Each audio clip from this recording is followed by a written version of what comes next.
the Zakat Management Institution in Indonesia, Badan Amil Zakat Nasional Basnas is here to invigorate the Love Zakat movement. Formed by the government based on the decree of the President of the Republic of Indonesia number 8 of 2001, which has the task and function of collecting and distributing zakat, infak, and sadaqah at the national level. Basnas is spread throughout Indonesia and coordinates 34 provincial Basnas, 464 Regency and city-level Basnas, 91 Amil Zakat institution, and 140 zakat collecting units in various agencies. By bringing the spirit to become the leading institution to enhance the welfare of the Ummah, Basnas has received various awards as a form of public trust as an accountable institution, including ISO 9001-2050 every year since 2004, audited with unqualified audit opinion since 2002, the award of intensity, consistency, and innovation in the response of COVID-19 from the BNPB, the International Award of the Success in Realizing the SDGs of Global Good Governance in 2021, Best Business Transformation and Best Indonesia Customer Quality from SWA. By maintaining the spirit of zakat management based on Islamic law, trustworthiness, expediency, justice, legal certainty, integration, and accountability, Badan Amil Zakat Nasional distributes and utilizes according to the Sharia to aid Asnaf, and is summarized into 5 main sectors: social,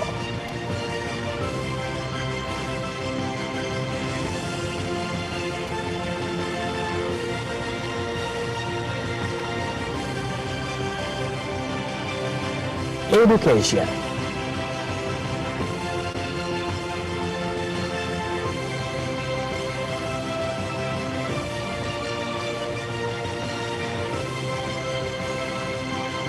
health,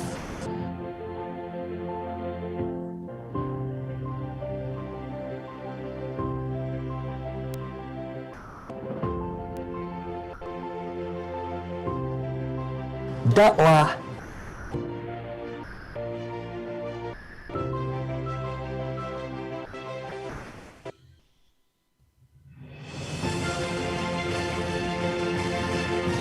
and economy.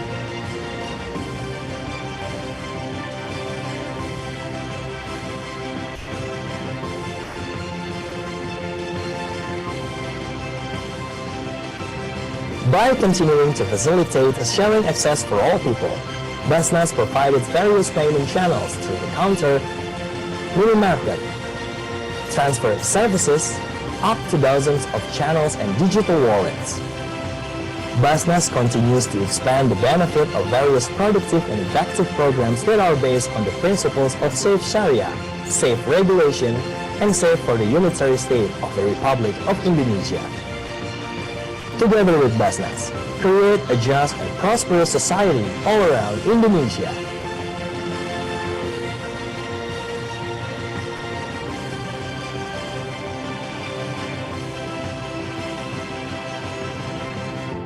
Basnas, the leading institution to enhance the welfare of the Ummah. Ini zakat aku yang terakhir lepas aku diberhentikan kerja. Mudah-mudahan ada rezeki aku lagi lepas ni. Alhamdulillah, dengan bantuan zakat, negaraku dapat diteruskan. Mungkin kita tak sedar yang kehidupan kita sebenarnya saling memerlukan.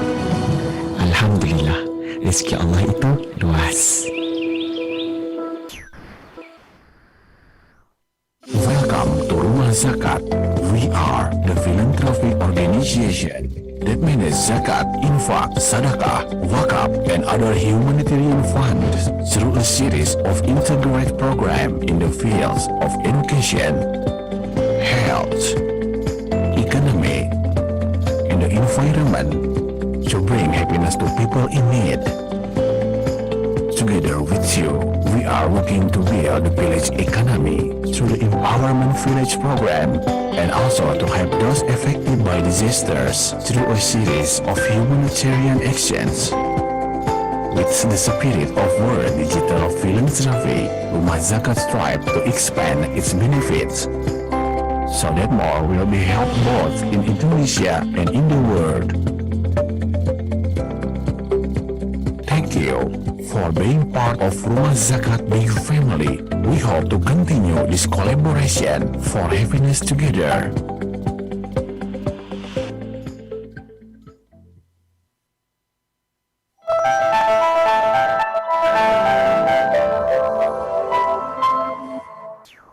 Sultan Selangor Sultan Sharafuddin Idris Shah berkenan menerima bayaran zakat perniagaan daripada dua syarikat korporat berjumlah 7.8 juta ringgit bagi mewakili Lembaga Zakat Selangor.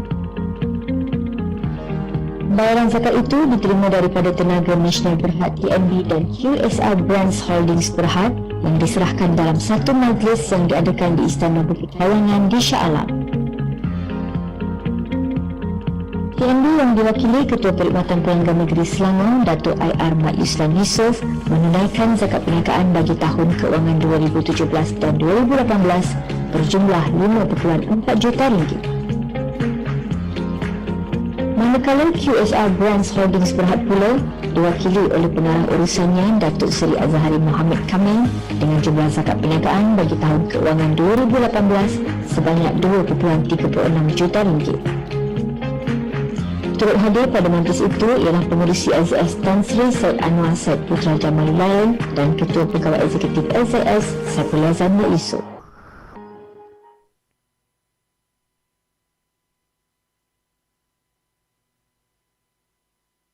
Mau hidup menjadi lebih mudah dan juara? Ya pakai Postpay, platform digital keuangan dari PT Pos Indonesia. Bikin transaksi keuangan kamu lebih mudah, nyaman, dan gak pakai ribet. Banyak banget layanan keuangan digital yang dapat dinikmati. Mulai dari transaksi berbagai macam tagihan, transaksi QRIS, transfer dana rekening Giro Pos hingga 50 juta per hari, juga kirim wesel pos ke penerima yang gak punya rekening bank. Postpay dapat membantu nasabah untuk mendirikan bisnis, kantor pos mandiri, berupa Postpay Agen.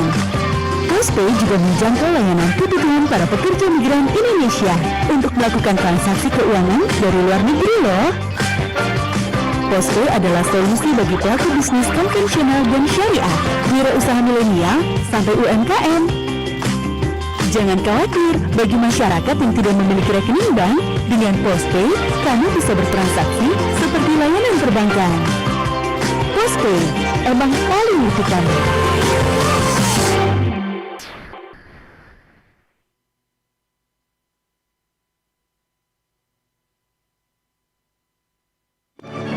Lahir di negeri yang kaya alam dan budayanya, menciptakan fundamental kuat bagi Bank Syariah Indonesia, selalu berperan aktif dalam pesatnya pembangunan dan bertumbuhnya ekonomi dengan berbagai inovasi produk dan layanannya yang ramah. Membangun Indonesia, membangun manusia. Bank Syariah Indonesia. Indonesia is a fascinating nation.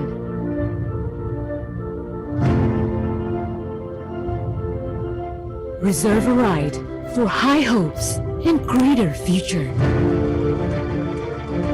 From big dreams to begin with, we present our devotion for the nation. Paragon Technology and Innovation.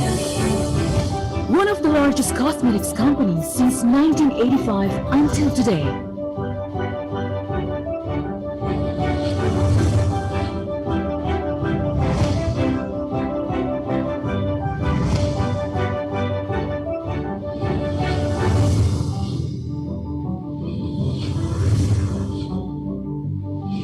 Paragon has launched Wardah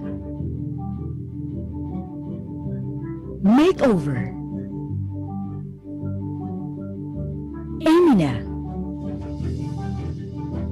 Upon his blessings, we will keep on growing. Paragon Technology and Innovation has 20 hectares factory plant that divided into 7 areas.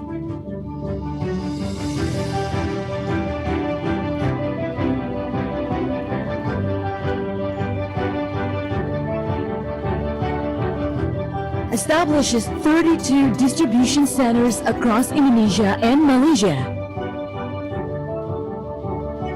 We are collaborating with 11,000 passionate employees. We welcome the future by committing as the best practice company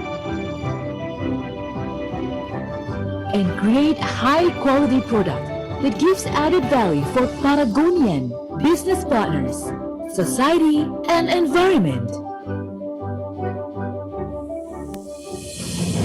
We are just a group of ordinary people with an extraordinary passion. Kalau semua nilai-nilai itu konsisten dilakukan dan ditambah pertolongan Allah SWT, insya Allah kita akan sukses. We innovate endlessly and encourage personal development. Inovasi tiada henti dan perkembangan manusia berjalan beriringan. Bagaikan nafas, jika berhenti, maka akan mati. Paragon akan terus mengembangkan talentnya. Jika mereka berkembang, maka kami akan juga berkembang. We are expanding to get bigger and better. Perkembangan perusahaan yang pesat sangat bergantung kecepatan menangkap tren, dan brand Paragon hadir dengan modernitas yang menjawab kebutuhan konsumen. We accomplish numerous challenges together. We have grown 16 times since 2010. We are the market leader in Indonesian cosmetics industry for makeup category. Our products are being sold 5 pieces in every second. We have been awarded on 15 categories of Top Brand Award. Halal Top Brand, Indonesian Best Brand Award, and Asia's 25 Most Influential Women in Entrepreneurships by Forbes magazine.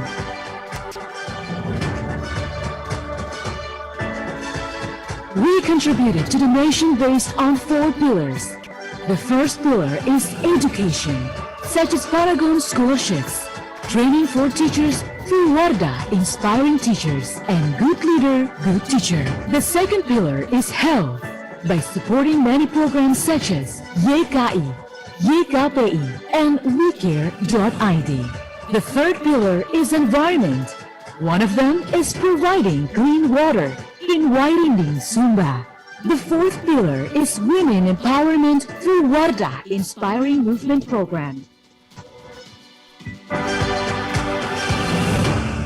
As we praise our gratefulness to God Almighty, we strengthen our heart, be passionate, and keep on dreaming for a greater Indonesia.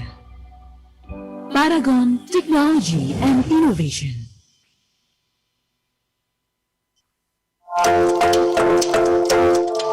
Ketika hidup memberi begitu banyak pilihan, saatnya buka mata dan pilih yang terbaik untuk kita. Pilihan yang terus menciptakan banyak manfaat dan dibangun dari kejujuran.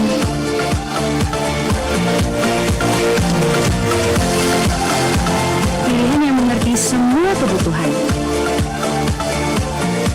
agar kita tak salah ambil langkah.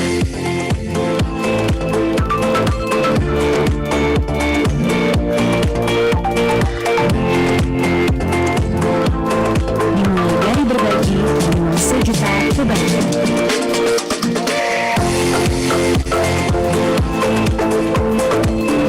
Saatnya memilih yang lebih baik.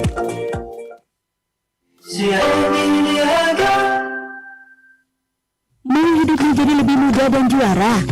Dia pakai POSPay, platform digital keuangan dari PT Pos Indonesia. Bikin transaksi keuangan kamu lebih mudah, nyaman, dan gak pakai ribet. Banyak banget layanan keuangan digital yang dapat dinikmati.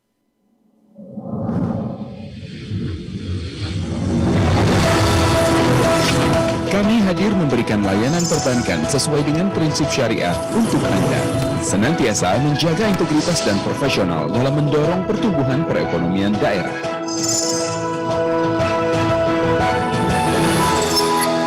Bank BJB Syariah.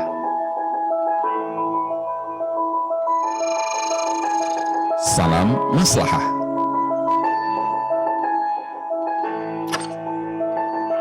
Didirikan pada tahun 2010 dengan berkantor pusat di Jalan Braga nomor 135 Bandung, Bank BJB Syariah merupakan bank pembangunan daerah pertama yang melakukan spin-off menjadi Bank Umum Syariah dari Unit Usaha Syariah PT Bank Pembangunan Daerah Jawa Barat dan Banten.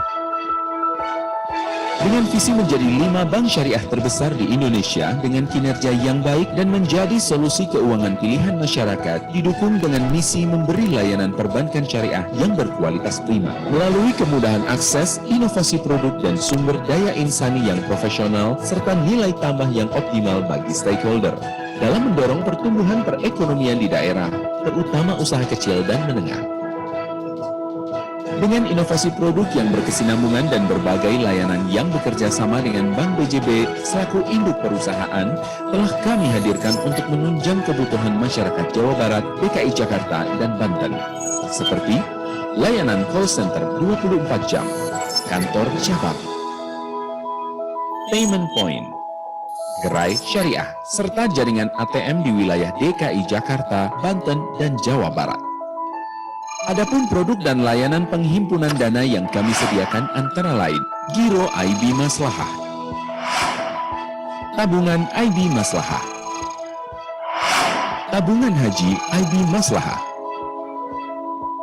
Deposito IB Maslahah. Turut serta membangun generasi bangsa juga tujuan utama kami.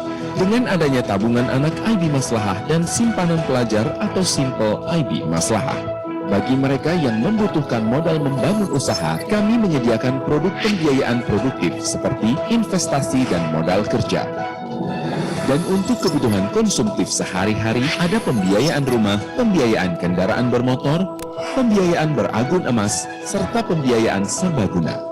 Demi memenuhi kebutuhan perbankan bagi seluruh lapisan masyarakat, kami terus meningkatkan pelayanan perbankan syariah yang komprehensif, mulai dari layanan PPOB atau Payment Point Online Bank, layanan produk jemput maslahah, layanan pembayaran tagihan listrik dan telepon, layanan clearing atau SKN, hingga surat referensi dan dukungan bank. Bank BJB Syariah senantiasa memberikan layanan sepenuh hati bagi para nasabah.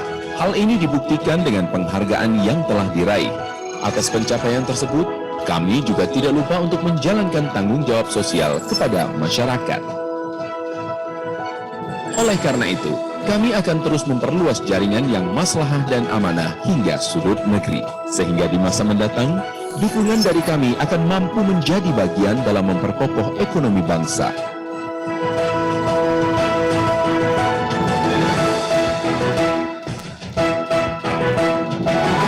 Bank BJB Syariah, Mitra Amanah, Usaha Maslahah.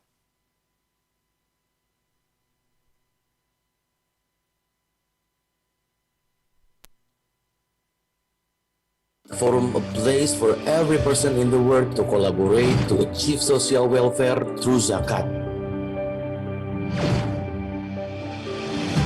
With 14 member states. And this year, we are back. Integration of zakat and waqf in alleviating poverty and increasing social welfare. Innovation of zakat and waqf program for economic recovery. Global benchmark for zakat and waqf operation. The future direction of World Zakat and Waqf Forum strengthening global cooperation among member countries.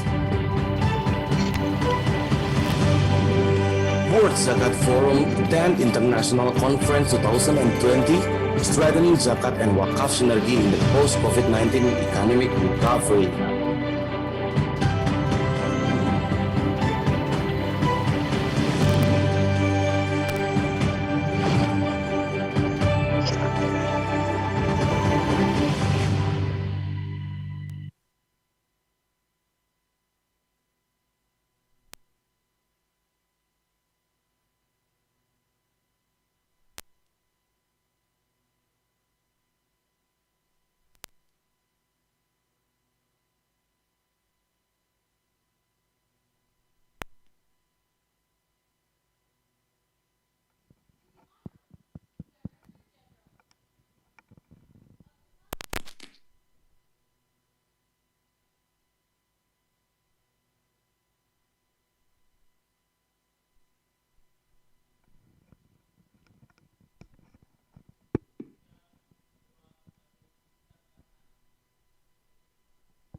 Assalamualaikum warahmatullahi wabarakatuh. To His Excellency, the Vice President of Indonesia.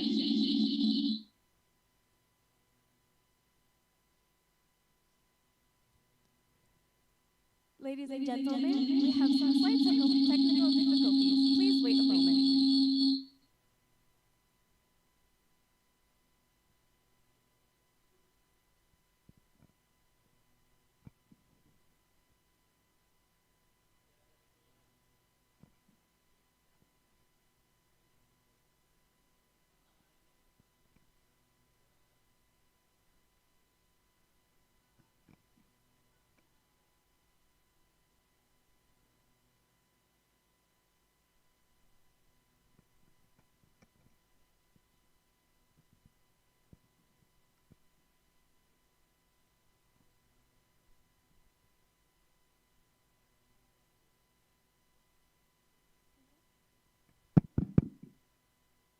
Test.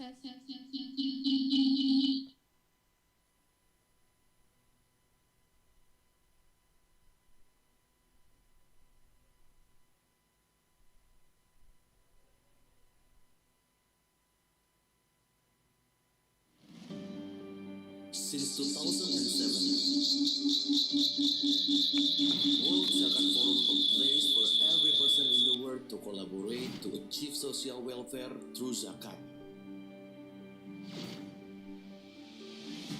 With 14 member states. And this year, we are back. Integration of zakat and waqf in alleviating poverty and increasing social welfare. Innovation of Zakat and Waqf program for economic recovery. Global benchmark for Zakat and Waqf operation. The future direction of World Zakat and Waqf Forum threatening global cooperation among member countries. World Zakat Forum 10th International Conference 2020 Strengthening Zakat and Waqf Synergy in the Post-COVID-19 Economic Recovery. Test, test, test, test. Tes 1, 2, 3, tes. Cek, cek. 1, 2, 3, tes. Tes 1, 2, 3. Tes 1, 2, 3. Cek, cek, cek.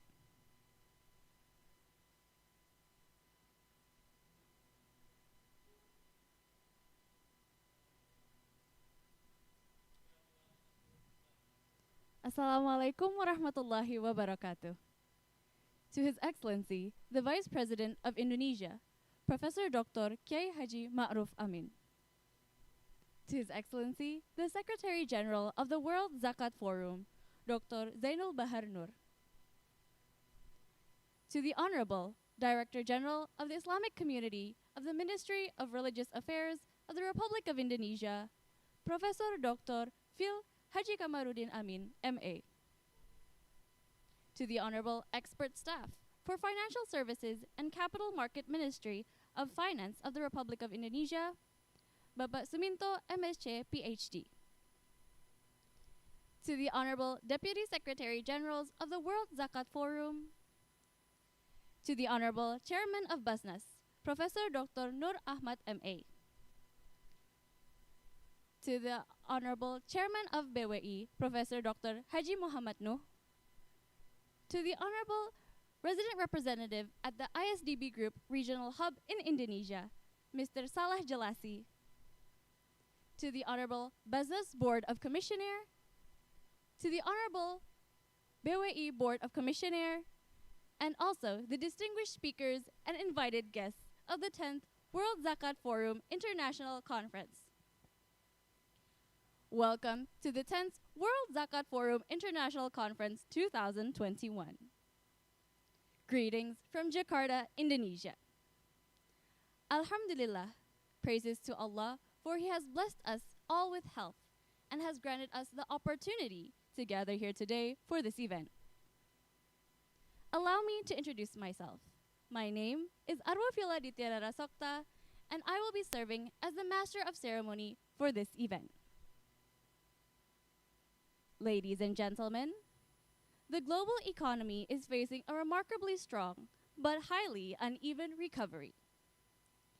During the pandemic and the recovery process, it is undeniable that the Islamic social finance sector, such as Zakat and Waqf, has a significant contribution in helping policymakers accelerate the economic recovery process.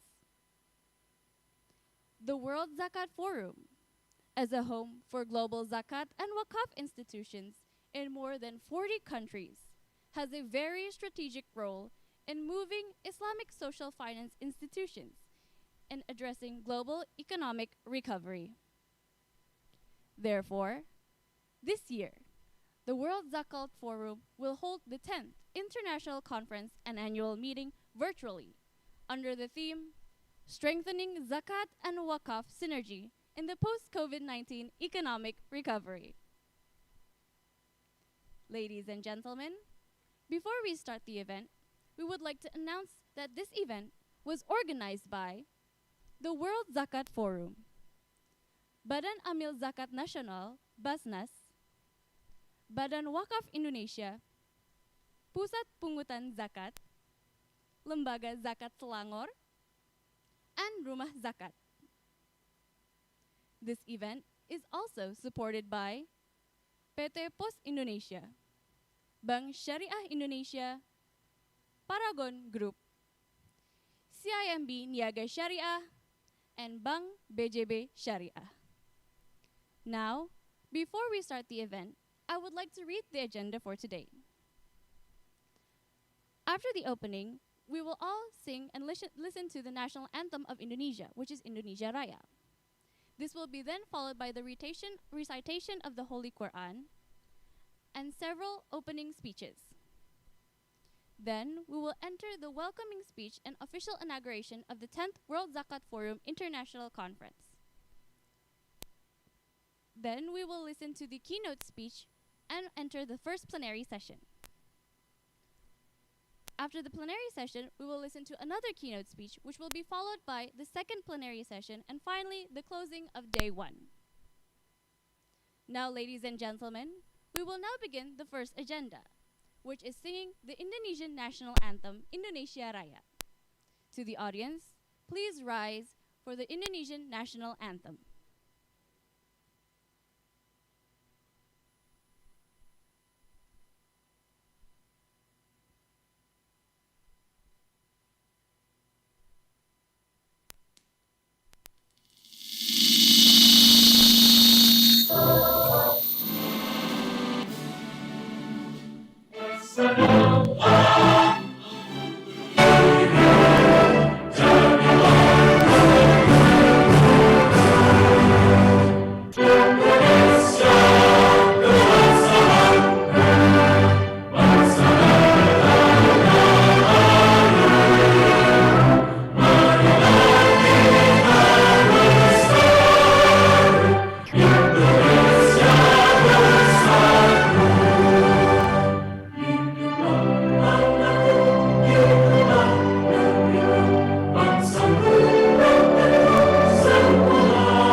Thank you. You may now be seated. Our next agenda will be listening to the Quranic recitation from Brother Ahmad Masroor. To Brother Ahmad Masroor, the floor is yours. أعوذ بالله من الشيطان الرجيم.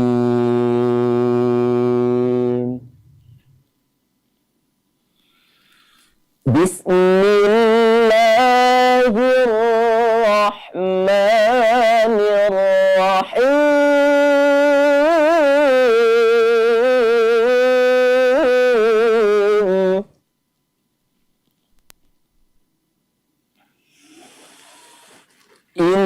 إنما الصدقات للفقراء والمساكين والعاملين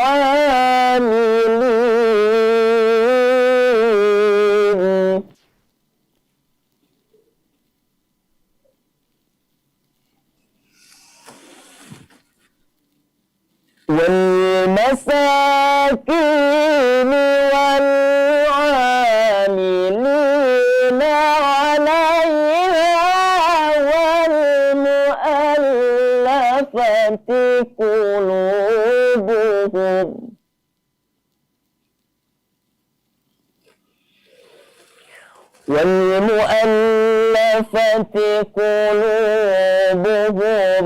وفي الرقاب والغارمين وفي سبيل الله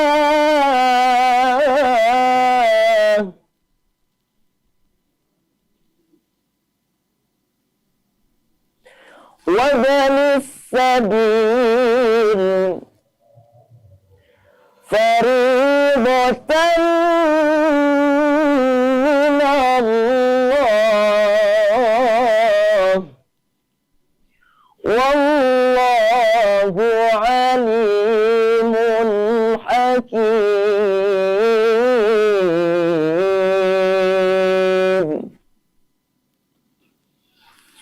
خذ من أموالهم صدقة تطهرهم وتزكيهم بها وصل عليهم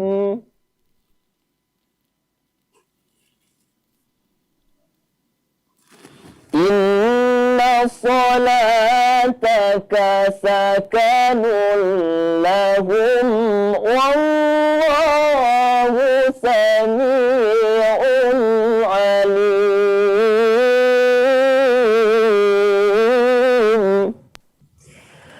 والله سميع عليم.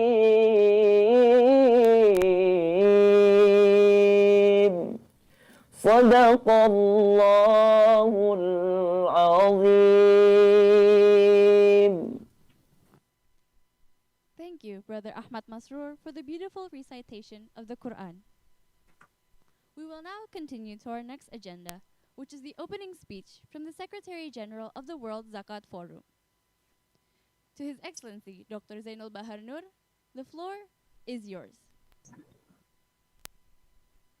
Bismillahirrahmanirrahim. Alhamdulillahirabbil alamin. Wassalatu wassalamu ala sayyidina Muhammadin asyrafil anbiya'i wal mursalin wa ala alihi wa sahbihi ajma'in. His Excellency Vice President of the Republic of Indonesia, Professor Dr. K. Haji Ma'ruf Amin, Her Excellency Minister of Finance of Indonesia, His Excellency Minister of Religious Affairs of the Republic of Indonesia, His Excellency Chairman of Badan Amil Zakat Nasional, Profesor Dr. K. Haji Nur Ahmad, Excellency all the Deputy Regionals of World Zakat Forum, His Excellency Chairman of Badan Waqf Indonesia, Profesor Dr. Haji Muhammad Nuh, His Excellency resident representative at the Islamic Development Bank Group's regional hub in Indonesia, Salah Jelasi, His Excellency and Her Excellency Basnas Commissioners, and also the distinguished speakers, invited guests, and participants of the World Zakat Forum 2021. Firstly, I would like to thank you for this great opportunity. It is really a privilege and pleasure for me to give an opening speech for World Zakat Forum Conference with the topic Strengthening Zakat and Waqf Synergy in the Post-COVID-19 Economic Recovery. Ladies and gentlemen, Zakat and Waqf have a great history in Islam. In the past, one of the factors why Islam could achieve a golden era is the fulfillment of these Sharia instruments. The glory of Zakat can be found in Caliphate Umar bin Abdul Aziz, while no one needs to get Zakat due to the height of prosperity in that era. Also in Waqf, history recorded that the Ottoman Empire successfully managed Waqf so that around 2/3 of land in that era was Waqf based that can be utilized to provide public goods for the society. But nowadays, Zakat and Waqf must be revived due to the fall of awareness of Muslims to these instruments. It is necessary to be revived to answer the current global economic challenges, especially to recover the economy from the COVID-19 pandemic. Ladies and gentlemen, brothers and sisters, the COVID-19 gives momentum for Zakat and Waqf to show their rules and urgency in economic. These instruments have shown that they can be reliable instruments for the emergency needs of COVID-19 in their own way. For instance, from a Zakat perspective, Zakat is usually used to fulfill the basic needs of the needy or used as capital aid for the small enterprises, while Waqf land was utilized to build an emergency hospital, for instance. The synergy of Zakat and Waqf is not only sufficient for emergency need and partial programs. In post-COVID-19, it must be developed for economic recovery and implemented with a complementary approach. Zakat and Waqf must complement each other, considering that these two instruments have their own characteristics and potency. According to the study from the Islamic Research and Training Institute of the Islamic Development Bank, the global potential of Zakat collection approximately reaches 50 billion to 60 billion US dollars annually. The huge Zakat potency must be utilized with the integration of Waqf to economic recovery. The Zakat and Waqf institutions could make Zakat-linked Waqf program to build any facility to recover the economy in the post-COVID-19. This concept brings an opportunity to utilize Zakat and Waqf effectively by intermediary the availability of Waqf and the needs of Mustahik. For example, Zakat-linked Waqf can build a Mustahik enterprise center, while land provided by Waqf and the fund of development comes from joint fund of Zakat institutions. This mechanism can make the Waqf asset to be more productive, as one of the obstacles to utilizing Waqf assets is the lack of funds to build the project. The Zakat-linked Waqf program can be successfully only there is synergy between Zakat institution and Waqf institutions. Therefore, as World Zakat Forum's General, I urge all Zakat and Waqf stakeholders to utilize this event as an opportunity to discuss and enhance Zakat and Waqf synergy to achieve economic recovery in post-COVID-19. I truly believe that the synergy of Zakat and Waqf can bring back the golden era of Islam to give rahmatan lil alamin around the world. Ladies and gentlemen, brothers and sisters, lastly, I would like to express my sincere gratitude to all attendees from various organizations around the world, and also my gratitude to all committees that held this event with remarkable.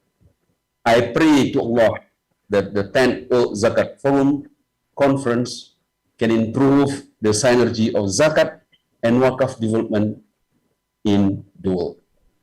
Amin. Ya Rabbal Alamin.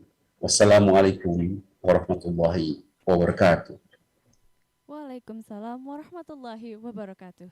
Thank you very much, Dr. Zainul Bahanur, for your speech. Ladies and gentlemen, before we start, we would like to announce that this event was organized by the World Zakat Forum, Badan Amil Zakat Nasional or Basnas, Badan Waqaf Indonesia, Pusat Pungutan Zakat, Lembaga Zakat Selangor, and Rumah Zakat.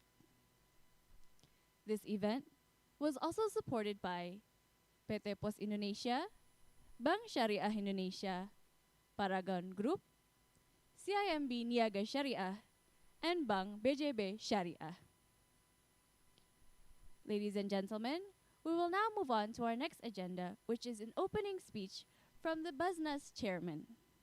To Professor Dr. K. Haji Nur Ahmad, M.A., the floor is yours.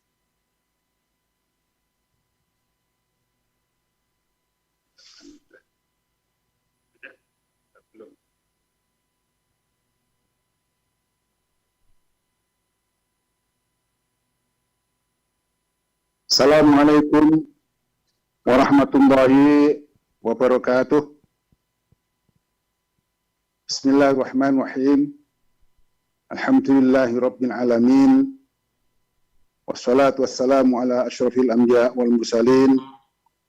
Sayyidina wa maulana muhabbibina wa syafi'ina wa qurrati a'yunina Muhammad wa ala alihi wa ashabi ajma'in, la hawla wa la quwwata illa billahil aliyil azim. Amma ba'd. Fakhama Naibu Rais Jumhuriyah Indonesia, Bapak Profesor Dr. Kiai Haji Ma'ruf Amin, His Excellency Minister of Finance of Indonesia, Ibu Profesor Dr. Sri Mulyani Indrawati, SA, MSc, PhD, His Excellency Minister of Religious Affairs, Republik of Indonesia,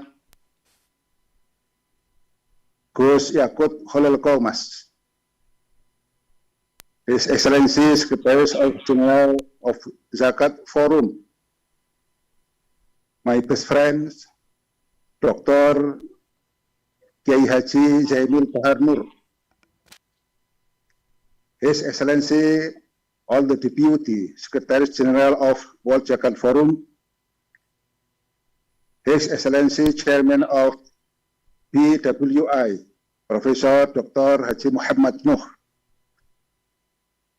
His Excellency Resident Representative at the HDP Group Regional in Indonesia, Mr. Salah Jilasi, His Excellency, my friends, Basnas Commissioner, and also the distinguished speakers, invited guests, and participants of the Zakat Forum 2021, ladies and gentlemen. It is opportunity. It is an honor for me to be delivering an opening speech with the topic strengthening Zakat and Waqf synergy in the post-COVID-19 economic recovery. Ladies and gentlemen, the COVID-19 pandemic that has occurred since last 2019 has been affecting the global economy and has led to global recession. Based on the World Bank report, in 2020, the pandemic estimate to push additional 80 million to 115 million people into extreme poverty in 2020, with the total rising to as many as 150 million by 2021, depending on the severity of the economic contraction. In this regard, extreme poverty refers to living on less than $1.19 a day. Ladies and gentlemen, in this emergency situation, fulfilling basic needs for the society should be put of priority to minimize hunger and to prevent an increase of the crime rates. The economic and fiscal stimulus programs, as well as the social safety net launched by the government and all countries, must be monitored for the sake and this efficacy and effectiveness in helping those who are directly infected by this pandemic. In addition, support from the community, such as the management of Zakat and Waqf funds, to be disputed to handle the impact of COVID-19, has been very meaningful and helped the state in looking after the people. Ladies and gentlemen, in this context, it is crystal clear that Zakat and Waqf as Islamic social finance instrument have the significant roles in alleviating poverty during the pandemic by creating integrated Islamic social safety net. Zakat and Waqf should build synergy to help low-income society who are suppressed through the pandemic in order to meet their basic needs and maintain their purchasing power in addition to helping with medical emergencies and support. Through consumption and production-based Zakat and Waqf disbursement programs, it is expected the post-Islamic social finance instrument can serve as a social safety net for the society. The main focus, the Islamic social net to protect human life and hifdun nas as the line with the objective of the Sharia, because the Sharia. Therefore, the program carried out by Zakat and Waqf institution must be designed as effectively and precisely and possible.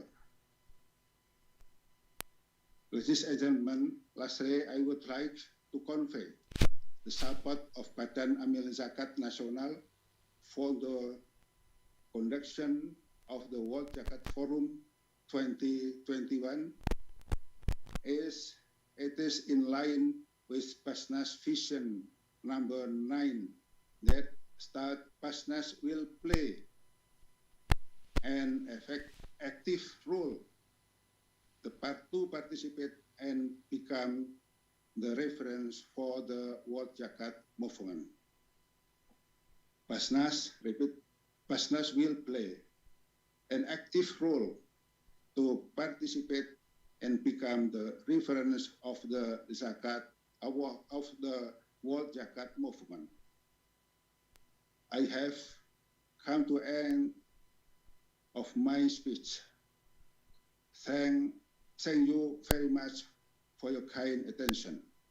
I pray to Allah that the World Zakat Forum 2021 will deliver benefit for all of us and for the betterment of Zakat movement in the world. Enough. Wassalamualaikum warahmatullahi wabarakatuh. Waalaikumsalam warahmatullahi wabarakatuh. Thank you, Professor Nur Ahmad, for your speech. Dear audience, we will now move on to the second opening speech, which is from the Director General of the Islamic Community of the Ministry of Religious Affairs of Indonesia.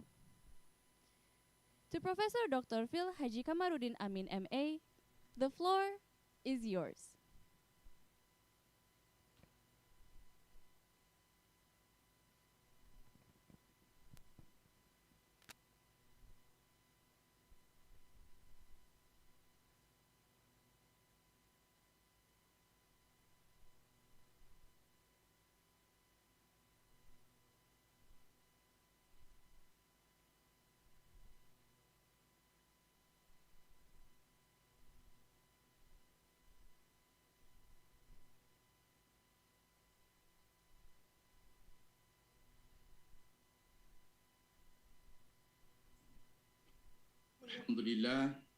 Alhamdulillahil alimil khabir, al-qail fi kitabihil mubin.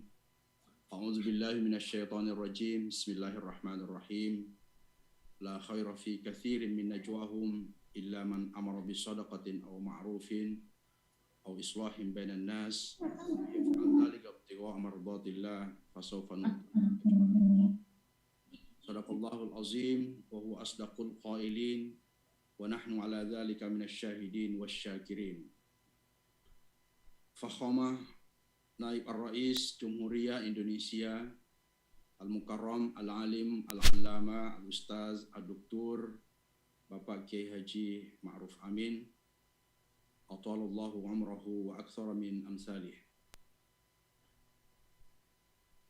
Excellencies, ladies and gentlemen, I have been judged by the Minister of Religious Affairs to represent him in delivering his speech in this occasion, and I'm provided with a written speech in Bahasa Indonesia, and I'm not authorized to translate it into English nor in Arabic, so I have to read it in Bahasa Indonesia.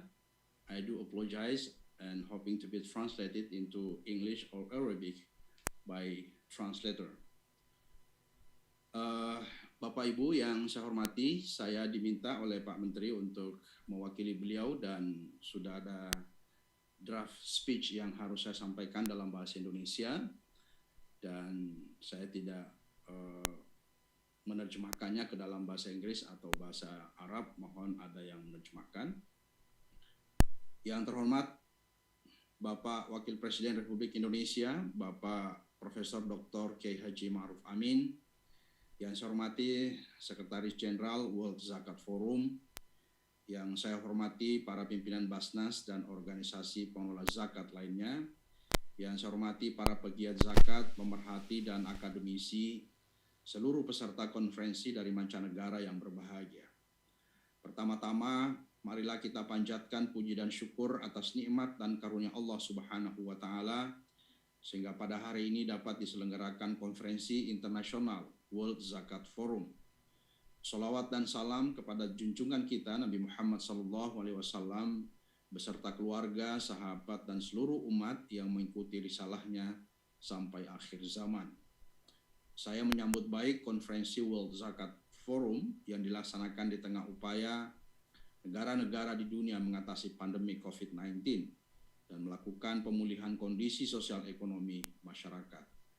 Dalam pengalaman Indonesia mengatasi pandemi COVID-19, di samping peran negara melalui institusi pemerintah, tak dapat diabaikan peran organisasi pengelola zakat yang memberi kontribusi konkret dalam membantu penanganan COVID-19 dan menolong warga yang terdampak pandemi ini. Pandemi belum berakhir. Waspadaan terhadap varian baru COVID-19 sangat diperlukan. Namun optimisme antar bangsa harus dibangun tentang hari esok yang lebih baik. Mari selamatkan generasi umat manusia dari pandemi COVID-19 dengan memperkuat sistem perlindungan kesehatan dan menjaga spirit ta'awun atau tolong-menolong di antara sesama anak bangsa dan antar bangsa. Saya berharap sinergi dan kerjasama organisasi pengelola zakat dari berbagai penjuru dunia semakin berkembang luas. Untuk itu, atas nama negara dan pemerintah Republik Indonesia, saya mengapresiasi peranan yang diambil oleh World Zakat Forum dalam pengembangan gerakan zakat dunia. Para peserta konferensi yang berbahagia, kegiatan berskala internasional ini yang digelar World Zakat Forum sangat bermanfaat dalam rangka memperluas cakrawala, pandangan, pemikiran, dan memompa semangat para pegiat zakat tentang esensi dan fungsi zakat sebagai salah satu pilar pengokoh peran agama dalam menjaga harkat, derajat, dan martabat manusia. Sebagaimana kita ketahui, salah satu cara yang diajarkan Islam untuk menjaga kesetaraan harkat, derajat, dan martabat manusia ialah dengan mendekatkan jarak sosial, jarak ekonomi, dan jarak psikologis antara kaya dan miskin. Keseimbangan dan rasa keadilan di tengah masyarakat dan negara pasti akan terganggu sekiranya setiap orang hanya pandai menuntut hak-hak asasinya, tetapi mengabaikan kewajiban asasi dalam hubungan antar sesama manusia. Ketentuan dalam syariat Islam telah tentang kewajiban menunaikan zakat bagi muslim yang harta kekayaan dan penghasilannya telah memenuhi syarat selain menumbuhkan etos kerja umat agar memenuhi kebutuhan hidup dengan cara yang benar, sekaligus mengokohkan semangat persaudaraan dan tolong-menolong yang menembus semua lapisan struktur masyarakat. Salah satu The Founding Fathers dan Wakil Presiden pertama Republik Indonesia, Muhammad Hatta, mengatakan, Islam menghendaki masyarakat tolong-menolong, masyarakat yang didasarkan kepada sifat yang terpuji di mata Allah, masyarakat yang berdasar kepada kasih sayang dan keadilan, masyarakat yang melaksanakan keadilan ilahi, keadilan sosial. Semoga pesan ini menginspirasi kita semua dalam mengaktualisasikan pesan-pesan universal Islam bagi penguatan harmoni peradaban dan toleransi. Dalam konteks ini, zakat sebagai harta yang memiliki fungsi sosial sejatinya melambangkan kewajiban asasi manusia, khususnya untuk memperhatikan, melindungi, dan memberdayakan sesama umat yang kurang beruntung secara ekonomi. Zakat bukan sekedar filantropi yang bersifat voluntary, melainkan kewajiban atau obligatory yang harus ditunaikan dari harta dan penghasilan seorang muslim dalam kadar nilai tertentu untuk diserahkan kepada yang berhak menerimanya. Para peserta konferensi yang saya hormati, pemerintah Indonesia melalui Kementerian Agama sebagai pemegang otoritas kebijakan makro perzakatan menaruh ekspektasi besar kepada organisasi pengelola zakat dan para pegiat zakat dunia untuk terus menggulirkan agenda-agenda kerjasama perzakatan antar bangsa, serta memaksimalkan manfaat zakat untuk tujuan kesejahteraan dalam skala nasional maupun global. Tema penguatan sinergi perzakatan yang diusung oleh World Zakat Forum diharapkan memberi daya ungkit terhadap kualitas dan profesionalitas pengelolaan zakat di seluruh negara. Kemajuan pengelolaan zakat tidak hanya sebatas formalitas dan simbolistik, tetapi patut disadari sebagai tugas dan tanggung jawab bersama. Mari memaksimalkan pencapaian tujuan pengelolaan zakat yang dirasakan manfaatnya secara langsung oleh masyarakat hingga lapisan yang paling bawah. Potensi zakat umat Islam di seluruh dunia sangat membantu tugas negara dalam mengatasi ketimpangan ekonomi dan kemiskinan bila dimobilisasi dengan sistem pengumpulan dan pendistribusian yang rapi dan tepat sasaran. Untuk itu para amil zakat harus bekerja profesional, amanah, jujur, tidak berpihak pada suku dan golongan, serta memiliki loyalitas tinggi terhadap tugasnya. Serta konferensi yang saya muliakan, sebelum mengakhiri sambutan ini, saya mengharapkan konferensi World Zakat Forum melahirkan butir-butir rekomendasi yang diimplementasikan untuk diimplementasikan dalam kerangka kerjasama pegiat zakat antar bangsa. Satu program yang dilaksanakan lebih baik dibanding 1000 gagasan yang hanya sebatas dibicarakan. Demikian keynote speech yang dapat saya sampaikan dalam konferensi internasional World Zakat Forum tahun 2021 ini. Semoga Allah Subhanahu wa Ta'ala memberi kekuatan dan bimbingannya kepada kita semua dalam bekerja, mengemban misi dakwah dan berkontribusi bagi kepentingan umat Islam secara kosmopolitan. Selamat mengikuti konferensi. Sekian dan terima kasih. Wassalamualaikum warahmatullahi wabarakatuh. Waalaikumsalam warahmatullahi wabarakatuh. Thank you to Professor Dr. Phil Haji Kamarudin Amin, MA, for your speech. Now, before we move on, we would like to announce that previously, before Professor Dr. Phil Haji Kamarudin Amin's speech, was the speech from the Basnas chairman, Professor Dr. Kiai Haji Nur Ahmad, MA, as the new chairman of Basnas 2020 to 2025. Now, we will officially welcome and give the official inauguration of the 10th World Zakat Forum International Conference. We would like to welcome to the stage Vice President of the Republic of Indonesia, His Excellency, Professor Dr. Kiai Haji Ma'ruf Amin. We would also like to inform to the audience that His Excellency's speech will be delivered in Bahasa Indonesia. Kepada yang terhormat Profesor Dr. Kiai Haji Ma'ruf Amin, kami persilahkan. Assalamualaikum warahmatullahi wabarakatuh. Bismillah, alhamdulillah, salatu wassalamu ala rasulillah wa ala alihi wa sahbihi wa muwala. Yang saya hormati Menteri Agama Republik Indonesia, Head of the Islamic Development Bank, Regional Hub Indonesia, Ketua Basnas, para undangan yang berbahagia.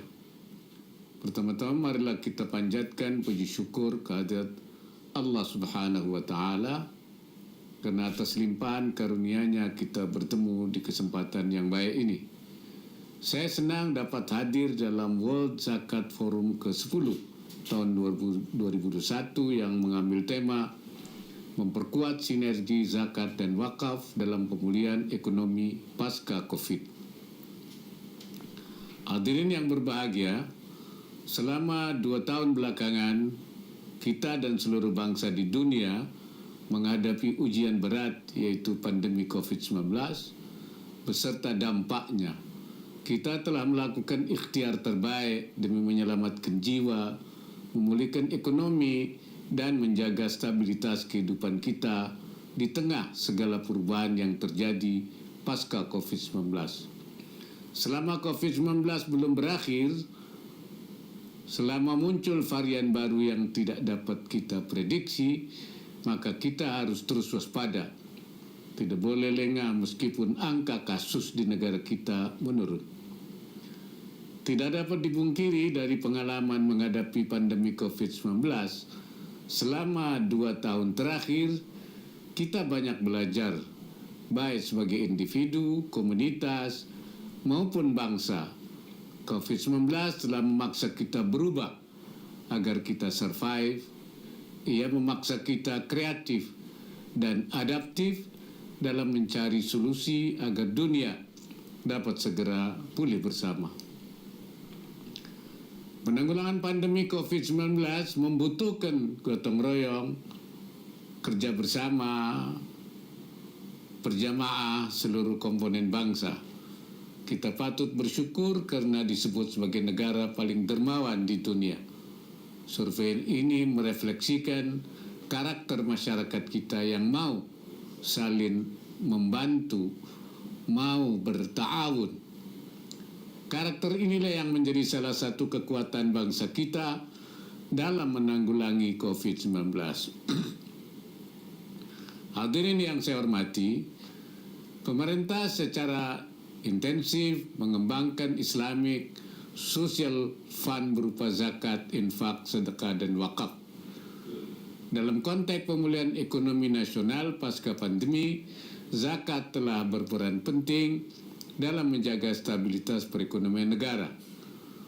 Potensi zakat di dunia diperkirakan mencapai 500 sampai 600 miliar US dollar setiap tahun.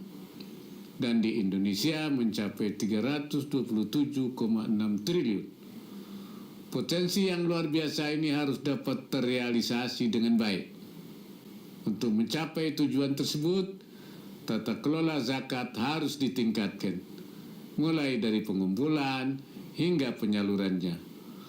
Pemerintah Indonesia bekerjasama dengan Lembaga Zakat Nasional untuk menyalurkan bantuan dalam bentuk zakat kepada mustahik baru, khususnya penanggung beban ekonomi akibat pandemi, selain bantuan kesehatan dalam rangka penanganan COVID-19. Meskipun demikian, zakat semestinya berperan tidak hanya untuk memberikan bantuan, tapi juga meluas pada pemberdayaan umat sesuai dengan prinsip ajaran Islam yang menekankan tentang pentingnya membangun kemaslahatan, menghilangkan kemiskinan, dan meningkatkan kesejahteraan rakyat atau masyarakat.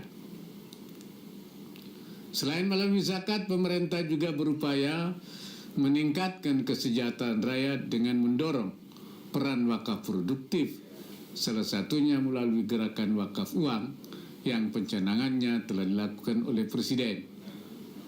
Dan juga untuk memudahkan masyarakat berwakaf, pemerintah menerbitkan Cash Wakaf Link Sukuk CWLS.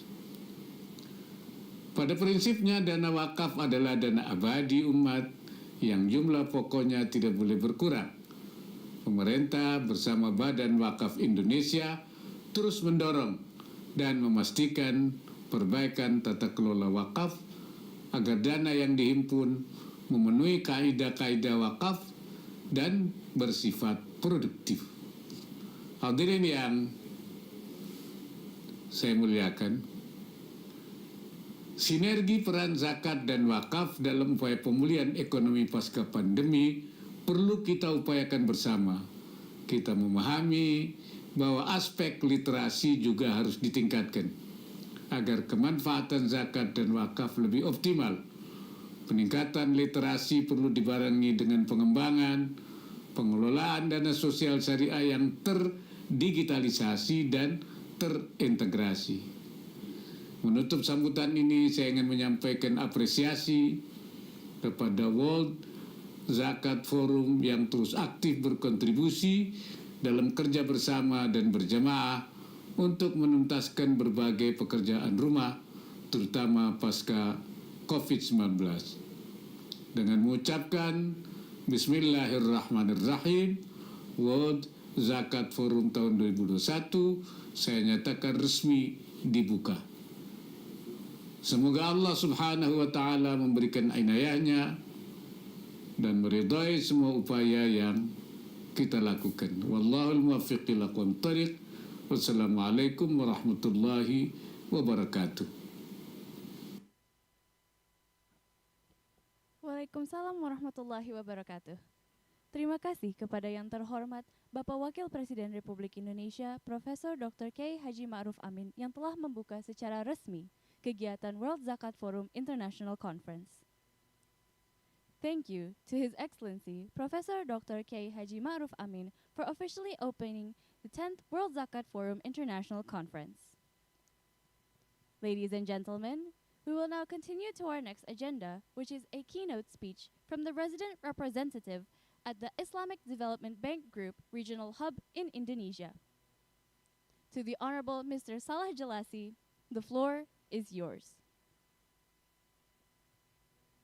الرحمن الرحيم والصلاة والسلام على خاتم الأنبياء والمرسلين سيدنا محمد الأمين وعلى آله وصحبه أجمعين. His Excellency Professor Dr. Al-Haj Ma'ruf Amin, Vice President, Republic of Indonesia, Her Excellency, His Excellency, representatives of the Minister of Religious Affairs, World Zakat Forum, BASNAS, Ministry of Finance, distinguished officials, partners, speakers, participants, ladies and gentlemen, Assalamu alaikum wa rahmatullahi wa barakatuh. I would like to first extend my sincere thanks and appreciation to the organizers of the World Zakat Forum for organizing this international conference. On behalf of the Islamic Development Bank Group, it is a great honor for me to be here and to deliver a keynote speech at this very important forum. This is indeed a gathering of good hearts and great minds. Distinguished guests, ladies and gentlemen, brothers and sisters, the continuation of the pandemic crisis has underlined the gravity and the importance of Islamic social finance institutions of Zakat and Sadaqah. Like never before, the breakdown of the crisis into two distinct phases, the containment phase and the recovery phase, seems to have unfortunately melted down with the recurring emergence of the pandemic in many parts of the globe. This demands uninterrupted readiness to deal with both dimensions of the crisis, the health as well as the economic crisis, underlining the continued need for safety nets.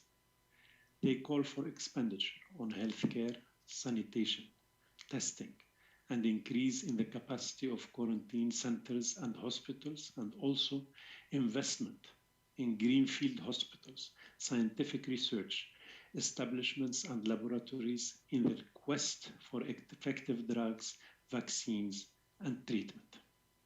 Safety nets by governments can take various forms for the households, firms, and the financial services sector. Since the impact of the pandemic on these sectors is primarily on their liquidity and solvency, policy options should address both. Therefore, safety nets should aim at shielding affected people and firms with large, timely, targeted fiscal and financial sector measures such as cash transfers, wage subsidies, unemployment benefits, and credit guarantees. Arguably, Islamic finance institutions should enjoy varying degrees of independence from the governments. In the context of the pandemic, however, all the instruments of Islamic social finance should be coordinated together and integrated with the fiscal policy of the governments in the form of safety nets and pro-poor expenditure. Zakat and Sadaqah are increasingly being used by national and international humanitarian and development agencies as cash transfers that may be conditional or unconditional.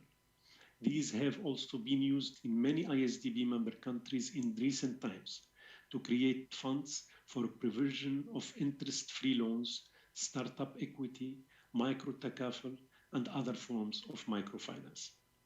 During the pandemic, some member countries have increasingly used such funds to cover the expenditure on testing kits, protective gears, and equipment.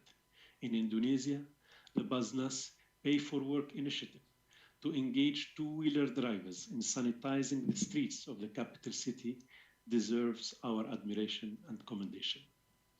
Distinguished guests, sisters, and brothers, the ISDB and Islamic Solidarity Fund for Development, which is the IDB's group's poverty alleviation arm, in collaboration with the Ministry of Religion Affairs of the Republic of Indonesia and BASNAS, are piloting a project to improve the collection and utilization of Zakat and Waqf resources to support some community-driven programs which have strong grassroots poverty reduction and livelihood enhancement impacts. The aim of this project is to identify a model to improve the collection of Islamic social funds such as Zakat and effectively channel and maintain a sustainable flow of funds to support successful community-based poverty reduction programs such as the National Slum Upgrading Project integrated community-driven development, which is a program currently being implemented by the government of Indonesia under the ISDB financing. Likewise, this project is going to improve the Zakat collection and distribution systems and mechanisms of Basnas by enhancing the IT systems, building capacity, improving governance and awareness, promoting the new IT-based collection structure through match funding, and developing good linkages with community development-driven programs, including planning, monitoring, and reporting.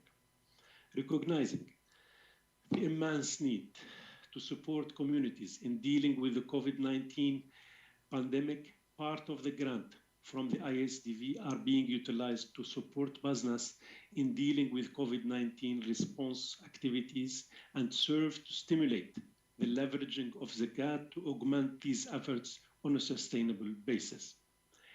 We believe that our endeavors will create synergies to endorse Zakat not only as a means of spiritual fulfillment, but also as economic leverage for the betterment of the nations and the Muslim Ummah as a whole, inshallah.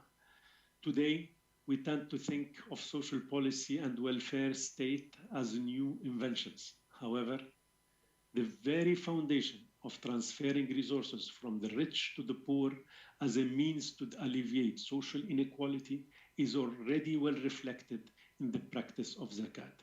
In fact, alleviating hunger, poverty and inequality, promoting peace and protecting the environment and are central to the core Islamic principles known as the Maqasid al-Sharia. The Holy Quran identifies the categories of eligible use of Zakat, including helping the poor and needy, refugees, displaced people, and liberating those in bondage. Thus, Zakat strongly aligns with numerous sustainable development goals, including the no poverty, or what is referred to as SDG number 1, zero hunger, which is SDG number 2, reduced inequalities, which is SDG number 10, and partnership for the goals, which is the SDG 17. Distinguished guests, ladies and gentlemen, we are deeply impressed by the way modern and emerging technologies have found increasing application in the Zakat mobilization and allocation efforts of Basnas, which is the national Zakat management body of Indonesia. We are sure such good practices in Zakat management will be deliberated intensely over the upcoming sessions in this conference attended by Zakat professionals from across the globe. And we look forward to further acceleration in the adoption and implementation of the good practices in the global Zakat sector in the days and months to come, inshallah. We'd also like to note that Zakat is about much more than mere mobilizing finance.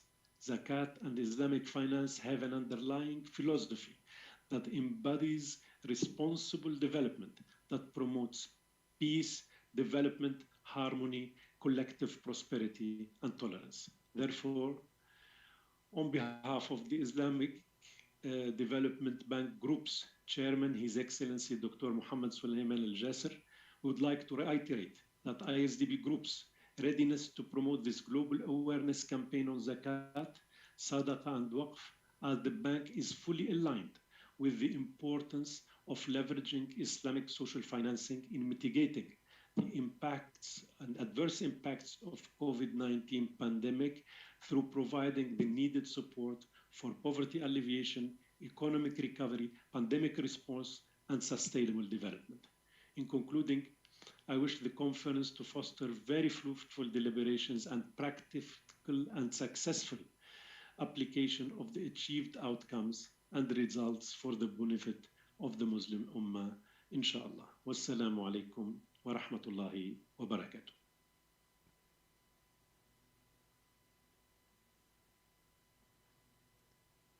Walaikum salam wa rahmatullahi wa barakatuh. Thank you, Mr. Salah, for your keynote speech.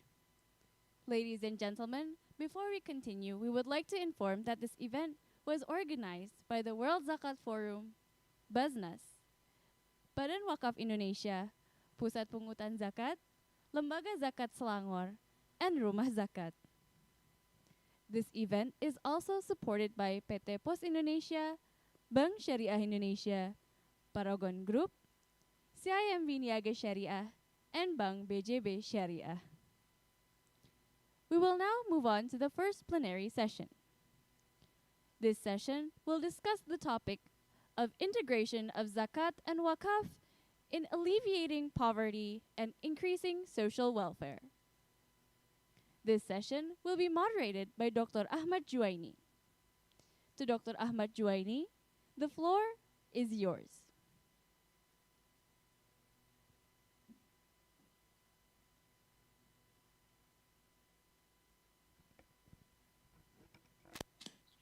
Thank you, Ms. Arwa Firdausia, the Master of Ceremony. Bismillahirrahmanirrahim. Assalamualaikum warahmatullahi wabarakatuh. Ladies and gentlemen, brother and sister, now we enter the plenary session to discuss the topic integration of zakat and waqaf in alleviating poverty and increasing social welfare. To discuss this topic, we have three speakers. The first speaker is Dr. Imam Teguh Sabtono. He is a Vice Chairman of the Indonesian Waqf Board. Assalamualaikum, Pak Imam. Waalaikumsalam warahmatullahi wabarakatuh. How are you, Pak Imam? Fine, thank you. Thank you, Pak Imam, for attending in this conference. And the second speaker is the Honorable Mr. Elnur Sarihopik. He is a Deputy Secretary General of World Zakat Forum. Assalamualaikum, Mr. Elnur Sarihopik. Waalaikumsalam, Brother Ahmad. How are you, Brother Elnur? Fine, Alhamdulillah. How are you? Thank you so much, Brother Elnur, for attending this conference. You're welcome. Yeah. And the last but not the least is Mr. Ahmad Husni bin Abdul Rahman. He is the Manager of Syariah and International Relation Unit of PPZ Malaysia. Assalamualaikum, Tuan Ahmad Husni. Waalaikumsalam warahmatullahi wabarakatuh. How are you, Pak Ahmad Husni? Alhamdulillah, Dr. Ahmad Juwaini. How are you? Long time no see. Alhamdulillah. Alhamdulillah. Thank you, Tuan Ahmad Husni, for attending this conference. Okay, without further ado, let's start the session. For the first presentation, we would like to invite Dr. Imam Teguh Sabtono. Pak Imam has PhD degree in Business Management from IPB University, and Pak Imam was a former President Director of Bank BNI Syariah Indonesia. Pak Imam, the presentation time is 15 minutes for you. The time is yours. Okay, thank you, Pak Juwaini. Bismillahirrahmanirrahim. Assalamualaikum warahmatullahi wabarakatuh. Wassalatu wassalamu ala asrafil anbiya wal mursalin wa ala alihi wa sahbihi ajmain. Rabbi shrah li sadri wa yassir li amri wa hlul 'uqdatam min lisani yafqahu ba'du. Your Excellency, Vice President Bapak Kiai Ma'ruf Amin, Secretary General World Zakat Forum, distinguished panelists, participants, ladies and gentlemen. First of all, I would like to express my gratitude and convey an apology from Pak Professor Nuh, who was unable to attend and asked me to representing him. Ladies and gentlemen, allow me to share the presentation first. Okay, thank you. Okay, the COVID pandemic that is being experienced by many countries. Hold on. Okay. Besides causing significant negative impacts, should also bring wisdom to us. For a Muslim, it is obligatory to believe that it's impossible for Allah to do wrong to His creatures. So at least this COVID pandemic is able to regenerate our caring attitude, to share and collaborate both among individuals and countries. Indeed, this is where the role of Islamic Social Fund namely zakat, infak, sadaqah, wakaf, is tested in maintaining the stability of economic performance in the midst of the pandemic. We believe that this waqf is able to overcome these problems. However, if the performance of this waqf is deemed less than optimal, it is not due to the failure of the this waqf concept, but it is itself but our own stupidity in practicing it. Before coming to the discussion of Islamic financial instruments, I would like to underline the basic principle of transaction in Islam. It must be believed that Islam is a Shumuliya religion, that is a perfect, comprehensive, and integrated religion that regulates all aspects of human life. So Islam has never carried out a dichotomy between business transaction and social transaction, because both are carried out within the framework of worship to Allah, with the same key performance indicator, namely benefit. The following table shows the features and characteristics of each Islamic financial social instrument, starting from sadaqah, infak, zakat, and waqaf. From the above definition, we know that each instrument has its own mandate and complement each other. The presence of all these type of instrument is needed in every event. Infak, sadaqah, zakat are more short-term and are used to meet urgent needs. In business terms, this is often known as operating expenses, while waqaf is more long-term in nature, where the principle of the waqaf must be preserved. In business terms, this is identical to capital expenses. In the Islamic concept, each transaction always intersects with 5 aspects of the maslahah element, namely religion, life, intellectual, offspring, and wealth, and is not directly related to the material. It is said in Dururiyah, or essential condition, if humans have not been able to organize it properly according to Islamic rules, where the existing system has not been able to produce halal goods. For example, in a region where Islamic banks haven't been found, the condition of the community there is still in the Dururiyah stages, and so on. As for being able to manifest from one stage to another, Islam has provided an instrument to make it happen, namely zakat, infak, and waqaf. All three have different mandates. Zakat is more towards emergency and takes people to the subsistence level, while infak is more towards caution if there is a temporary shock, while massive infrastructure and civilization development is the duty of waqaf. This time we will focus on waqaf and zakat. The following slide illustrates how the three sectors are related, starting from the real sector, financial sector, and social sector in economic engine. Islamic economy requires a strong linkage between the three sectors. The financial sector can only spin if the gear in the real sector is really spinning. Every increase in money must be based on an increase in goods and services produced, or known as an underlying basis. Next is the relationship with the social sector, where every time there is an increase in financial asset obtained, then there must be a share allocated to the social sector through the zakat, infak, waqaf instrument.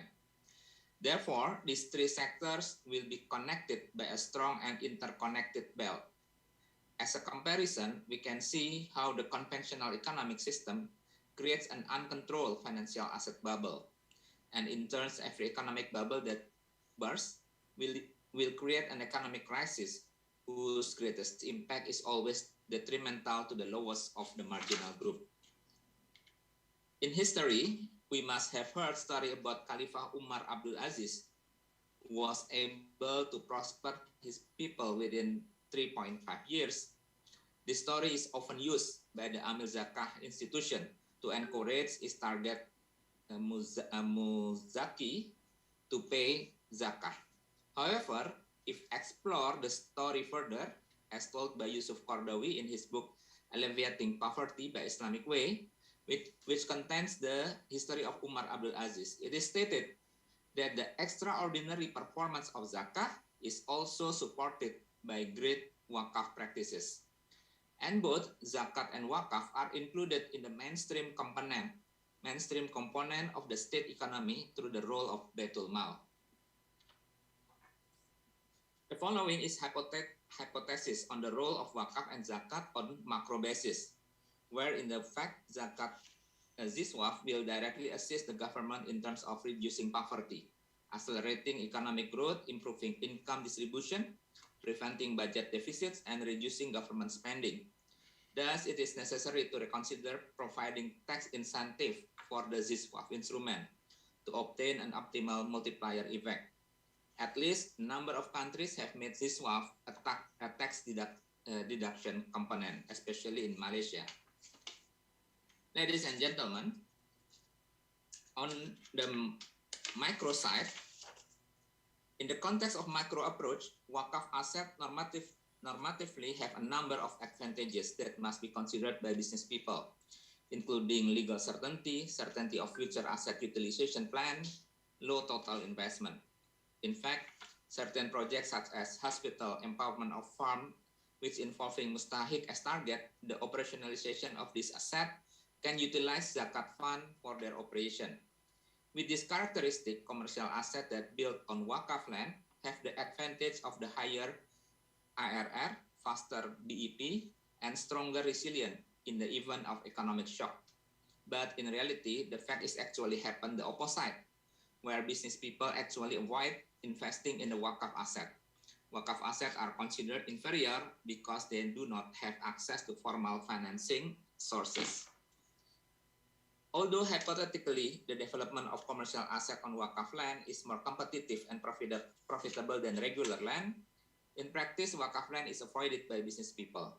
A number of stigmas such as use which can only be used for religious and social purposes, managed by traditional Nazir who are not business-oriented, cannot be used as collateral, are prone to demands from Waqifers. The point is that the financing of commercial assets on Waqf land is an area that is included in the blacklist of banking institutions. Therefore, it is necessary to make breakthrough both in terms of product and the role of institution in order to become compatible, even though this issue should not have happened for Islamic bank. I think this is the space for innovation in the form of combination of social financial instrument to bridge the gap between social and commercial Islamic finance. At least we have started this year with a number of institutions including Badan Waqf Indonesia, Basnas, and BPKH or Hajj Fund Institution to jointly build a project in the form of hospital in Semarang, Central Java. In this case, Badan Waqf Indonesia play a role in providing proper land, both in terms of area and location-wise, while BPKH or Hajj Fund play a role as a provider of fund in the form of CSR and Basnas in addition to fund as well as operational capital from the hospital before achieving sustainable economic of scale. In order to reduce the gap between celestial instrument and conventional market mechanism can be done through two main approach, namely push strategy and pull strategy. Push strategy aims to encourage the presence of Waqf instrument so that they can be immediately implemented effectively to answer the challenge and needs of the community, while pulling strategies aims to attract Sharia institution to reuse the maqasid Sharia parameters of their KPI. Ladies and gentlemen, finally, what we did earlier was an effort to build an ecosystem. The ecosystem strategy that we will build is to connect the key stakeholders who have been spirited so far, namely government, Islamic financial institution, Zakat, Infak, Sedekah, Waqf institution, and the community. We have encouraged Islamic financial institution to function as a locomotive in terms of collecting ZISWAF and providing financing for the development of Waqf asset. Therefore, in the future, Islamic banks must be encouraged as Nazir of cash Waqf. For Amil or Nazir institution, they must be encouraged to start synergizing superior projects on larger scale so that they are able to produce a wow effect for the community. The pattern of competition or musabaqah must be transformed into synergy or muawanah. Besides that, certification program, training, and upgrading also need to be accelerated, including governance aspects such as transparency and reporting. The role of the community is directed an effort to socialize and increase literacy, both through formal education institution as well as informal education, i.e. ulama, parents, and etc., to foster philanthropic value in a family life to become a family lifestyle. Next, the government role is a guide system manifest in the provision of a conducive set of regulation. Imam, you still have 5 minutes more. Yes, this is the last slide. Last but not least is digitalization. In order to build a modern Waqf ecosystem, Badan Waqf Indonesia is currently carrying out a digital transformation, which is expected to be completed in the coming years in the future. In the future, all Waqf stakeholders can be connected in one complete versatile platform. Thank you very much. Jazakallah khairan katsiran. Thank you so much, Pak Imam. Your presentation is very insightful. Okay, ladies and gentlemen, if there are any question, please click raise hand button or write the question in the chat box. Later in the question and answer session, we will give you the opportunity to ask the question directly, or we will read the written question. Now we move on to second speaker, Brother Elnur Salihovic. Brother Elnur Salihovic has PhD degree in Islamic Studies from Faculty of Islamic Studies Sarajevo, Bosnia and Herzegovina. And Brother Elnur now as consultant in UNICEF in PFP division in Geneva. And also Brother Elnur, former head of Zakat office, Riyasat of the Islamic community in Bosnia-Herzegovina. Time for presentation is 15 minutes. Brother Elnur, the time is yours. Thank you, Brother Ahmed. Bismillahirrahmanirrahim. Alhamdulillahi Rabbil Alameen. Wassalatu wassalamu ala Rasulina Muhammadin wa ala alihi wa sahbihi ajma'in. Distinguished participants,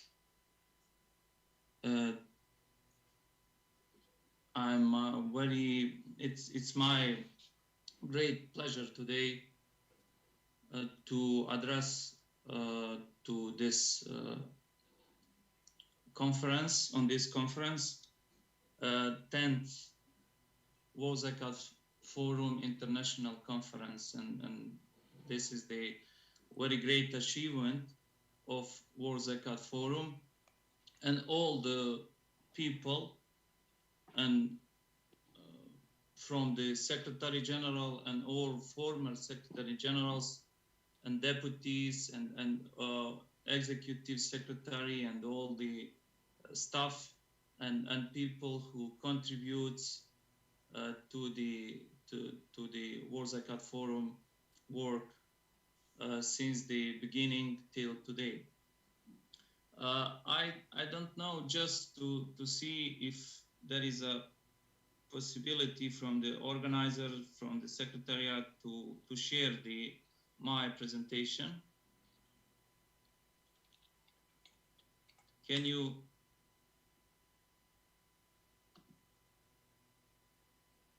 share that?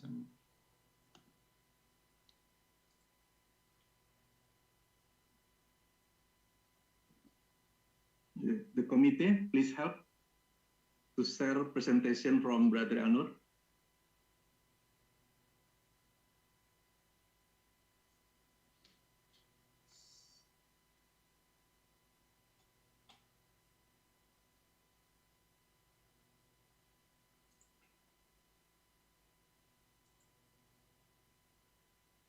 If there is no possibility, I can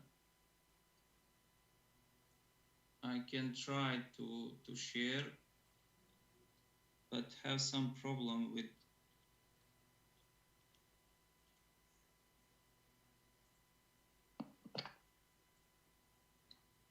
okay.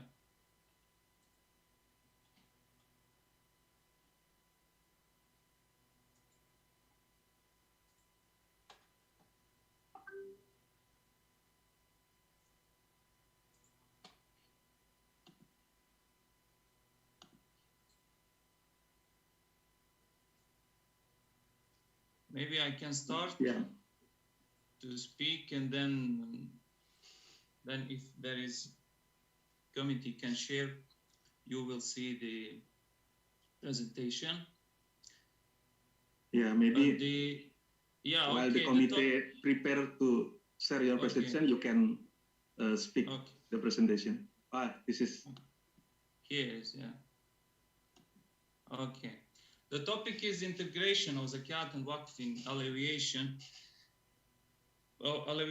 poverty and increasing social welfare. All of us know that this is the very important topic, and in this first panel, we will, I hope, inshallah, we will give some answers and raise some issues and questions about this topic. Next one, please. Next slide. First, we should to address to note the Zakat and Waqf importance and potential.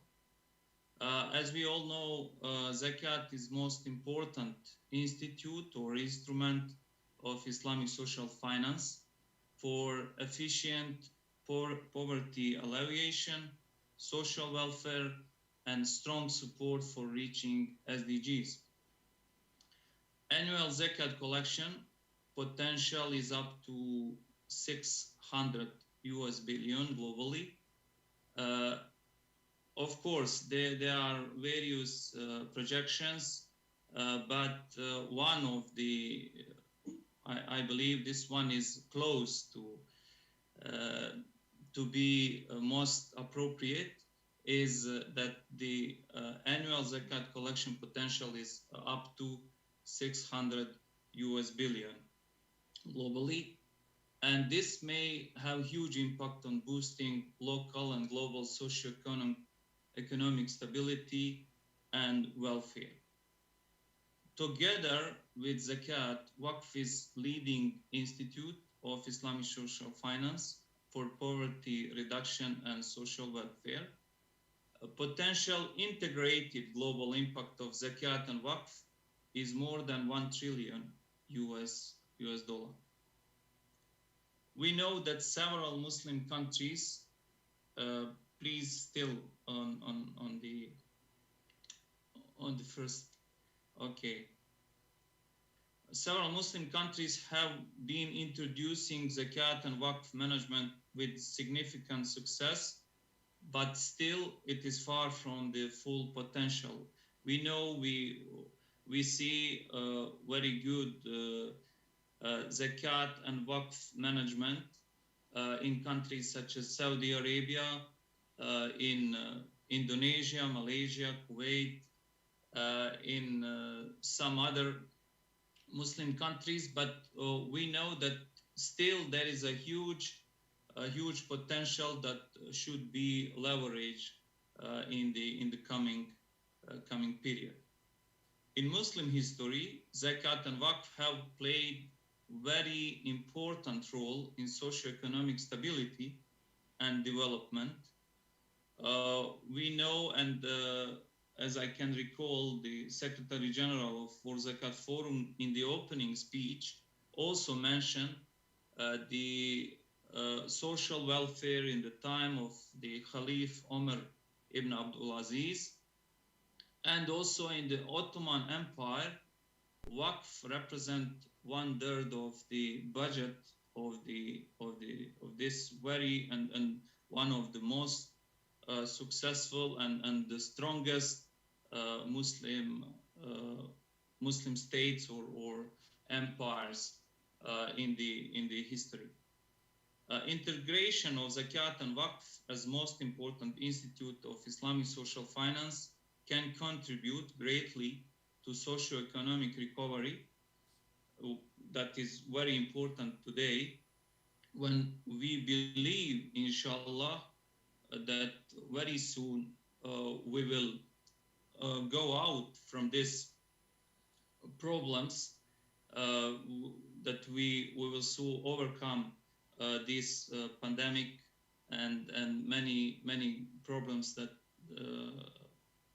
arise during this global crisis. And it is a very important zakat and waqf can play and will play, inshallah, very important role in to contribute to socioeconomic recovery and stability and growth of local and global economies. Therefore, we need greater synergy of zakat and waqf stakeholders, exchange of ideas, best practice, successful stories, and creation of new projects and platforms for collaboration. Next slide, please. I will focus now on some to try to give some examples of the concrete projects that we can work together, all the stakeholders in the zakat and waqf, let's say, industry, Islamic social finance industry, that we can all together work on some concrete strategic projects. For example, we can work on joint projects using waqf land and properties and blended financing by waqf and zakat funds for the poor and needy. As we know, the first two categories mentioned in Quran, in Surah At-Tawbah, in Ayat 60, about the distribution of zakat. We know the first two categories are poor and needy. And in the same time, all of us, all the OIC member countries, all the institutions within these countries and all Muslim majority populated countries are dedicated to the reaching SDGs, and in this creating and working on these projects, we are supporting strongly reaching goals 1, 2, 3, 4, 6, 8, and 10.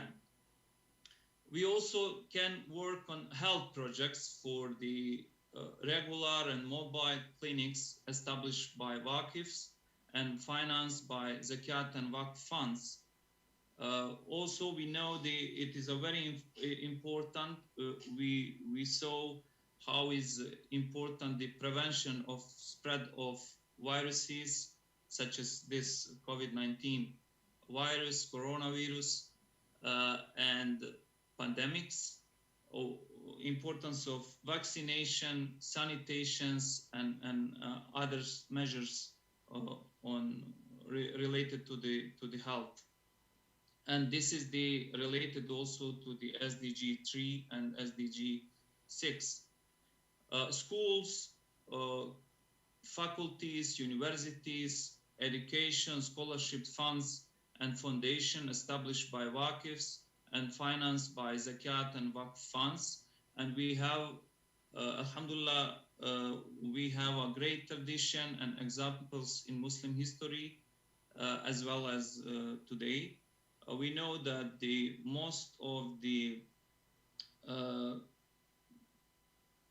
best and most prominent or most eminent and Muslim schools and universities globally was established by Waqifs and is financed, still is financed, such as Al-Azhar and other universities in Muslim countries.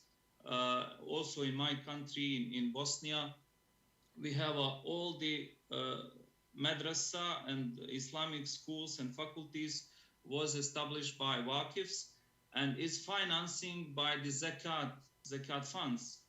And it is a very good example of the integration of zakat and waqf funds, and how zakat and waqf can jointly contribute to the, especially for the education.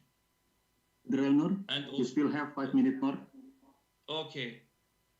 Greater support to startups and innovative solutions that will motivate, support, and enable young people in Muslim countries for greater entrepreneurship and new ideas that will bring necessary transformation of socio-economic environment in Muslim countries. We know that majority of OIC member countries are middle income countries. It is 35 middle income countries. Low income countries are 15, and only 7 high income countries of OIC member countries. And there is a huge need for new ideas, innovation, investments in poverty alleviation, sustainability, and social welfare projects. And this is the work on SDG 8, 10, and 11. Next slide, please.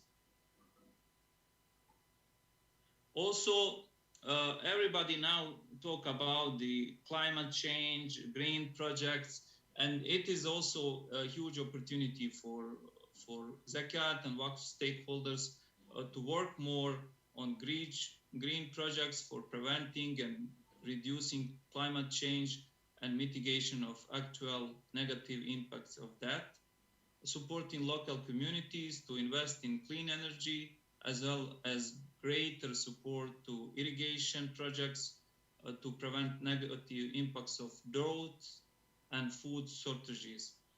Waqf land and joint support by Zakat and Waqf funds can be one of game changers on the ground.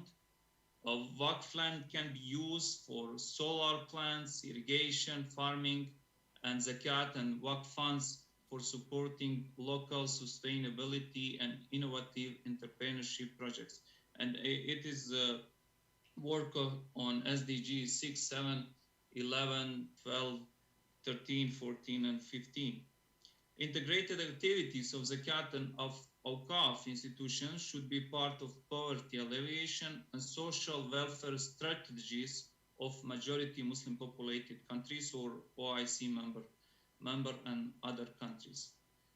In many countries, creation of successful Zakat and Waqf institution and efficient systems that will make additional progress on the poverty reduction and social welfare is still in progress. Next slide, please. Next slide. I believe that we should Zakat and Waqf Forum and other stakeholders globally should to work on some on creation on some platforms, global platforms for collaboration, and one of that this is the one I can propose. One idea is the Global Islamic Social Finance Fund for SDGs, poverty alleviation, and social welfare. This fund is a global platform for partnerships and cooperation with the goal of improving impacts of Islamic social finance, primary Zakat and Waqf on national and global level. The fund can facilitate partnerships and collaboration between funding partners for Zakat and Waqf Forum and governments, agencies, foundations, and other partners from OIC member countries and globally. The fund can provide proper platform for collaboration in utilization of great potential of Islamic social finance for relief, emergency, resilience, development, and social welfare projects. We can discuss this more. Just to finish with the next slide because of the time. Next slide, please. Minute more, Brother Elmer. Yeah, okay. This is the last one.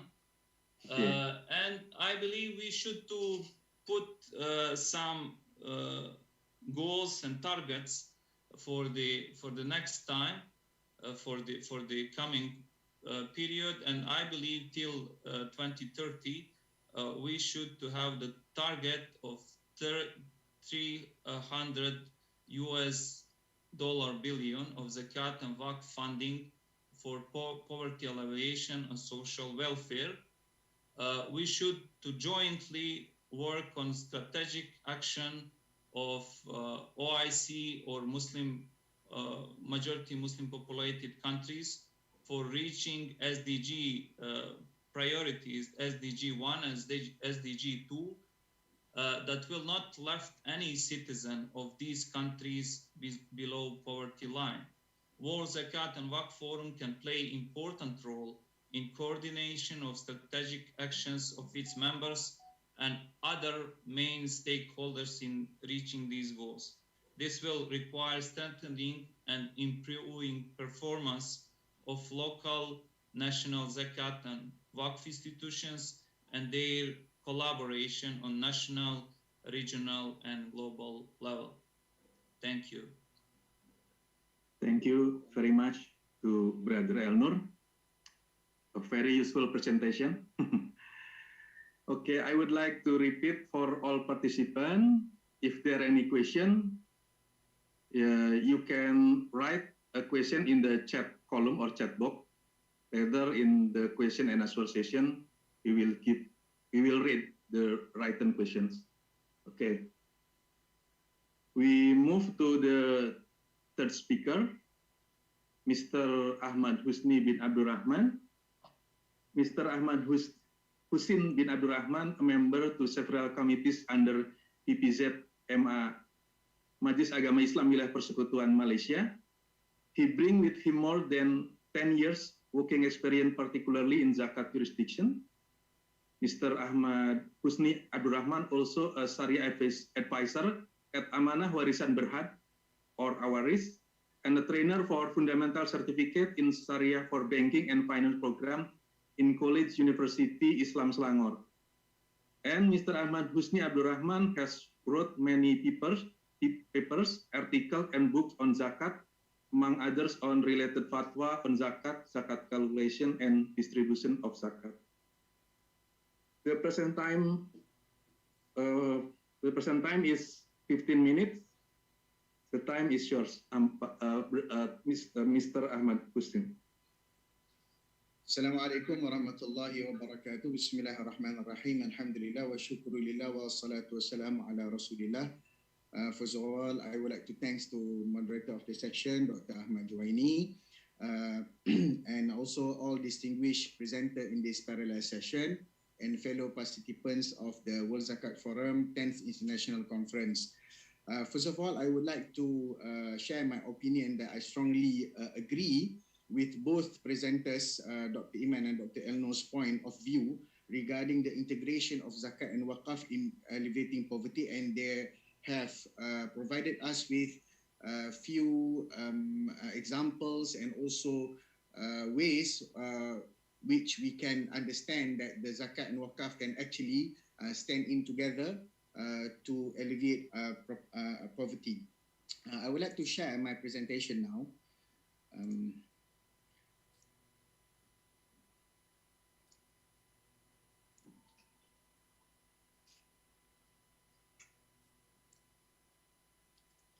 Can everybody see my presentation? The integration of Zakat and Waqf in alleviating multidimensional poverty towards sustainable development goals, SDG.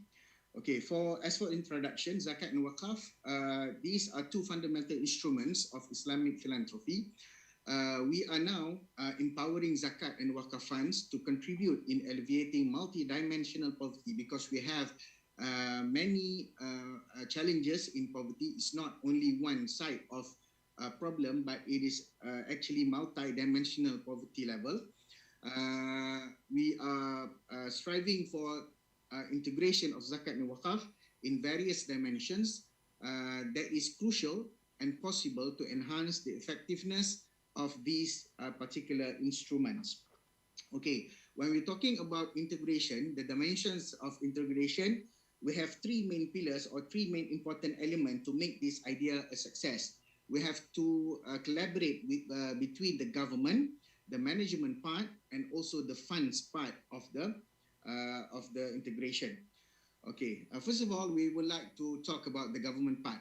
In Malaysian context, the existing Jauhar Department of Waqf, Zakat and Hajj, they should take the major responsibility to integrate between Zakat and Waqf, and we have to enhance the function and operation of Jauhar. Similarly to Indonesia is Basnas, to be at par with other governmental institutions. Innovate approaches to address poverty issue and also social welfare, and we have to amend the existing law, the Zakat Act and also the Waqf Act for the federal territories and also for the all states in Malaysia. When we're talking this in Malaysian context. Okay.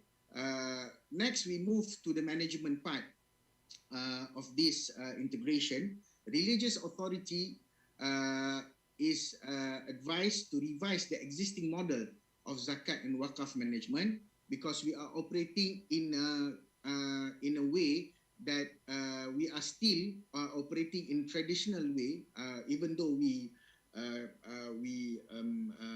accept or we apply new style of doing zakat and also waqaf, but we are still actually in a traditional way. So we have to move further, and we also have to think outside the box for us to do a new model of zakat and waqaf in order for us to alleviate the multidimensional poverty problem nowadays. Okay, issue of centralization, decentralization, and corporatization. These are three main issues that we have, that zakat and waqaf actually it is under the centralization mode, but there are some who do zakat and waqaf on their own, not doing the zakat and waqaf with the government, and also the corporatization of the zakat and waqaf institution. Okay, the next thing is we need to enhance services, aggressive promotions such as da'wah and educational approaches. We have to handle the critics and solve bureaucracy issues wisely with hikmah. A good governance, integrity, and competent way of doing the zakat and waqaf management is really in need. And also we have to do our self-criticism and doing continuous improvement in order for us to meet the challenges nowadays. Okay, the third part is when we're talking about the funds. Okay, when we're talking about the funds, the areas of the funds is, as you can see from the table presented, the areas is collection, distribution, investment, and ownership of recipients. When we're talking about zakat money, the collection of zakat money is only from the wealth that exceed the amount of nisab under certain categories. But for the collection of waqaf, it can be from all types and sources of wealth. In order to, when we're talking about distribution, zakat is only restricted to asnaf, whereas waqaf, there is no restriction for us to spend to anybody, to beneficiaries, whether it is from asnaf of zakat or from outside the zakat asnaf. As for investment, the zakat money actually is permissible. We would like to take or to have the hukama or the fuqaha point of view that permits zakat to be invested, but the return should be returned back to asnaf. And as waqaf, as we know, it is permissible for us to do investment on waqaf. And also the ownership of recipients from zakat is individual, but from the waqaf side, it can be both individual or institutional. From the above areas, the funds of zakat and waqaf should be integrated in order to maximize and utilize this fund for the well-being of ummah. And we have to have the control and audit system in case of misappropriation and mismanagement of funds. Okay, Next step is we want to talk about multi-dimensional poverty. The measurement of poverty is composed of two fundamental steps, according to Amartya Sen, determining who is poor, identification, and building an index to reflect the extent of poverty aggregation.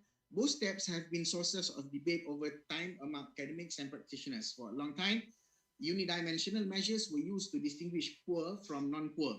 More recently, new measures have been proposed to enrich the understanding of socioeconomic conditions and to better reflect the evolving concept of poverty.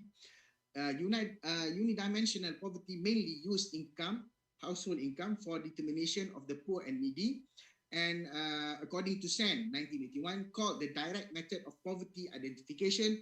Contrasting with the income method, the direct method assesses human deprivation in terms of shortfalls from minimum level of basic needs, and multidimensional poverty encompasses the various deprivations experienced by the poor people in their daily lives, such as poor health, lack of education, inadequate living standards, disempowerment, poor quality of work, a threat of violence, living in areas that are environmentally hazardous, among others.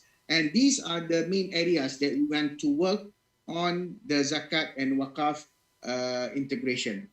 So the three multidimensional poverty areas that we are talking just now is health, education, and living standards. So from the health perspective, we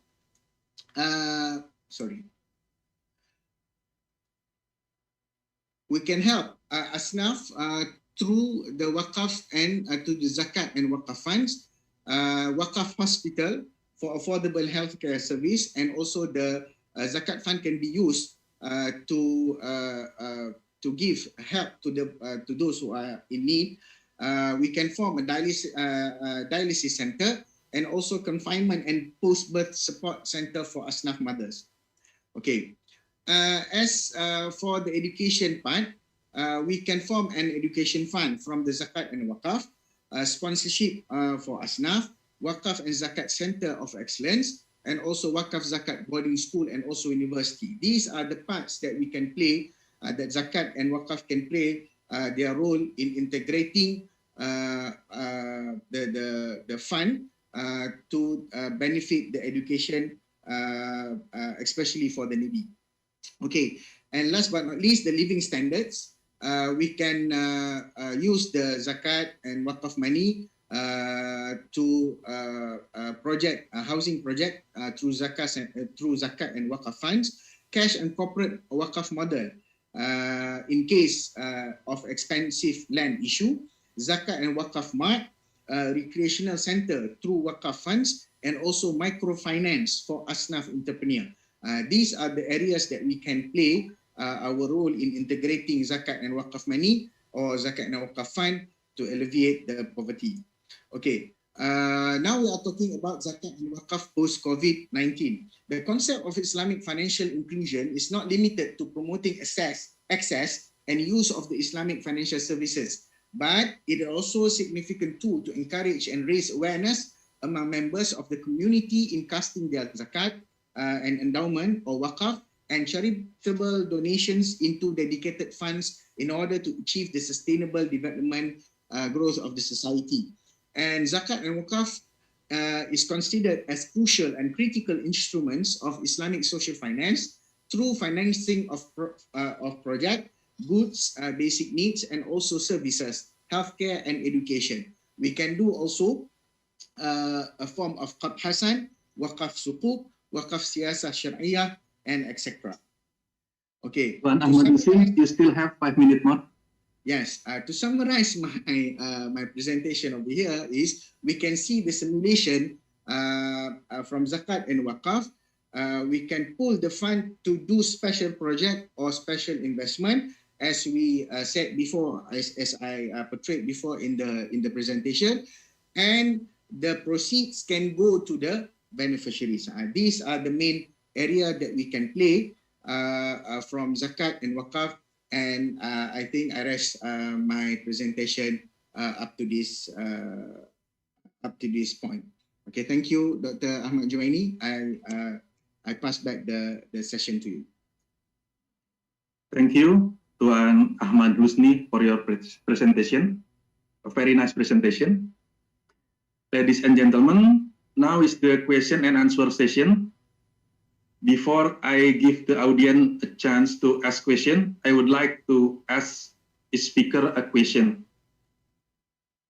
To Pak Imam, the question is, how should the management of Zakat and Waqf be combined to alleviate poverty and improve people's welfare?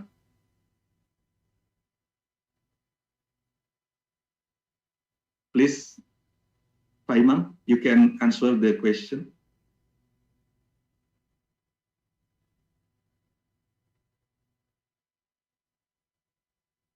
Sorry, I will repeat my question. Yes.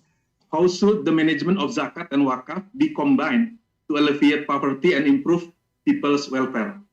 Okay, thank you. Yes, as I mentioned before in my presentation, that actually Waqf, Zakat, Infak, Sadaqah is a complementary instrument. So it should be presented together in every event in the problem of the Ummah. Learn from what has been done by Khalifah Umar Abdul Aziz. Actually, it is not enough just to integrate Zakat and Waqf, but more than that, namely to reintegrate social and commercial finance as well, and make them a component of the mainstream economy. So, in a short is we have started to make a, let's say, merger. Merger is the easy way. First, starting from merger the program first, or merger the purpose of or the object of the Zakah and Waqf, and the next phase is merger in the institution, and the third phase is merger in policy. So currently we are starting with the merger in the program and the purpose of using Zakah and Waqf. In BWI and Basnas experience, we are starting with the building the hospital. Let's say hospital in Masjid Agung Semarang. The land is came from Waqf, and then combining with the Hajj Fund CSR, and then the Zakat Fund is providing the working capital for the hospital, and in order to expand the scale of the hospital until reaching the scale of economics or BEP, and it should be duplicated on the other project. This is so. Again, I just my conclude is starting from now. I think Zakah, Waqf, Infak, Sadaqah, again, it should be present together in every event of the economics problem in Ummah. But again, it is not enough to integrate all the social instrument funds, but also should be integrated with the commercial finance. And last but not least, the government should put it on the mainstream economy policy, not a peripheral, not whatever the extracurricular curriculum on in the economy of the agenda of the economy of the state. Thank you. Thank you, Pak Imam, for the answer. And then for Brother Elnur, I have question. How is the experience of Bosnia-Herzegovina in the management of Zakat and Waqf in poverty alleviation and improving welfare? Yeah, thank you, Brother Ahmed. In Bosnia, I mentioned something in my presentation. We have first our priority of Zakat and Waqf institutions in Bosnia is the education, and we have the great integration of Waqf and Zakat institutions joint efforts in the education, in the improving performance of our Islamic, first of all, Islamic schools and faculties, university, and also other educational institutions. Also, there is during this pandemic, we have very good examples of integration and we can say collaboration between Waqf and Zakat institution, because in Bosnia, all the Islamic institutions are under the Islamic community of Bosnia and Herzegovina that is responsible for all the matters related to Islam and Muslim religious matters within the country. And that's why we have under the one institution, under the one organization, we have the Waqf and Zakat institutions with great collaboration and joint efforts. During this pandemic, we have various projects related to the mitigation of bad impacts of pandemics to the most endangered population.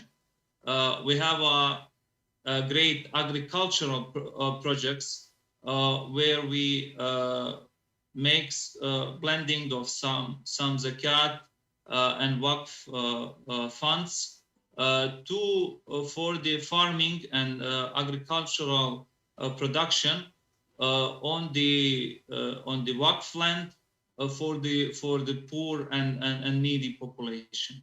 And also there is some kind of Waqf trust funds and microfinancing for the poor and needy, for the people, for the small farmers and people, small entrepreneurs, to be able to help them to be able to overcome all the obstacles and problems caused by this crisis. And this is, we can, of course, we can speak. We have no time to speak about all various projects, but just to mention a few. This is as I mentioned, our first priority is when we talk about the synergy of Zakat and Waqf, is the education and improving our education, and then is the help to poor and needy, because of the fact that in Bosnia, Alhamdulillah, we have not so much people under the let's say in the extreme poverty. And that's why our first priority is and our more focus is on the education. Thank you. Thank you, Brother Elnur, for your answer. And then next to the Tuan Ahmad Husni, similar with the question for the Brother Elnur, I have question. How is the experience of Malaysia in the management of Zakat and Waqf in poverty alleviation and improving welfare? Yeah. Okay, thank you, Dr. Ahmad Juhaini, and also distinguished presenters. In Malaysia, as I said before in my previous presentation, we do have the Department of Zakat, Waqf, and Hajj. Okay, it is called Jauhar. Jauhar is a body that we say that Jauhar is a body that control and oversee the Zakat, Waqf, and Haji in Malaysia. Okay. As for the Federal Territory State of Kuala Lumpur, we have projects on Waqf land. Building hospitals Also, we build masjids, mosques on the Waqf land, and also schools, Islamic and religious school on the Waqf land. So we have the experience of integrating the Waqf and Zakat in education and also health and also religious part of the Muslim community. So how this can benefit to alleviate the poverty, because we don't give directly to the recipients, but those children who are poor and needy can enroll, for instance, in schools, in our designated schools. They can enroll and have education there for free. This is the part of how we are going to help the poor and also the needy in Malaysia, in order for them to get good education, and then they will have a better future, and with that they will strive to alleviate the poverty in their own household. Okay, and also we build a hospital on Waqf land, and we do have a collaboration between Zakat and Waqf in various projects, such as in Johor, in Saham Waqf Johor and whatnot. We also have Saham Waqf in various projects that collaborated with Zakat as a source of fund, and Zakat is doing investment through Waqf projects, and the proceeds will benefit at the end for the poor and also for the needy. Wallahu a'lam. Thank you. Thank you, Tuan Ahmad Husni, for the answer. Next, I will give a chance to some people who have raised their hand. I see from the screen, the first I will give a chance to Miss Basaria Nainggolan. Miss Basaria Nainggolan, you can deliver your question now. Yes, please. Miss Basaria Nainggolan.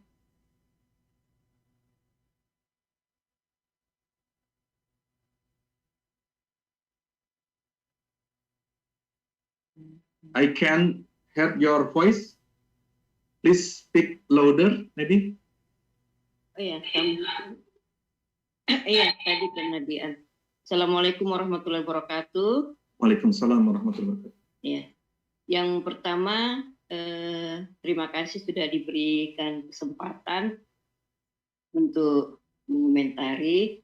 Untuk narasumber pertama, ya, di Indonesia secara regulasi ya, undang-undang zakat sampai instruksi presiden sampai kepada lembaga Basnas ya, provinsi sampai ke daerah, itu kalau dari institusinya sampai ke bawah ya, sampai ke bawah itu Basnas ya sebagai pengelola dana zakat ya.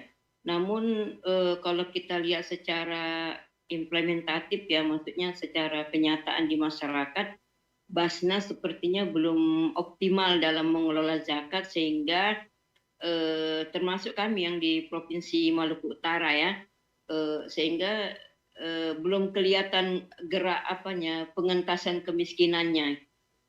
Padahal secara kalau kita lihat dari regulasinya itu undang-undang zakat, instruksi presiden sampai susunan pengurusan itu lengkap, tapi sepertinya sebenarnya apa rintangan halangan sehingga Basnas belum optimal dalam pelaksanaan pengelolaan zakatnya ya, secara manajemennya itu, sehingga sesuai dengan pasal itu dia bisa meningkatkan kesejahteraan masyarakat. Yang kedua tadi integrasi wakaf dengan, kalau nggak salah pemateri kedua ya, integrasi wakaf dengan zakat itu sepertinya sangat menarik ya kalau kita ingin melakukan suatu penelitian, karena memang wakaf zakat ini adalah dana sosial yang berada di masyarakat, yang kalau kita maksimalkan pengumpulannya bisa membantu ya. Memang kalau dalam ekonomi Islam itu kan konsep ta'awun, tolong menolong itu sangat diutamakan. Tadi saya mendengar tentang pembiayaan menggunakan wakaf sebagai pembiayaan ya, sebagai pembiayaan sehingga dananya itu bisa digunakan untuk masyarakat. Itu konsepnya bagaimana ya, bagaimana. Kemudian tadi Malaysia ya sudah melakukan pengelolaan zakatnya ya. Tetapi indikatornya apa? Indikator untuk suatu masyarakat bisa menerima dana zakat itu, sehingga kalau kita lihat di beberapa daerah ya itu lebih diutamakan keluarganya, sehingga betul-betul dana zakat itu seperti pendapat Yusuf Kardawi bahwa dana zakat itu yang diberikan kepada orang-orang yang membutuhkan. Kemudian integrasi ada 3 tadi saya lihat itu ya, antara pemerintah ya, pemilik harta dengan lembaga ya. Itu bagaimana supaya optimal, karena memang sebenarnya dana itu kan ada di masyarakat ya, dana zakat itu ada di masyarakat, termasuk juga dana wakaf itu ada di masyarakat. Tapi bagaimana masyarakat bisa memiliki kesadaran yang penuh sehingga zakat dan wakaf itu bisa dioptimalkan, dan lembaga yang ditunjuk itu juga bisa memainkan perannya. Terima kasih. Assalamualaikum warahmatullahi wabarakatuh. Waalaikumsalam warahmatullahi wabarakatuh. Thank you and terima kasih Ms. Basaria Nainggolan. The first question for Pak Imam. The question is about how to improve the effectiveness zakat law or zakat regulation in Indonesia. Maybe like the question. How to improve effectiveness zakat regulation in Indonesia. Okay, thank you. Even it is not, actually this is not my jurisdiction, because again basically I'm representing the Badan Waqaf Indonesia, but maybe I could explain why the penarikan zakah ya, or zakah withdrawals langsung kepada pegawai negeri atau karyawan tidak efektif gitu ya. Because again it is not only related to technical matters but also to the literacy and politics condition. Although theoretically the direct withdrawal of zakah will increase the amount of zakah mobilization significantly. Jadi kalau memang teorinya sih sebenarnya mudah gitu ya, apabila zakat itu ditarik secara langsung baik itu kepada karyawan kemudian pegawai negeri, maka secara otomatis jumlah daripada zakat itu meningkat. Tapi sekali lagi isunya tidak hanya dalam konteks teknikal, tetapi juga isunya masih menyangkut aspek literasi, pemahaman, kemudian juga tadi politik termasuk ketentuan dan penerimaan masyarakat, dan yang terakhir ya kesiapan daripada daripada amil zakat dengan program dan reportingnya. So the implementation should be more careful. There are many prerequisites, banyak persyaratan yang harus disiapkan that need to be prepared, such as reporting system, program effectiveness, transparency, and supervision, and not but least is political condition. Jadi seperti itu Bu. Jadi tidak otomatis kita bisa langsung kalau memang di daerah-daerah tersebut lembaga amil zakatnya masih belum siap dengan manajemen yang bagus, kemudian reporting sistemnya juga dan transparansinya. Jadi memang bertahap, tetapi I believe that kita akan menuju ke sana. Dan saya yakin teman-teman Basnas tengah menyiapkan, dan sekali lagi yang saya tahu juga Basnas itu menganut pola desentralisasi. Jadi kalau yang dituntut adalah Basnas pusat untuk hal-hal tertentu, sebenarnya yang punya PR juga lebih banyak adalah Basnas provinsi. Mungkin sementara seperti itu, dan mohon maaf apabila ada yang salah karena terus terang saya lebih memahami wakaf daripada zakat. Tapi tadi kurang lebih seperti itu. Demikian, terima kasih. Thank you, Pak Imam, for your answer. And the second question for Brother Elnor, Miss Basari Nainggolan need more explanation about how the wakaf can be source of financing. Brother Elnor? Yeah. Can you explain? Okay, Can you answer? We know that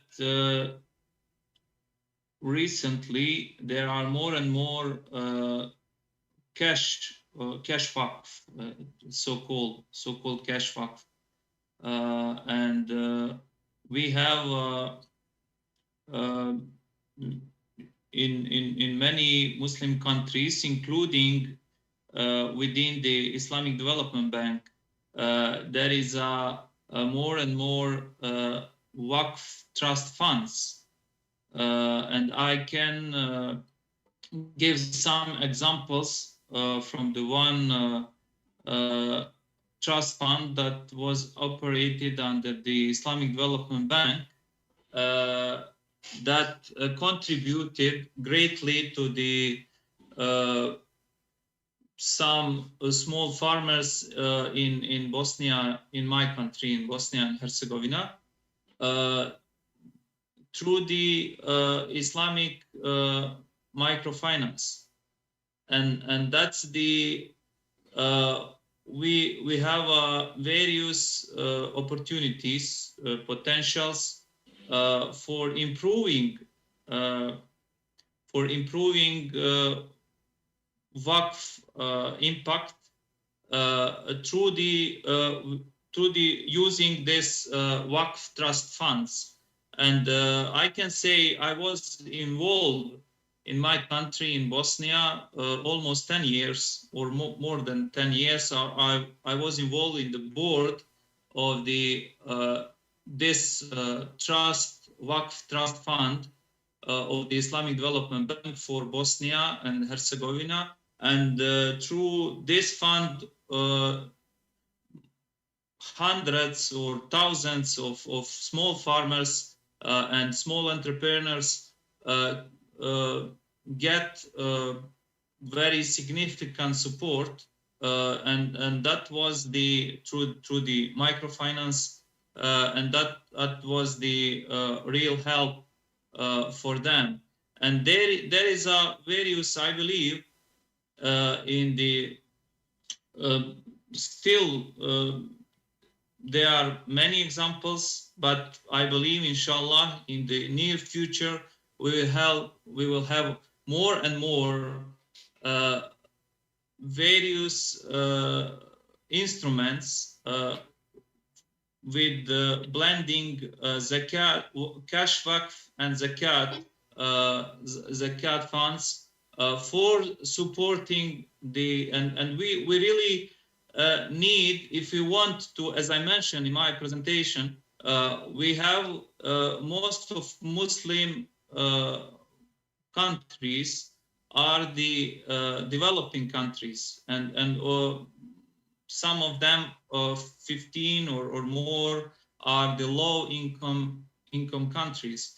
And if we want to have a greater development and to change the situation, socioeconomic environment in these Muslim countries, we need also, together with all the strategy and all the various measures from the governments of these countries, or various economic instruments, we also need the proper use of zakat and waqf potentials, including these blending of zakat and waqf funds for supporting new ideas, and that of course will be Sharia compliant. And I believe we have and that's why we need the proper Sharia understanding of the, not only just to talk about, when we talk about zakat, just to talk poor and needy, and that's the stop, and not go beyond that. Or we really have I believe Sharia is wide enough, and we can find the better solutions for the Muslims worldwide to change current socio-economic environment, and that should be we should to put more efforts, including better utilization, better leverage of potential of zakat and waqf. I can. This is the in summary. We can talk about some concrete projects, but I don't know if we have enough time. Thank you.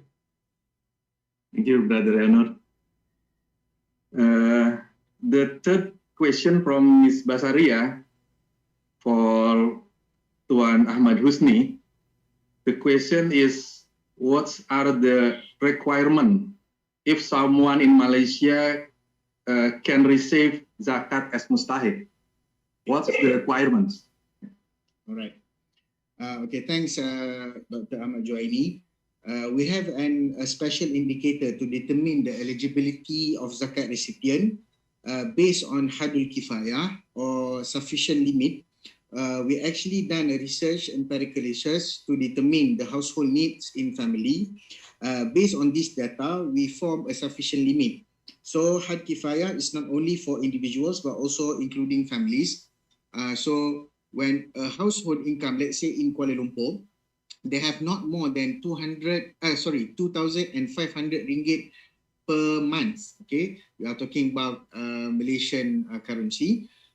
If a family or an individual have the household income of not more than 2,500 ringgit per month, he or she or the family can be considered as mustahik for zakat. Okay, this is regarding the zakat recipient.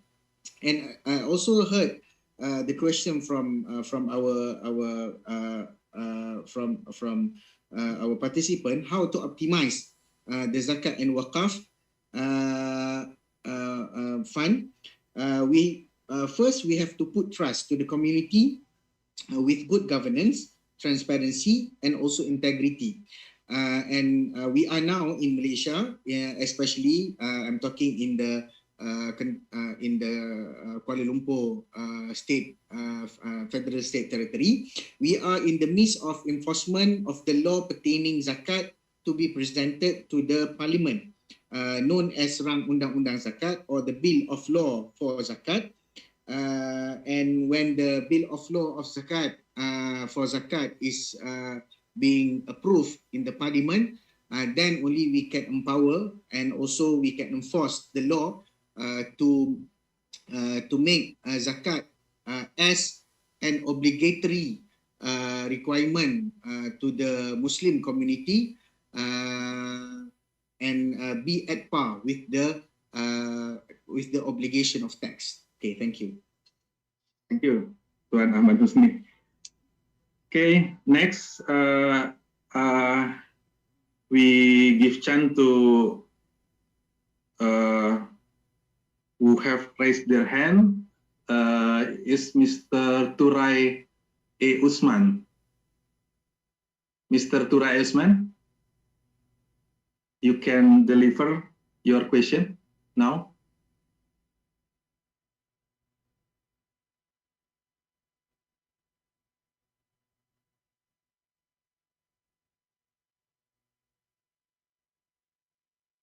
Mr. Turai Usman, can you deliver your question now?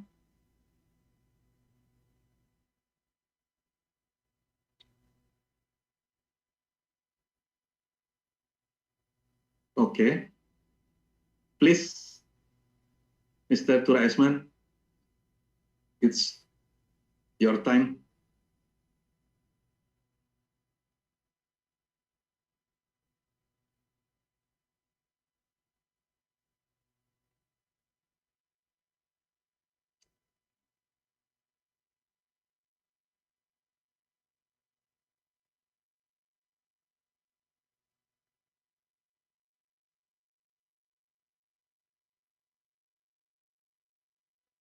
Can you on cam?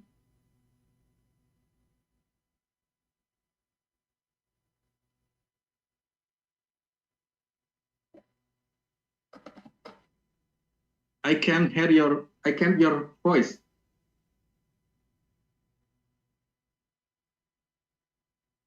Please speak louder.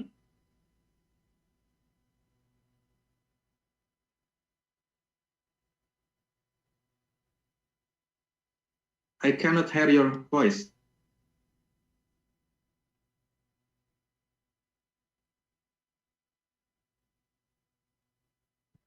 Dr. Ahmad I'm Juwaini. sorry, Mr. Tura Usman. Dr. Ahmad We Juwaini. still cannot hear your voice.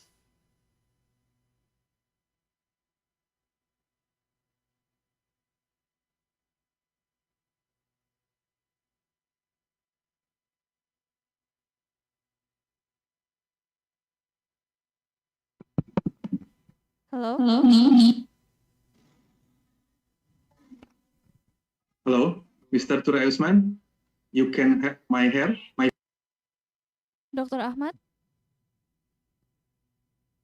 Dr. Ahmad Juwaini, can you hear me? Okay. Maybe we can move on to the other the other participant who has asked a question, because it seems that from Mr. Turai there is a problem with his signal.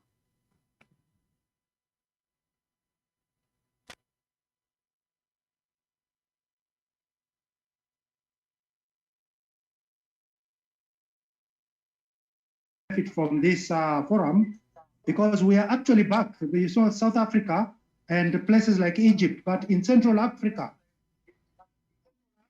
we are Kenya, Central Africa, places like this, we are still very broadly backwards in Zakat.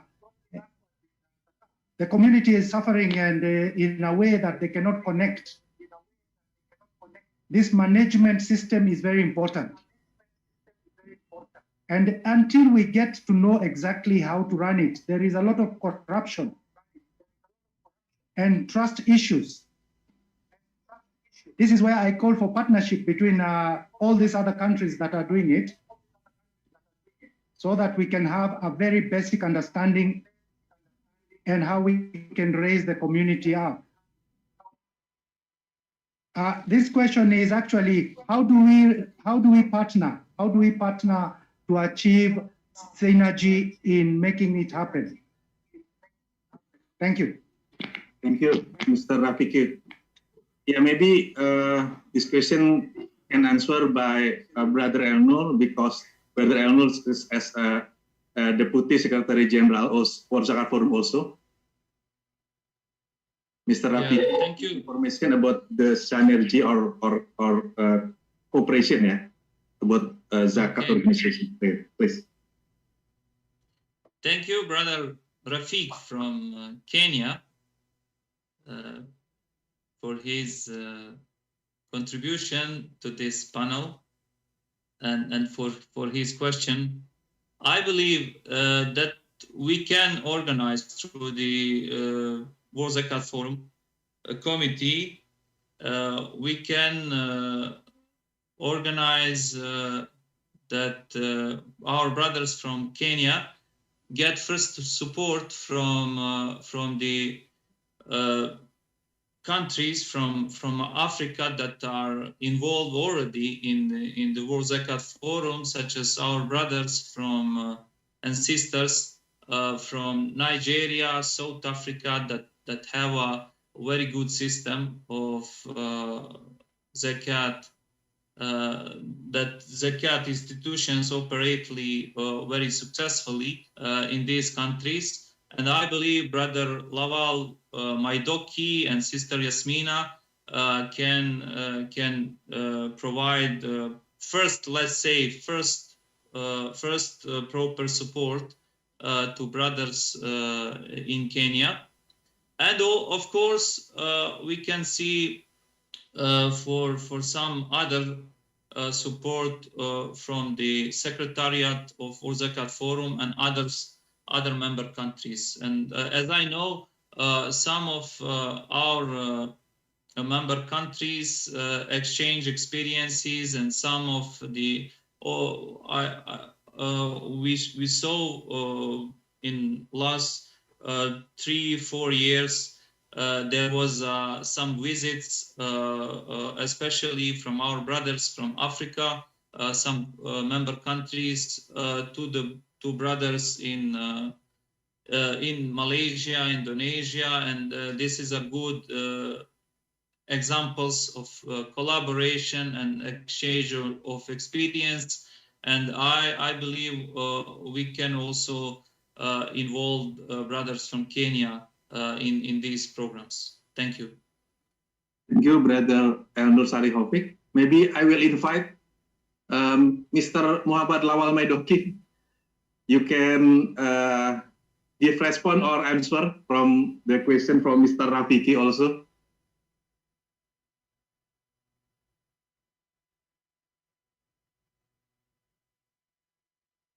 Assalamualaikum warahmatullahi wabarakatuh. Waalaikumsalam warahmatullahi wabarakatuh. I am glad that I'm given this opportunity to help Brother Elnur Milosevic, my friend father, but he has been able to deal with the Brother Almaidoki. And okay, thank you. Brother in Kenya, effort has already been made much earlier than now to reach out to them. Our brothers in Sudan, our brothers in Uganda. And for your information, the Sons of in South Africa is one of the strongest Zakat and Zakat, as well as the Waqf in South Africa, also with regards to Waqf. One of the strongest in Africa. And you are supposed to be covered by the Deputy Secretary General of World Zakat Forum in Sudan. He is in this forum, and I know that for some, yes, there are some issues with respect to our brothers in Sudan. But remember, Sudan also has Institute of Zakat. Many of them are shed light by our brother Elnur from Bosnia. It is very true. The forum is open to everyone. I cover the sub-Saharan Africa, especially the West Africa. In most of these countries, I visited them personally. And I believe if you leave your contact to the Secretariat of World Zakat Forum, you will be linked. And I think we can discuss outside the forum discussion here on how further we can consolidate that of Kenya. But I believe we have also reached out to Kenya, but only the response has not been very, very, encouraging as expected. So you are one that can help, either through the Islamic Council of Kenya or any existing institution dealing with Zakat and Waqf in Kenya.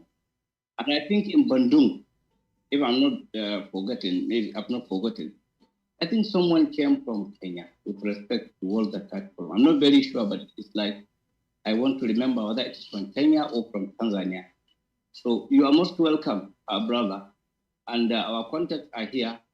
And as said by Brother Elnur Milosevic, I and Sister Ismina Franca and the other brother from the Institute of Zakat or from Sudan, the Zakat Chamber, we will put hands together and see how we can help not only those of you in Kenya, but our brothers in Tanzania and our brothers, the whole in Africa, to join us.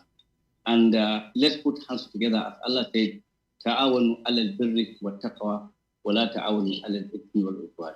So this little response, I think, suffices, and we can talk outside the forum or after the conference. We can discuss further with our brother. Thank you very much for this opportunity, Brother Ahmed Joani.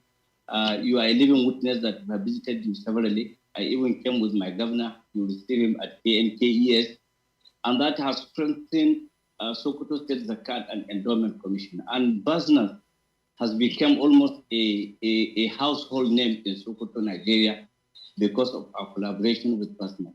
We visited PPZ in Malaysia. We visited Lambaga Zakat, Negeri Keda. Our very good friends who have also now even reached out to Al-Buhari International University to take some orphans and some students, just like they have done to Basna, to also enjoy that support of education. And also, if you remember our brothers in Salango, who are part of the organizers at Lambaga Zakat Salango, they have been very, very good friends. And I'm going to make a presentation later, maybe tomorrow. I'm going to raise some of this issue in terms of networking. So thank you very much for this opportunity, and may Allah reward all of you who have enjoyed this presentation. And thank you very much. Assalamu alaikum wa rahmatullah. Waalaikumsalam warahmatullahi wabarakatuh. Thank you very much, Brother Lawal Maidoki. Next, I will read the question from the chat column or chat box. Maybe the committee can show the question.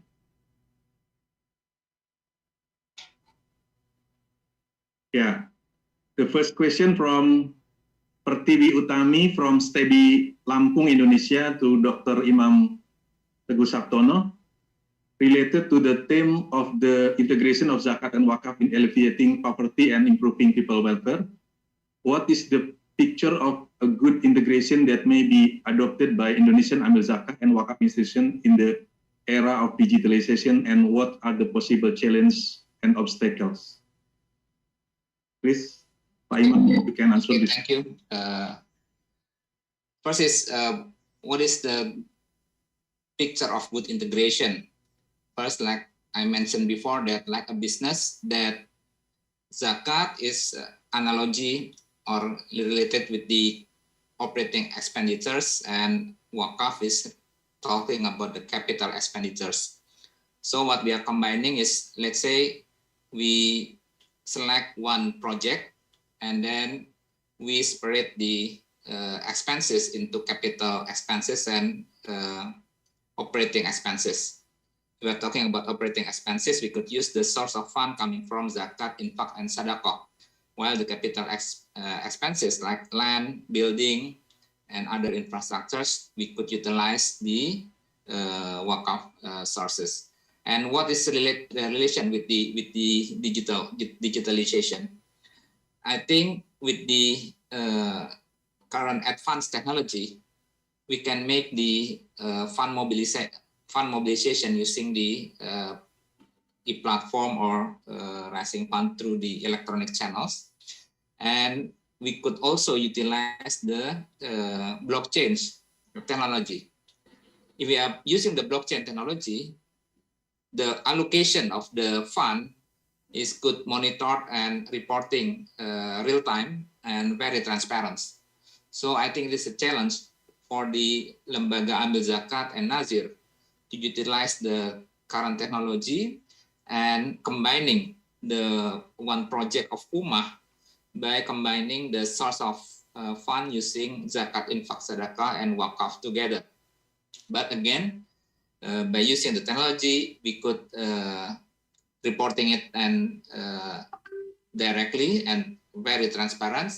So it is could create the good ecosystem for the zakat and wakaf as well. Thank you.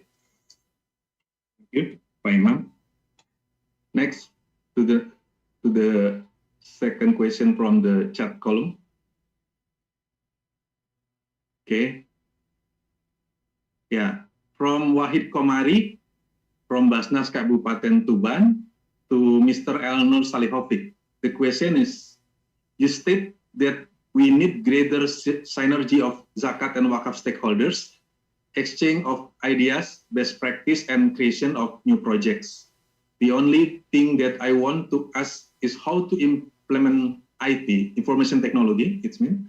I see everywhere, including in Tuban Regency, there are a lot of families need help. There are 100 children got lost their father or mother, whereas they are still alive to run their need to school, to eat, and soon. There are a lot of small traders have problems in getting capital, getting markets. How can we in Tuban Regency help them? I do hope there is a real synergy between Basnas Kabupaten Kabupaten Tuban, to any ZSWAP stakeholders. Yeah, maybe this is case in Indonesia, but Mr. Elnur Salihovic, you can answer the case study, this case study. Yeah, thank you. As I mentioned earlier, yes, there are many problems, unfortunately, globally, not only in Indonesia, in many countries, especially during this pandemic. Many families and poor and needy people lost their income and the possibility to work, and of course, as I mentioned earlier, there is a responsibility, first of all, responsibility of the state, and as we know, in various parts of the world, and including the OIC and Muslim majority populated countries, we have various systems and various situations. And in my country, the first responsibility for social care is on the social services of the government. And this is the first address that the poor and needy people should to apply for some support. Additional support they can get from the Islamic community, from the Zakat and Waqf funds. And it is during this pandemic, we saw the importance of proper and strong local and national institutions, and that they can provide the proper first aid to the most endangered population. And I mentioned in my country one of the good examples how we are supporting the people who can't get the loans from the banks because they have no proper, let's say, they can't provide the proper guarantee for returning the financing. We have here in Bosnia, and I believe in many Muslim countries, there are various funds, trust funds, and funds that provides Zakat and Waqf institutions for supporting the small entrepreneurs, people who need not only, I don't talk only about the people who are in extreme poverty, the poor and poor population that really need to be the responsibility of all of us. We really need to care and not to allow that we have in our neighborhood that we have the people who are in extreme poverty. And this is the responsibility not only of the governance, but for all of us. I'm talking about the people who lost their income during this pandemic, and I think this question is focused more on that.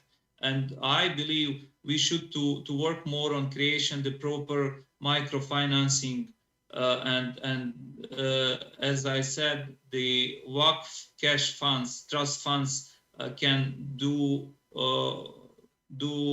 good job on the ground, good impact on the ground, and this revolving trust funds, microfinance funds can help to many people, small farmers, small entrepreneurs, to overcome the problems caused by this pandemic. Thank you. Thank you, Brother Elnur. Okay, next question. Yeah, from Sadiq Ahmad Ali from Waqf and Trust Commission in Zanzibar to Ahmad Husni bin Abdul Rahman. Question: through what means are the zakat funds distributed to the member countries? Yeah. Tuan Ahmad Husni, you can answer this question. Assalamualaikum warahmatullahi. Thank you, Dr. Ahmad Juaini, and thank you from Brother Sadiq Adam Ali from Waqf and Trust Commission in Zanzibar. Zanzibar, we knew Zanzibar famously from the famous singer of Queen. Actually, just to relate with Zanzibar. Through what means are zakat funds distributed to the member countries? Okay, in Malaysia, especially in Kuala Lumpur, we do have a scheme called a Wakalah scheme. This Wakalah scheme is regulated within the zakat organization. Okay, when individuals or organization or also institution, when they pay zakat, we provide them some part of the zakat that have been paid. Let's say, for example, when an individual or organization pay their zakat, let's say they pay their zakat around 100,000 ringgit Malaysia. So we give back the zakat money after they have paid the zakat to us. We give them back and appoint them as an agent for us to distribute the zakat money either to the people or to the recipient, to the asnaf that they already have in their own community, or they can give the zakat to the neighboring countries that are in need, if they have the connection with all the poor and also the needy to the neighboring countries. In Malaysia, what we have done is we give aid and also we give financial help to the students who are studying in Malaysia, to the foreigners who are studying in Malaysia. For example, we give them help in paying their tuition fees, their universities fees and whatnot, and also we are helping also the family. If they bring their family, we also help to give monetary support to them so that they can continue studying, and also giving financial providence to the family. So these are the kind of zakat can be distributed to the member countries or to the neighboring countries by the mean of doing wakalah zakat, so that the individuals that receive the wakalah can give the zakat money or can give the zakat money to it is not limited inside Malaysia, but it is they can use the zakat money to give to anybody outside Malaysia as well. Wallahu a'lam. Thank you, Tuan Ahmad Husni. Maybe we will read two question more. Okay, next from, yes. So the question, the committee, please show the question. Yeah, from Ryan Luminares, Al-Azhar Zakat and Waqf Institution from Jakarta, Indonesia, to all speakers. What do you think is the best way to help overcome urban poverty, which is currently very challenging? Regardless of how important it is to eradicate rural poverty, is the issue of urban poverty in developing countries, especially member of the OIC country, is certainly very important. What do you think about this problem? There are many unemployed youths, poor urban air quality, high population density, and the lack of asset owned by urban poor families are very worrying. This question for all speaker. Maybe first this question answered by Pak Imam.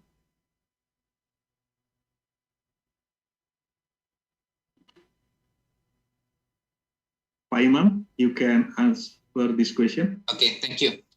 Yes, I think there is two kind of measures. First is the corrective measures, and then the second is the preventive.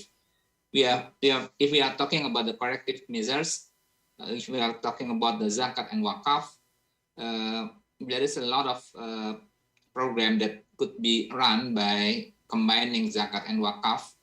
First is about the providing the housing facility, the simple but decent housing facility by using the wakaf land in the urban area. Based on our experience in Badan Waqaf Indonesia, there is quite a lot of wakaf land still in the city. Again, why we should build the housing facility, because if we could put them on the decent simple housing facility in the city, not the area, we could make efficiency in terms of the transportation cost. And then the second is by providing the working capital for the micro finance with the training and the also training and technical assistance. And then the second is we are talking about the working opportunities. And then this is about the corrective action. And then the preventive action, you have already mentioned that the rural, about the there is a lot of program that we could make to alleviate the poverty in the rural. And then Waqf again could be make a lot of programs. First is providing the land, maybe second about the providing the farming infrastructures such as the huller and then tractor, something like that. And then the zakat could be directly giving for them. First is zakat in terms of the urgent to buy the necessary things like food and others like health and education. But the second zakat also could be used as a qardul hasan, or to be used as the working capital, as long as the receiver is including on the asnaf. Maybe this is my question, my answer. Thank you. Thank you, Pak Imam. Next, maybe Brother Elnur, you can answer this question also. Yes, I think Brother Imam, he already answered very well this question. This is the one of the big problems for especially for the Muslim countries with big population and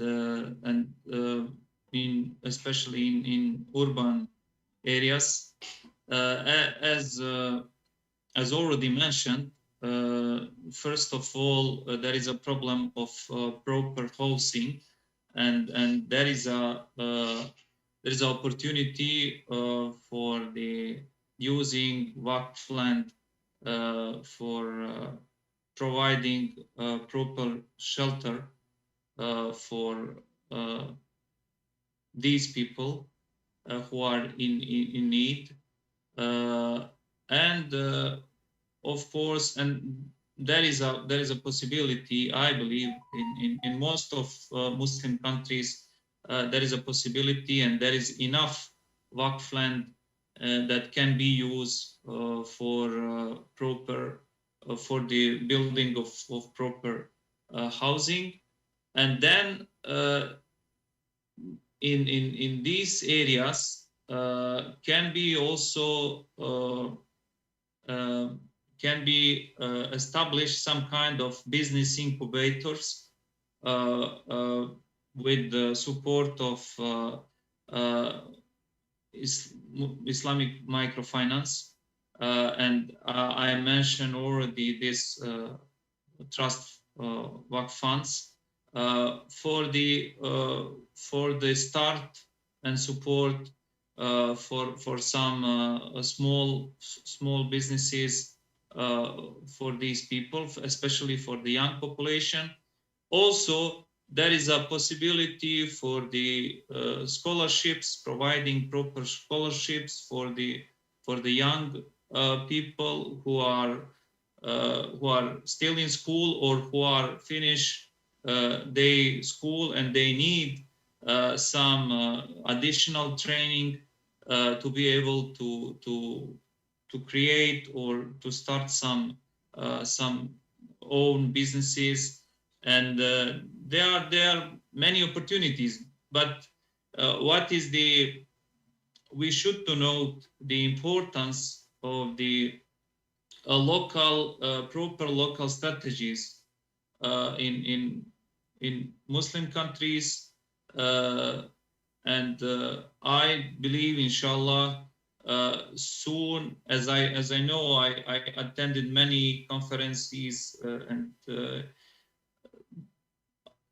where various institutions, various organizations talking about these problems, about the urban poverty and problems with the housing and everything. And there are many ideas, but unfortunately, still there are not so much concrete projects. And I believe we should focus in the coming period. We should focus mostly and more on the concrete projects. It is much better to implement and to create some successful stories to show. As I mentioned earlier, it is also very important, the exchange of ideas and the exchange of these successful stories and examples. And it is very important to have a strong local institutions and national institutions, and of course the regional and global collaboration on this. Thank you. Thank you, Brother Elnur. Next, the answer from Tuan Ahmad Husni. Okay, I think both of the presenters had answered the question thoroughly, but what can I say? That there is a saying in Arabic, "Ma la yudraku kulluhu la yudraku julluhu." What can be done completely, don't leave it's all completely. In order to eradicate all the problems stated, we had to start somewhere, and yet we have started. We should improvise, enhance, and also not losing our hope.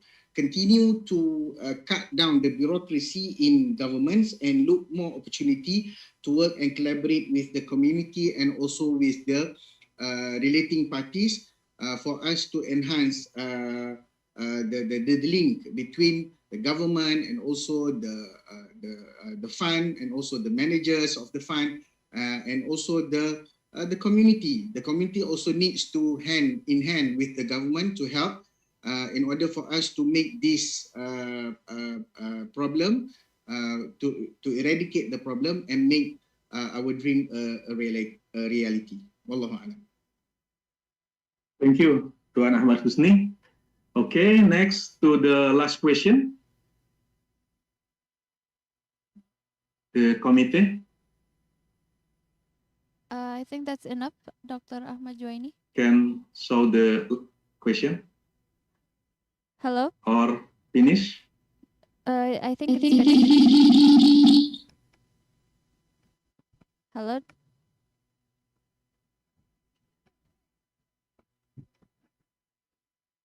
Okay, I think it's finished for this session.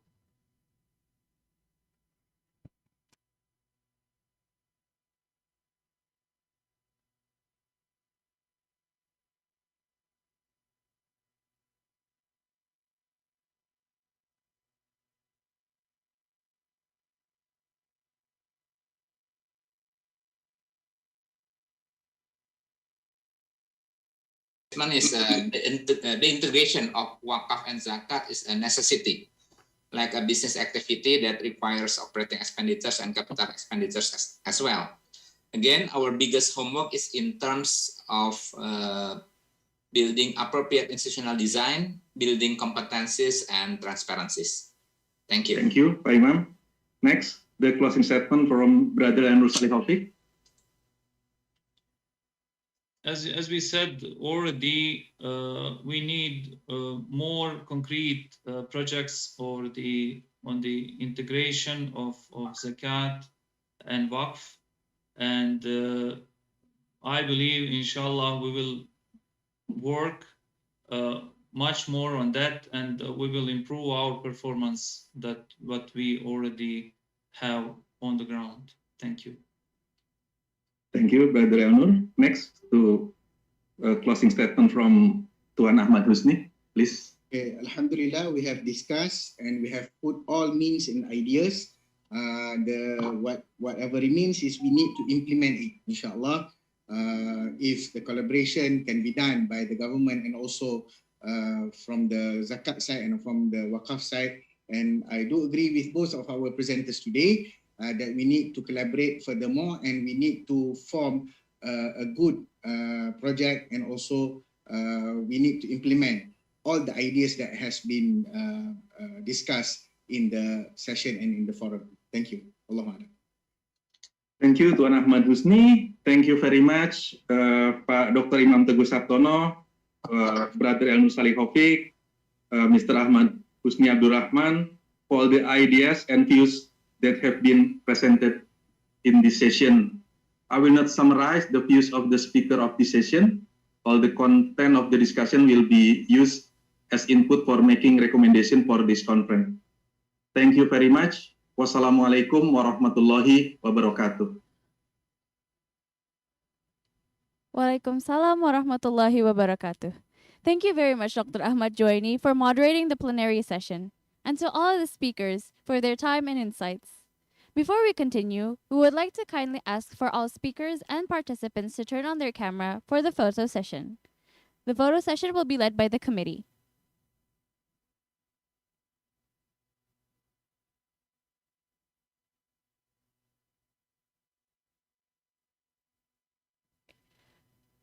I will count to 3. 1, 2, 3. Okay, one more time. 1, 2, 3. Okay, thank you everyone. Alhamdulillah, we have finally finished the first plenary session. Ladies and gentlemen, we will now continue with our next agenda, which is the presentation and international expos on the World Zakat Performance Index.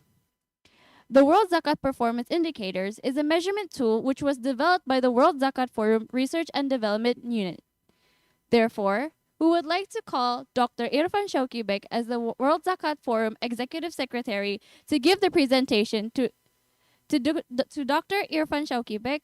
The time is yours.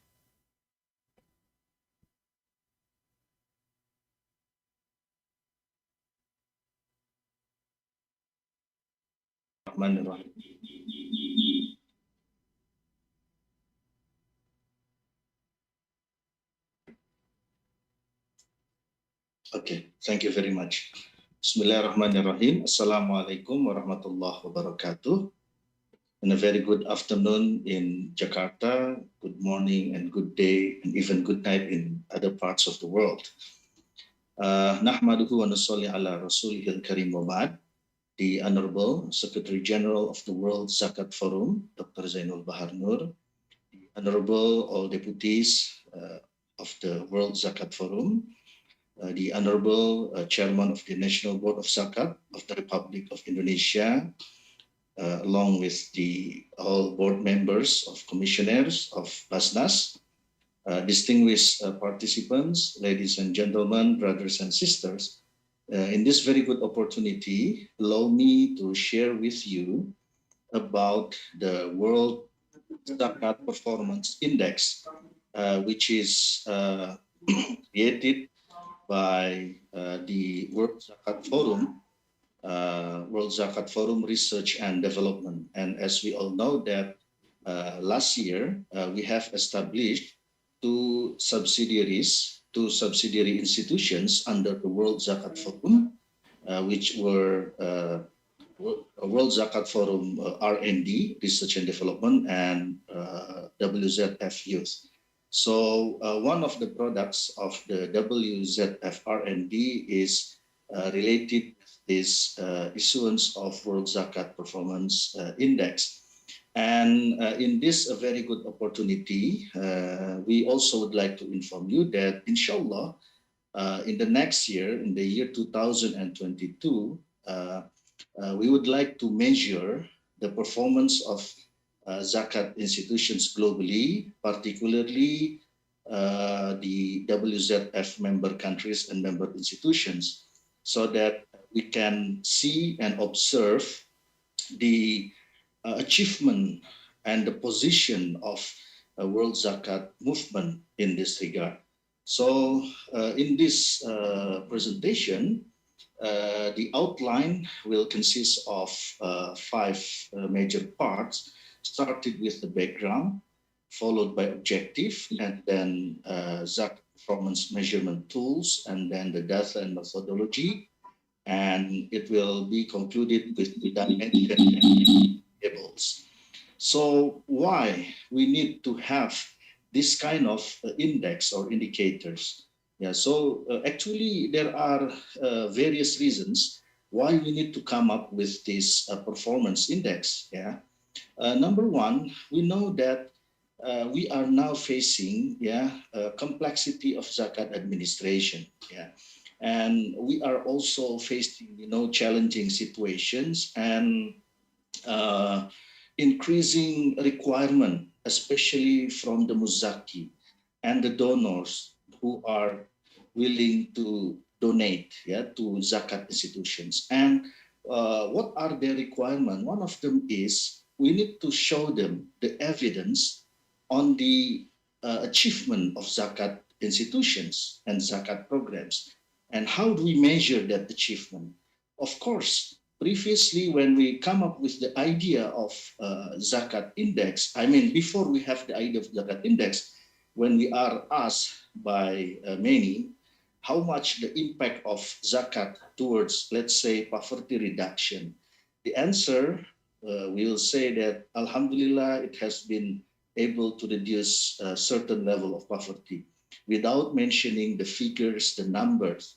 Yeah, so by that, so we just answer the question with our feeling. But now, with the assistance of the index, we can have a certain numbers, figures that can be made accountable before our donors or muzaki.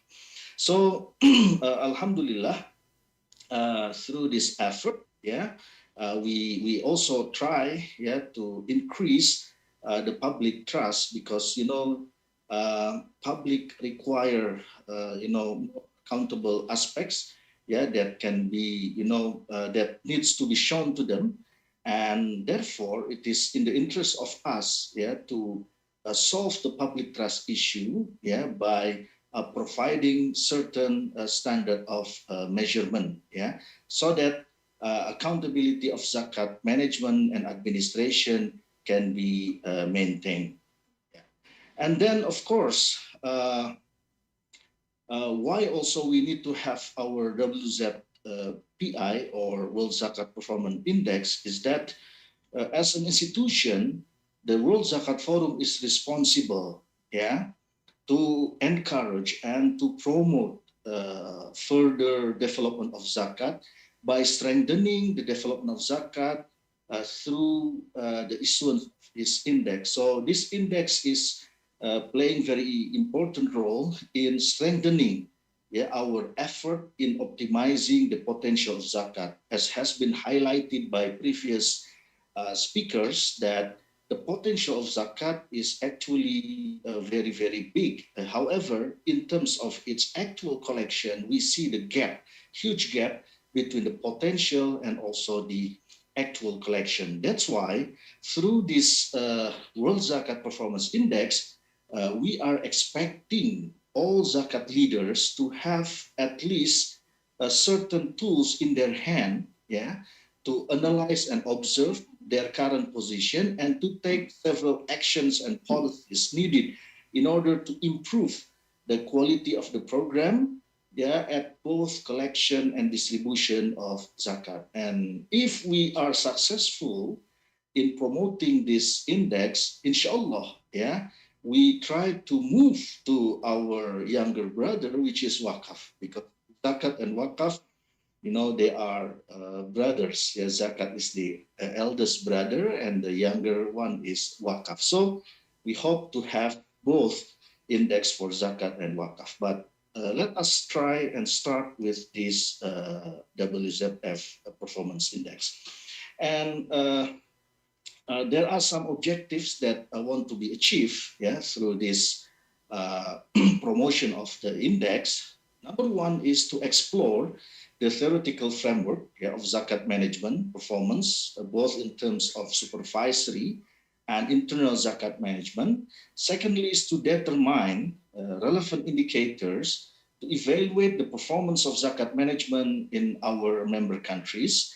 And number three is to provide a robust measurement tools for WZF and its member countries in evaluating zakat management performance at global level and in the respective countries. So hopefully we can have more strategic move through the issuance of this index, so that we can compare the performance of each country and we can find out what are the weaknesses and the strength that we have in each member countries and the solution needed in order to reduce and minimize our weaknesses and to optimize our strengths so that the objective of zakat management can be achieved successfully. Okay, and before I come to the dimensions and how we come up with this World Zakat Performance Index, actually in many countries, in some countries, not many actually, we have some, practical evidences, that attempt to evaluate the performance of zakat system. And let me begin with these Zakat Core Principles, or ZCP. This ZCP is basically a document that attempt to identify various dimensions needed in order to produce, qualified zakat management system. And if you look at the Zakat Core Principles, we have several dimensions in it. And within those dimensions, we have identified several core principles that can be utilized as the basis for us to construct the performance index. For example, from the supervisory standard, it has several, core principles, several aspects that need to be taken into consideration when we try to have a qualified and good supervisory standard.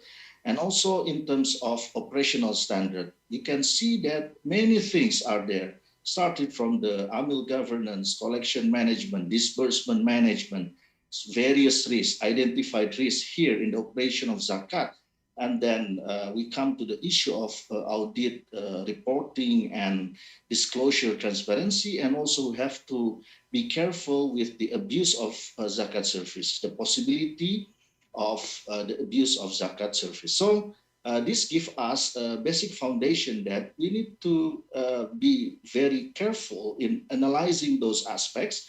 And of course, through the index that is designed on the outcome base, we can find out that whether these aspects have been implemented properly in our system or not. So another practical evidence can also be observed from the case of Malaysia in one of the study, on the efficiency of Islamic institutions, Malaysia. So they have attempted to evaluate the performance from 4 major dimensions comprising input, process, output, and outcome. And these are the variables reflecting those dimensions. And this is called ZPI.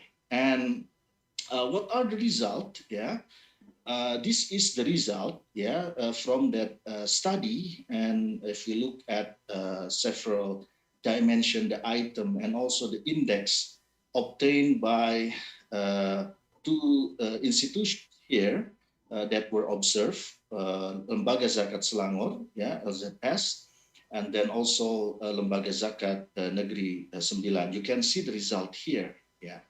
Another evidence can be found on the practical evidence, here in Indonesia, in which the National Board of Zakat has issued the National Zakat Index at the end of 2016, and in the year 2020, it has been updated. So they have the National Zakat Index 2.0. 2.0 means the second version of this index, because every 2 years, this index need to be observed, need to be analyzed. And what are the content of this index? It has 5 major aspects that are observed, started from regulation aspect, and then government budget support and zakat database. This is basically reflecting macro dimension of zakat management. And then another aspect is related with zakat management and zakat impact. So in the regulation, we analyze the presence of zakat regulation, starting from the national law, national level, and then followed by regional regulation, regional regulation, and also city and regency level, regency regulation. And then in terms of government budget support, we have to analyze the presence of government budget to support operational of zakat institution. As for the zakat database, we talk about the presence of zakat institution, the presence of muzaki database, and the presence of mustahik database.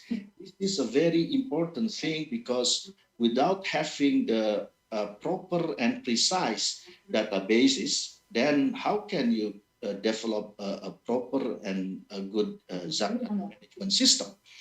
And then in terms of zakat management, we have collection, management, disbursement, and reporting. And for the impact, we have various index here. We have welfare index, we have been modifying human development index that are relevant with zakat performance, and also we have mustahik independence. So yes, these are the object and the aspects that have been in the National Zakat Index of Basnas, and it's the implementation. I'm sorry for some sounds are here. Okay, thank you.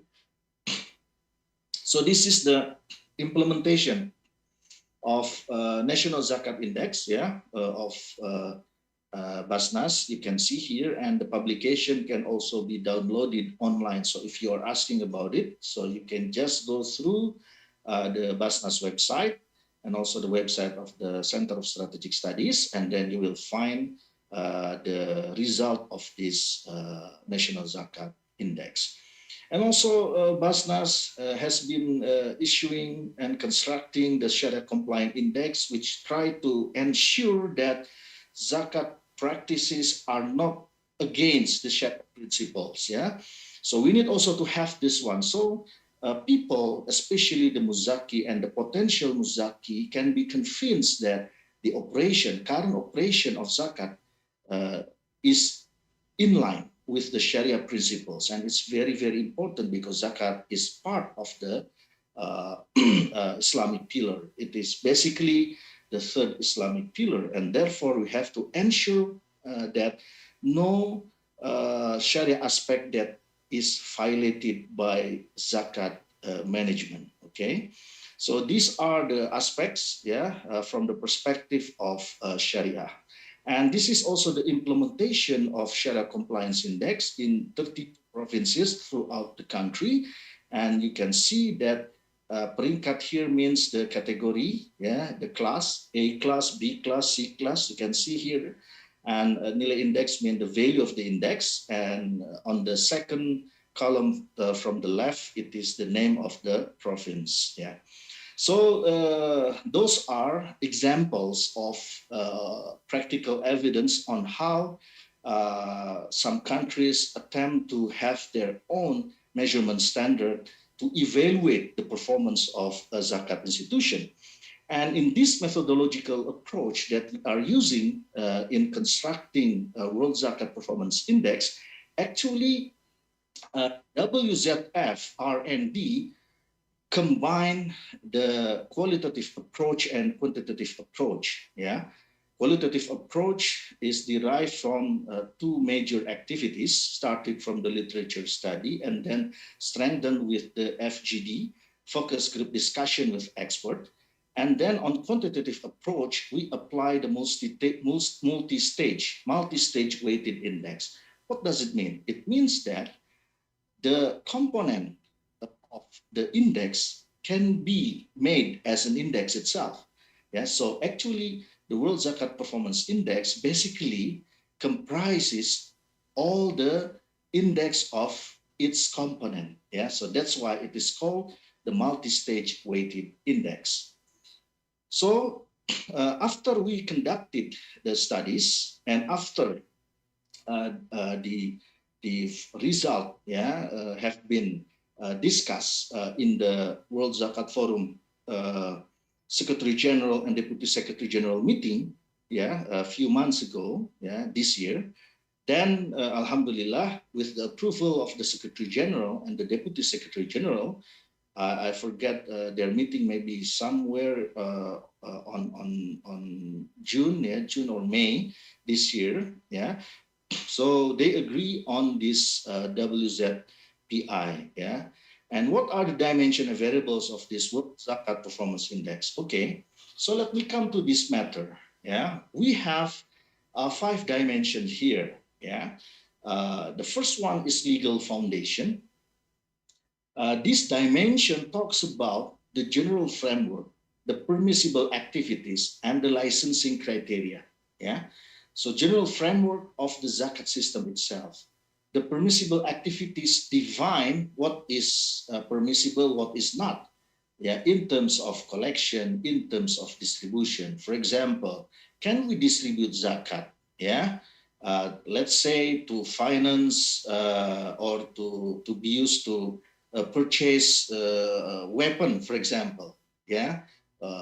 Maybe at this moment we cannot do that. It's not permissible to do that. So this is just kind of the definition of permissible activities and prohibited activities. Let's say, can you invest zakat fund in sukuk, for example? In various sovereign sukuk issuance. Of course, zakat is not prioritized for that one. It can only be used for financing the poor and the needy, for example. So everything has to be defined clearly, under the legal framework operated in the country. And licensing criteria is very important because it is related with the operation of the institution, and also the requirement, yeah, for an institution to operate in the country. Some countries they have only one institution. Like in Malaysia, every state has only one zakat institution, and of course, the licensing criteria, the permissible activities will be defined within their own jurisdiction, yeah, through their own legal framework. This is the first dimension. And the second dimension is related with the zakat,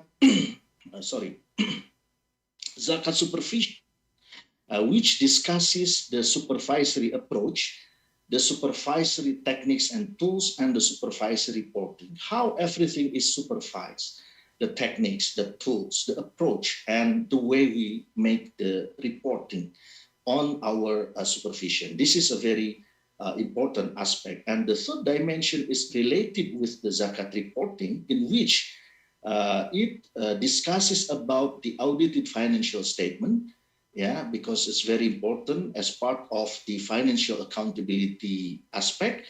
Yeah, we need to provide this, otherwise people may not give their trust to donate their zakat, to pay their zakat through our institution. Followed by financial disclosure and the presence of annual report. It's very important so that we can see, the public can read and observe and analyze what has been done throughout the year. Through annual report, they have proper information, valid information, first-hand information, yeah, about the mechanism, the system, the programs of zakat institution, and the impact towards the beneficiaries or the mustahik. And then the fourth dimension is zakat collection. So in this aspect, we try to observe the collection mechanism. What should be the collection mechanism in this regard? And how much is the growth, the percentage of the collection growth? And then how we analyze the collection risk management, how we manage, how we mitigate if there's something happen, yeah, on the collection side. So mitigation on the risk is very, very important. And then another aspect which is also very important is zakat literacy. Why?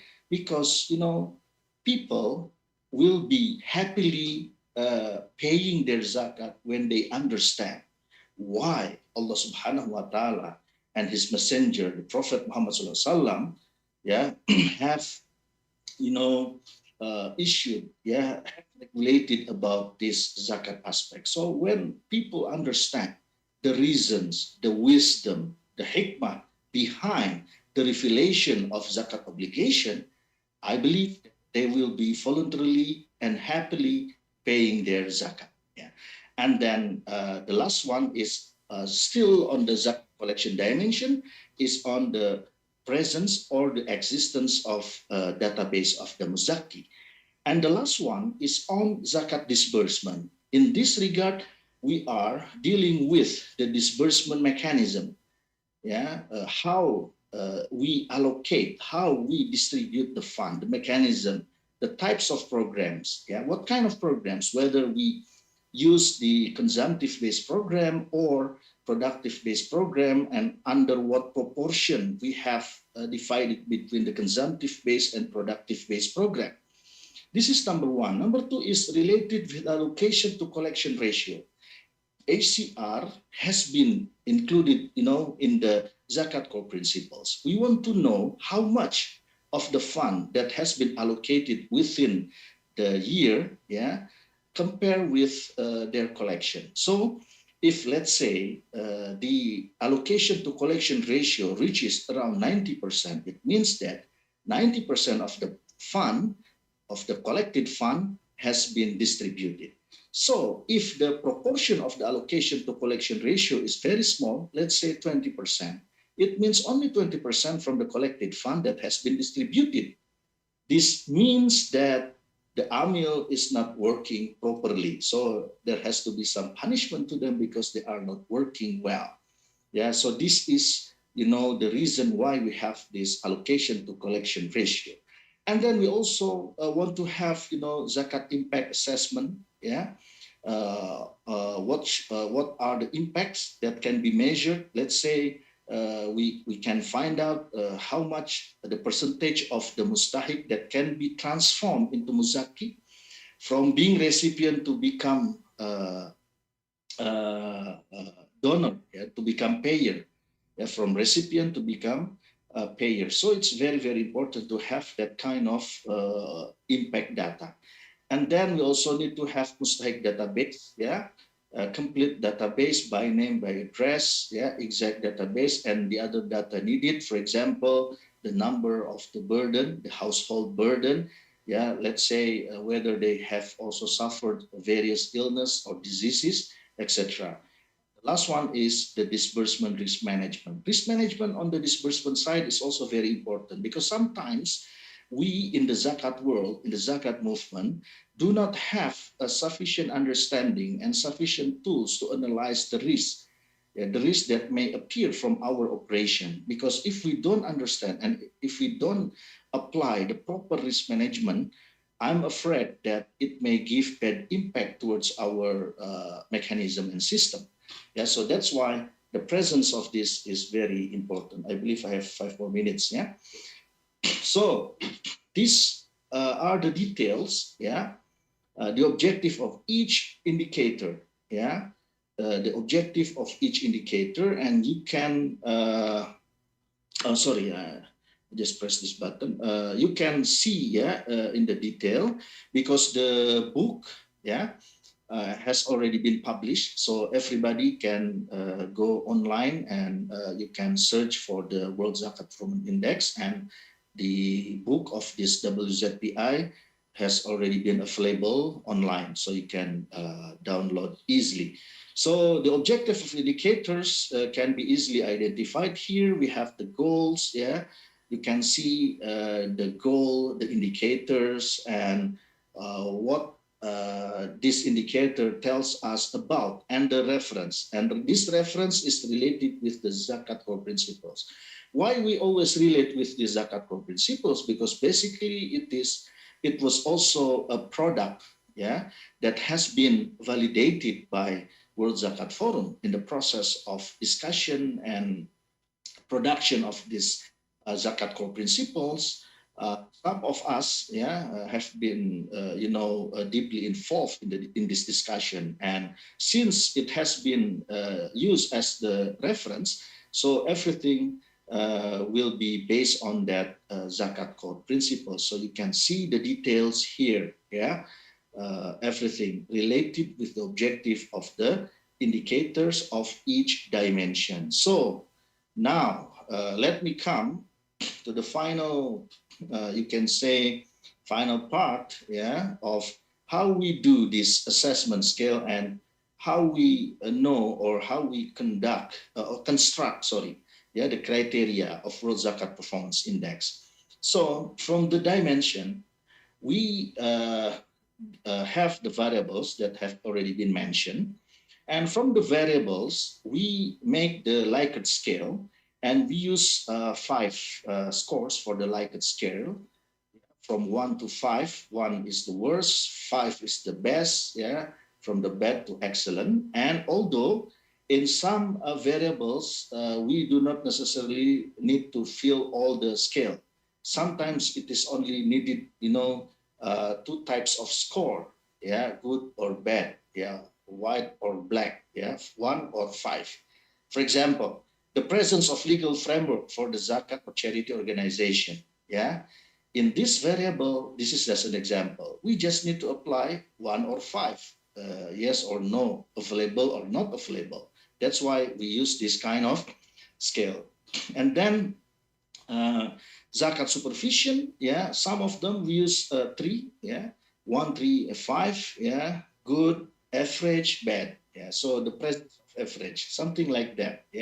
So we need to include them. And for example, on the supervisory reporting, 5 is when Zakat supervisor collects and reviews Zakat or charity institution performance and publish the result publicly.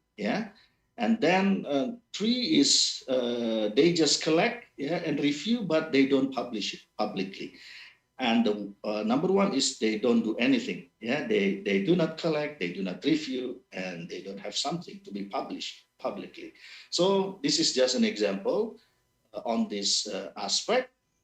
On the reporting, similar, this is related on the collection, on the collection side. For example, on the growth, 5 excellent is the growth is exceeding 20%, etc. Okay, so this is another example. Okay, let me give you the 5 scale. Allocation to collection ratio, for example. 5 is highly effective when the ACR, the allocation to collection ratio, is equal to or greater than 90%. And then number 4, scale number 4, 3, 2, 1, you can see the figure, 70 to 89%. This will be under the good category, and 50 to 69% will be under the fairly effective category. The scale is 3, etc., until you can see the scale is 1. And this is the weighted, the weighting process of the dimension. You can see, the total is 100%. And if you look at the weight of each dimension, we can see that zakat collection and zakat disbursement are at the top, in which they occupy 30% each. So zakat weight is 30%, zakat disbursement weight is also 30%. The rest is divided by the remaining dimensions. And what should be the rating and category and the explanation of that? So if the score is less than 20%, 0 until 20%, so it means that the category is poor. The rating is D. So if you are a student, you got D. Similarly, 21 to 40%, it means you got C, B, A, and AA. 81 to 100, it is excellent. AA, the rating. It means that the country or zakat institution is considered compliant with all essential criteria in the World Zakat Performance Index with no significant deficiencies. And the last one, the advantage. So what are the advantages to implement this one? Number 1, we have the standardized evaluation model. Number 2, we have the guidance for good zakat administration, good AMIL governance. Number 3, we are able to strengthen global zakat database because we have now the data of the performance of all member countries. And 4, we can strengthen our performance under the umbrella of the World Zakat Forum. I think the time's over, just exactly the time given to me until 4:40 p.m. By that, I end my presentation, and I hope all of you, the member of the WZF, member institutions and member countries, this will be, discussed further. If you have any questions or any queries, we can discuss it during our annual meeting that will be conducted tomorrow. By that, thank you very much. Wassalamualaikum warahmatullahi wabarakatuh. Back to Sister Arwa. Thank you. Thank you, Dr. Irfan, for your presentation.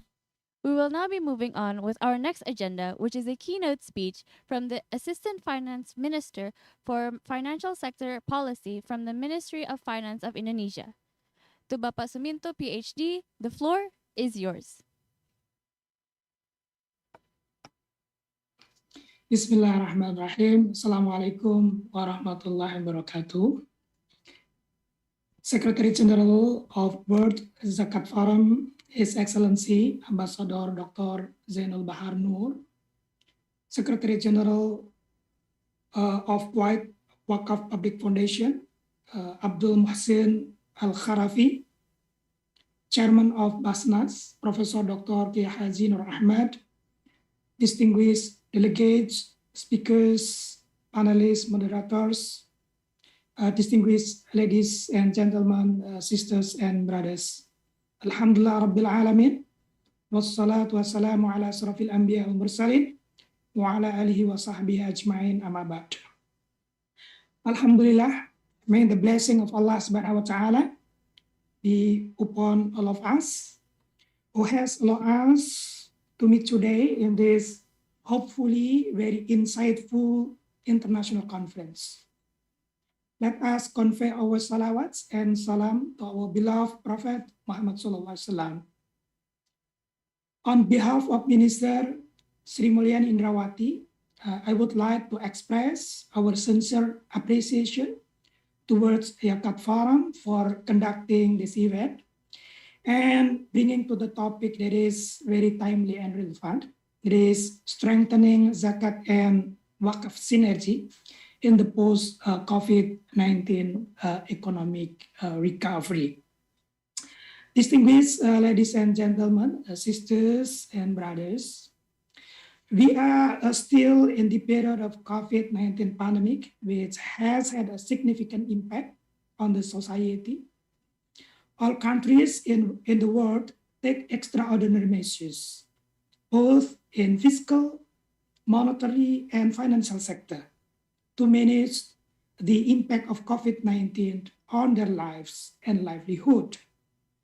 In 2020 alone, the total global fiscal stimulus for health, social protection, and business supports reached around 12 trillion US dollar. The global economy is now slowly recovering, albeit unevenly. Up to November, global economic recovery continues, but it has weakened. The speed of economic recovery depends very much on several things, such as access to vaccine and its distributions, fiscal capacity, and global supply chains. Now we are experiencing higher uncertainty with the emergence of the Omicron variant, which has been identified by the WHO as a variant of concern. In addition to the pandemic, we are also facing several other global challenges, including climate change and digital transformation. How to solve those problems and challenges had become the topic of discussion in a series of global forums, including last October annual meeting of IMF and World Bank, COP26 Glasgow, and will also become priority agenda on the Indonesia G20 presidency next year. Our results in tackling these issues will determine our path towards whether we can secure a safe exit, ensure inclusive recovery, and embark on a path towards a sustainable future. Only through addressing these challenges can we recover together and recover stronger. This is the theme of the Indonesia 2022 G20 presidency. Recover together, recover stronger. Sisters and brothers, Alhamdulillah, there has been a drastically downward trend in COVID-19 in Indonesia. Following that, our economic activity also gradually improves because of the easing of economic restriction. Indonesia GDP growth in Q2 2021 brought the Indonesian economy beyond the pre-pandemic levels, back to the pre-pandemic levels.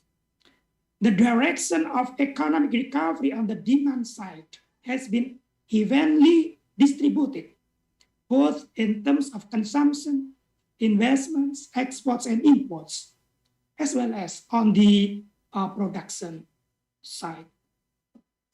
Despite difficulties arise, the pandemic COVID-19 has become momentum for us to conduct further reform. Indonesia currently conducted huge structural reform to increase economic productivity, efficiency, resilience, and stability, and supports post-pandemic stronger, sustainable, balanced, and inclusive growth. Strengthening reforms must, of course, be supported by a credible fiscal policy. As an instrument of the government fiscal policy, Indonesia budget has worked very hard and play an important role in addressing the current pandemic and accelerating the economic recovery, and also supporting structural reform programs going forward. The preamble of the Indonesian Constitution stated that one of the objectives of the Indonesia as a country is to advance the public welfare. It is strongly in line with the universal values that are based on Maqasid Syariah, which focuses on how to achieve social and economic justice, as well as enhancing the welfare of the community. Through the budget, the country seeks to realize the goals of Sharia through various programs, including fulfilling sufficient basic human needs, ensuring fair distribution of property, wealth, and income, as well as providing equal rights and opportunities in doing businesses. During the pandemic COVID-19, as a counter-cyclical instrument, our state budget is working very, very hard to control the COVID-19 pandemic and to accelerate the economic recovery. We have allocated 695 trillion rupiah, or equivalent to 48 billion US dollar in 2020, and 744 trillion rupiah, or equivalent to 52 billion US dollar in 2021 for handling pandemic, covering spending on health, social security, and supporting businesses, especially micro and small medium enterprises. Next year, of course, the government will still continue to support the economic recovery as well as supporting economic transformation through further structural reform. Sisters and brothers, while economy and finance in general have experienced negative impact of the pandemic, Islamic economy and finance has so solid fundamentals that remain resilient. Our central bank, Bank Indonesia, noted that the growth of the main halal value chains sectors, such as agriculture and food, remain positive and also above the GDP growth. Although other sectors, particularly tourism sector, experience a contraction. This sectoral growth is strengthened by the increase in e-commerce businesses on halal products. In the Islamic finance industry sector, Islamic banking financing distribution is relatively stable during the pandemic, supported by a low level of non-performing financings, as well as the relatively stable value of assets, third-party funds, and strong capital adequacy ratio and ample liquidity. In addition, the fundamentals of the Islamic capital market and Islamic non-financial industry, such as insurance or takaful, are still well maintained.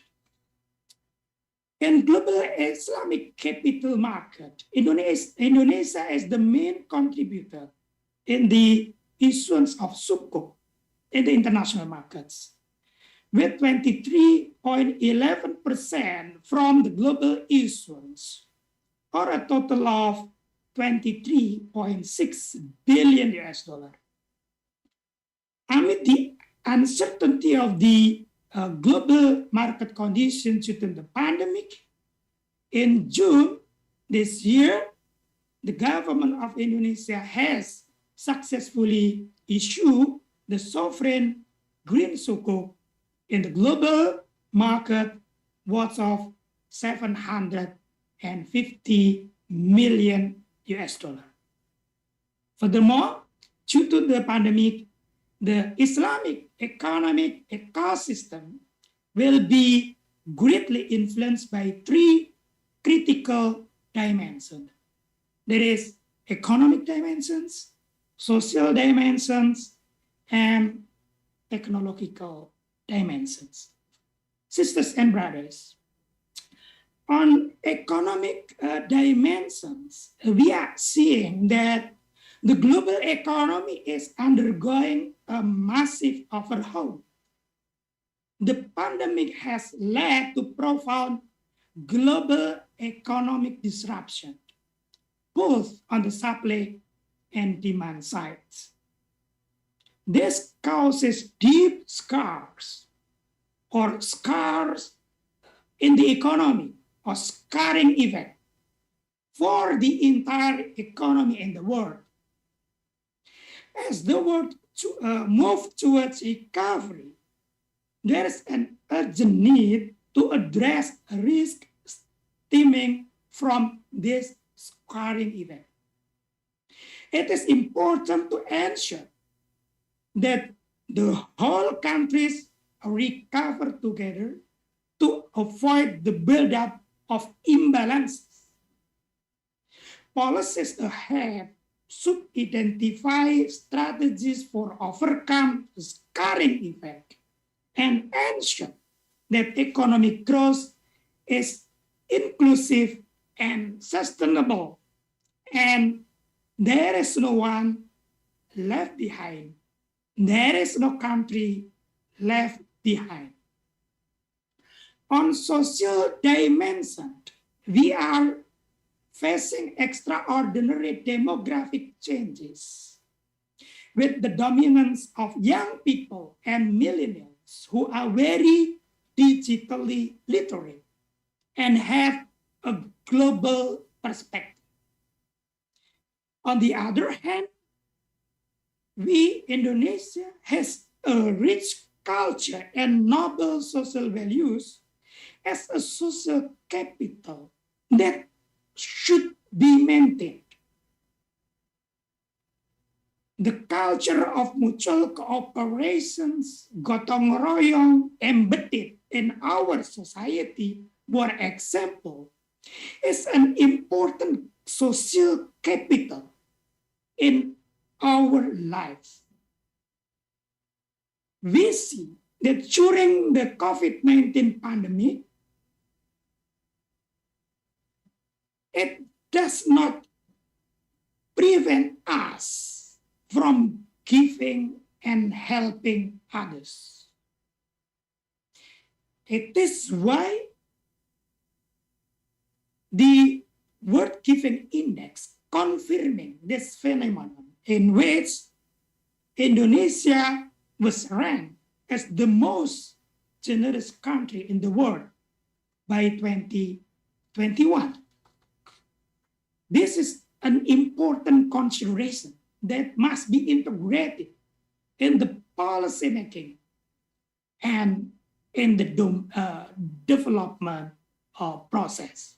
Sisters and brothers, lastly, on the technological dimension, we are witnessing an extraordinary leap with the Industrial Revolution 4.0, which is changing the landscape of business processes and organizations, creating disruption and in the same time opening up new opportunities.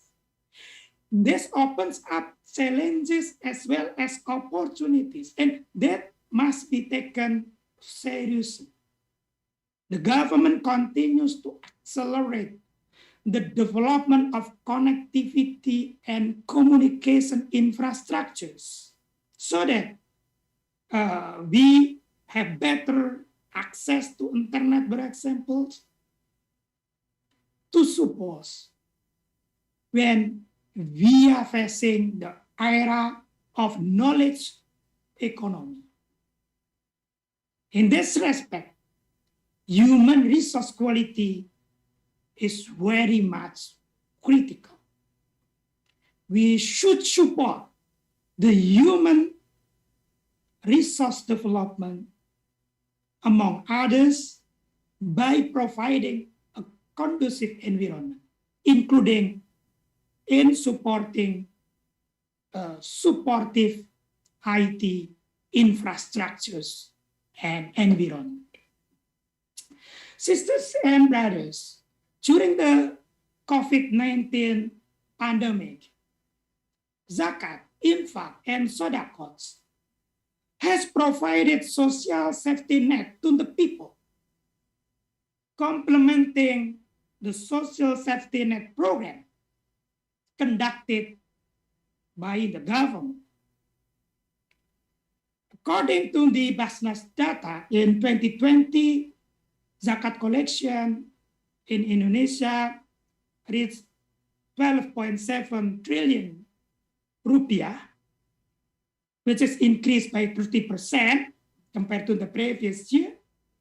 And it is estimated that in this year, 2021, it will reach 17.3 trillion rupiah. We acknowledge that this achievement is still very far from its potential. The development of zakats, infak, sodakot, as well as waqf in the country is still facing numerous challenges, including institutional capacity, governance, human resources, as well as public literacy. For example, the score of Indonesia Zakat Literacy Index in 2020 shows a moderate level at 66.78. We should address this appropriately.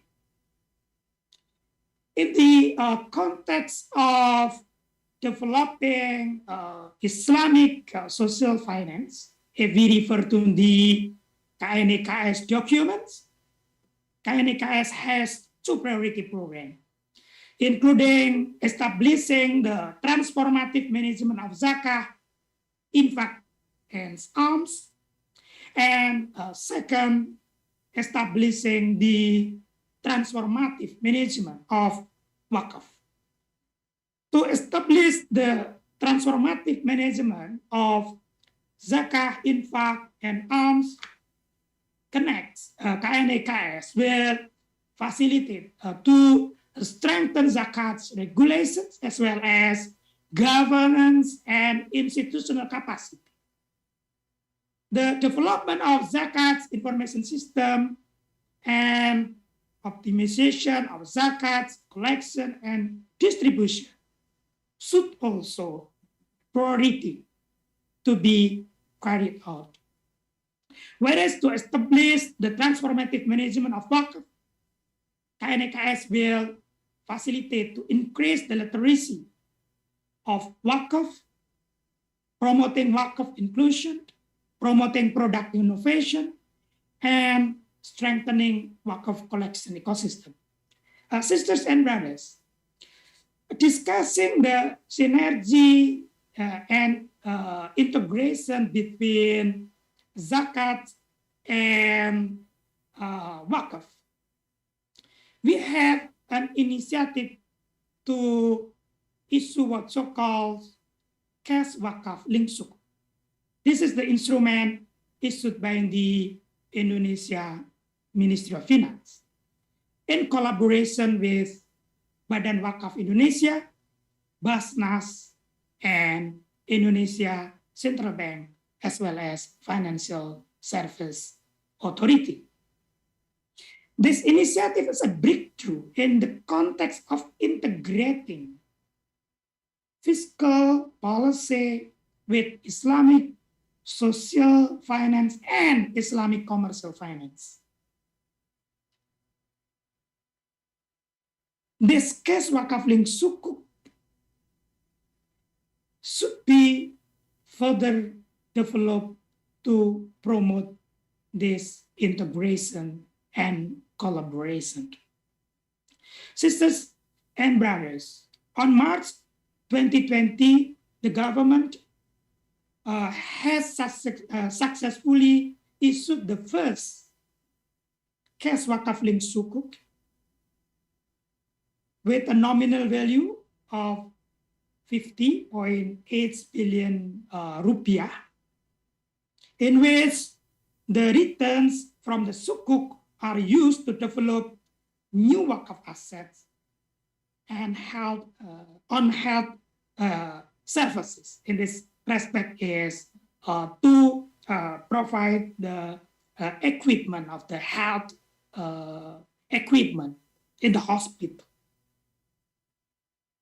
And then further, we develop this instrument through the retail Cash Wakaf Link Sukuk. So far, we already issued this Cash Wakaf Link Sukuk in the total amount of 89.9 billion rupiah, and thousands of participants or Waqif has been involved in this sukuk transaction. Interestingly, around 30% of the Waqif involving in this sukuk transaction is millennial generation. This shows the awareness of them with this social Islamic finance in this respect, Waqf. I believe that the successful story of the Cash Wakaf Link Sukuk could be adopted and inspired all of us in the effort of further integrating and synergizing between zakat and Waqf sectors, and even between the Islamic social finance and Islamic commercial finance, as well as fiscal sector of the country. Sister and brothers, in closing my speech, I hope that today and tomorrow conference will serve as the very good avenue for some alluring areas in the field of zakat and waqf. And I also believe that the conference can be an ideal platform for dialogue and discussion among Muslim countries to further develop zakat and waqf sector in supporting the economic development as well as the economic recovery under the current COVID-19 pandemic severely hit all of us. I look forward to having a fruitful exchange of views and sharing best practices with all of you. Thank you very much. Assalamualaikum warahmatullahi wabarakatuh. Waalaikumsalam warahmatullahi wabarakatuh.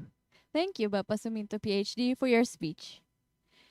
Dear audience, we will now continue to the next and final agenda of the day, which is the second plenary session. This session will discuss the topic Innovation of Zakat and Waqf Programs for Economic Recovery. This session will be moderated by Dr. Dadang Mulyawan. To Dr. Dadang Mulyawan, the floor is yours.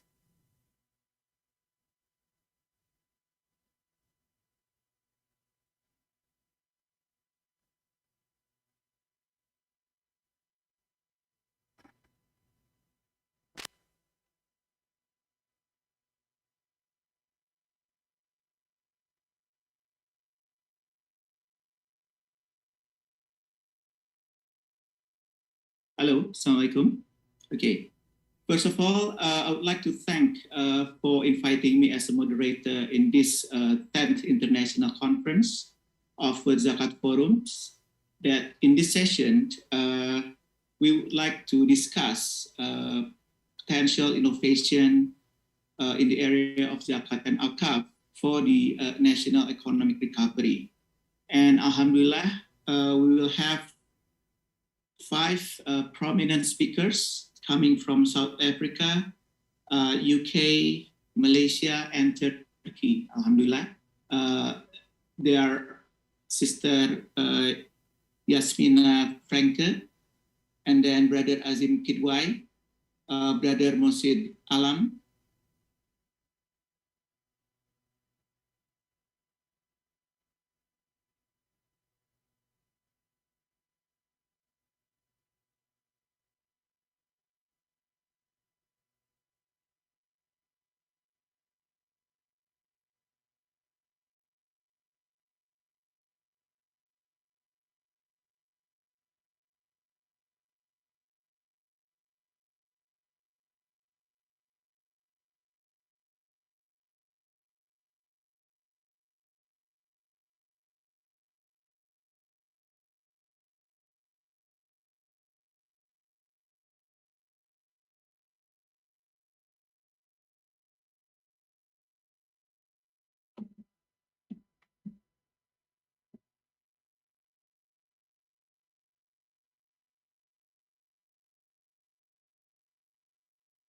hello.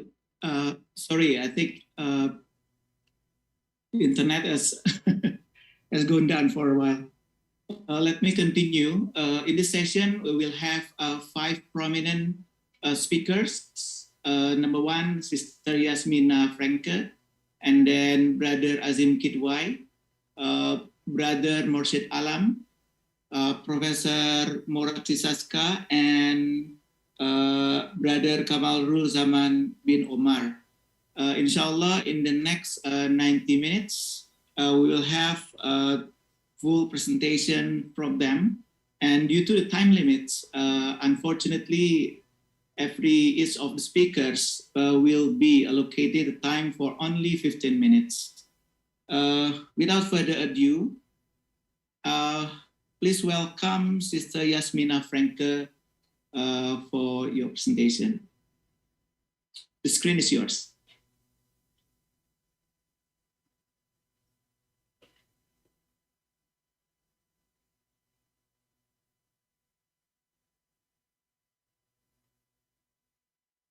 أعوذ بالله من الشيطان الرجيم بسم الله الرحمن الرحيم الحمد لله رب العالمين والصلاة والسلام على أشرف المرسلين سيدنا وحبيبنا محمد صلى الله عليه وسلم وعلى آله وصحبه أجمعين رب اشرح لي صدري ويسر لي أمري واحلل عقدة من لساني يفقهوا قولي آمين يا رب العالمين.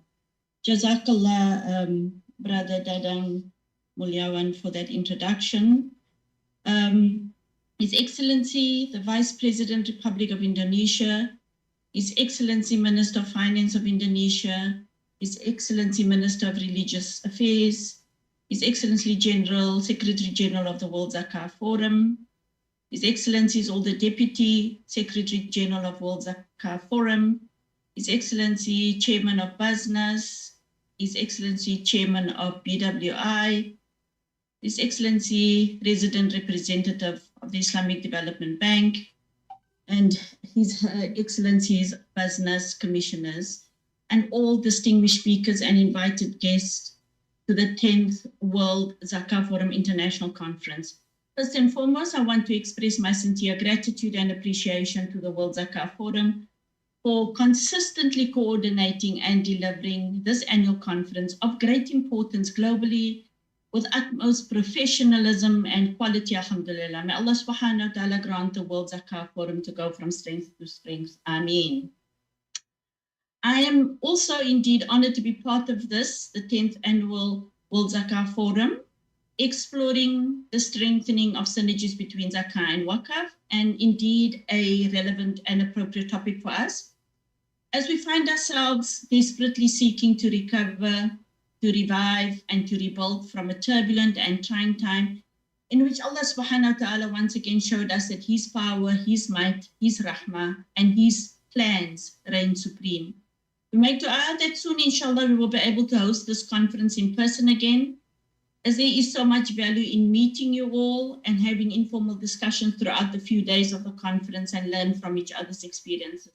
But alhamdulillah, we adapt and we make the most of this platform to share our thoughts, particularly on the specific topic of this plenary session, which is innovation of Zakat and Waqf programs for economic recovery.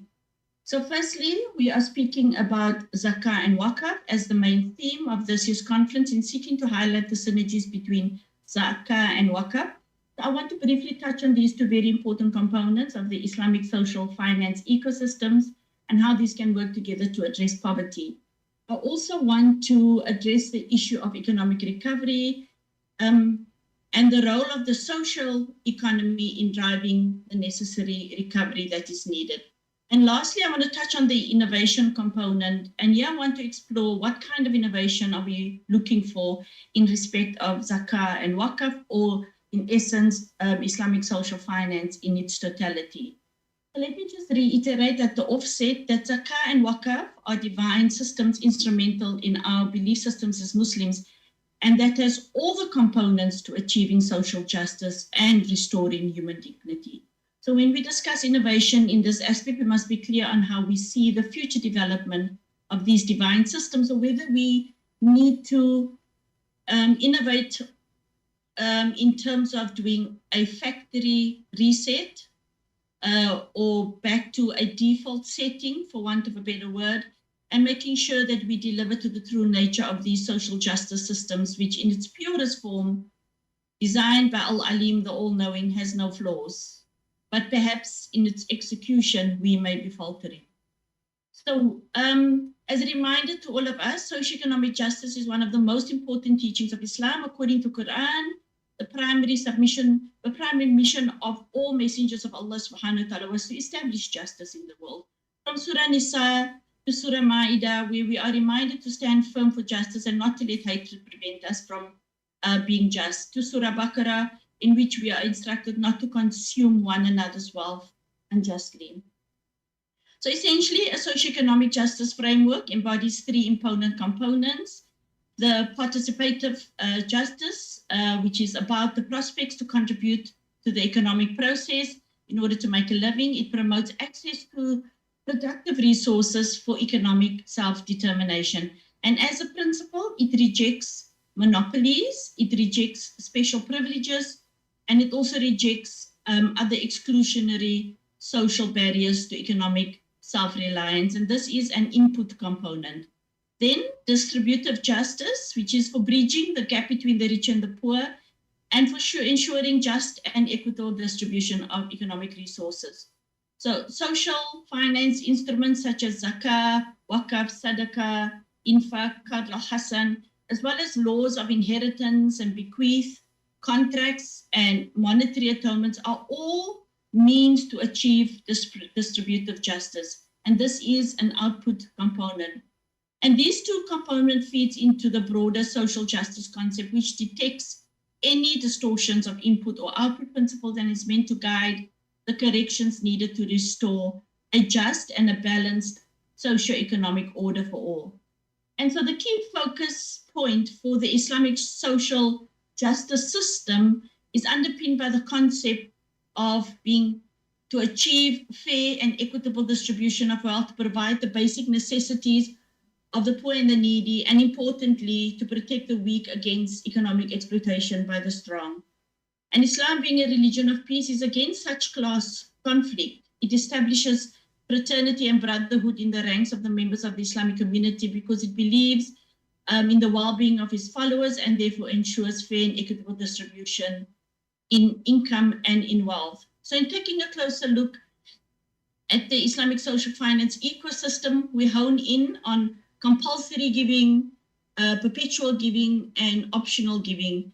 These very powerful virtuous deeds that represent devotion to Allah subhanahu wa ta'ala are also powerful tools in fulfilling the basic needs of those in society who do not have the means to live a dignified existence. And so we let's take a closer look at specifically Zakat and Waqf.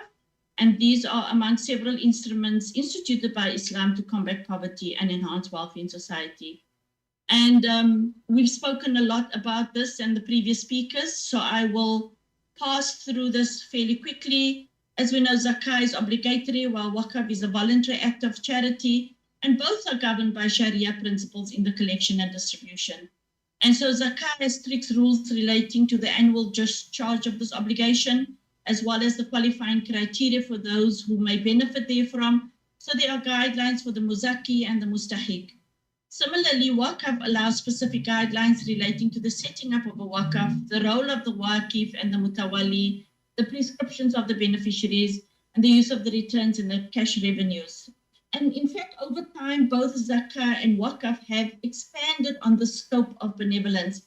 Zakah fulfilling that of a social security system in many countries and enabling financial self-sufficiency, and Waqf covering sectors that many contemporary economists and even political sociologists consider as the domain and the responsibility of the state, which includes health, education, and other public services. And so we've heard a lot about the historical growth of Zakah and the historical growth of Waqf. We've heard about Zakah in the reign of Umar ibn Abdul Aziz, as well as the growth of Waqf during the Ottoman period. I will not revisit that. So I'm moving on regarding the economic recovery. So as we also heard from the previous speaker, the pandemic has laid bare for us our fragile socio-economic system. Earlier this morning, we heard from one of the speakers who His Excellency, the Chairman of BUSNAS, Professor Noor Ahmad, speaking about some statistics of the World Bank, which I've just repeated here, is that as many as 150 million people globally will be facing extreme poverty in 2021. And that is our current reality. We are in the last few days of 2021. Furthermore, over 200 million people is expected to be unemployed by next year.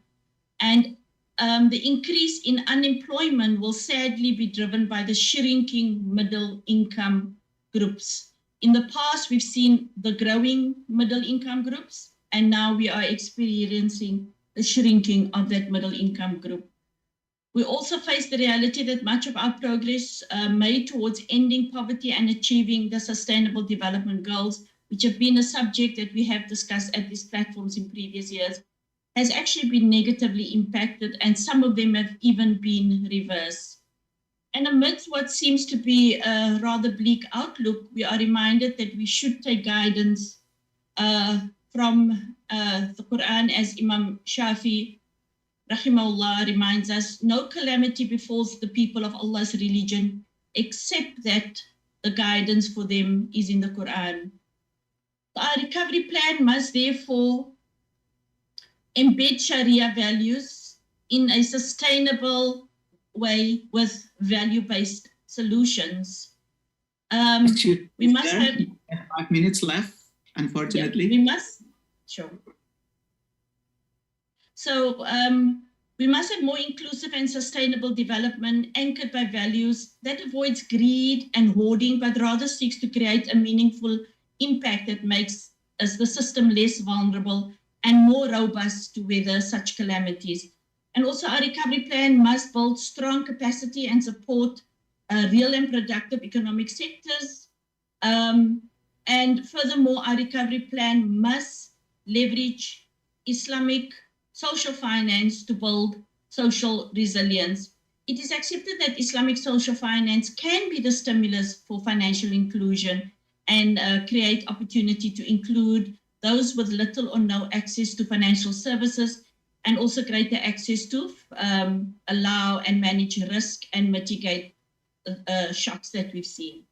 So if I can just read this quote from the Executive Secretary of the United Nations, Ms. Rola Dutch, she said, as we seek to overcome financial constraints, funding shortfalls, and financing inequalities, we believe that Islamic social finance itself, built on principles of fairness and justice, can open pathways to stimulate economic activity and promote social welfare, financial inclusion, and shared prosperity.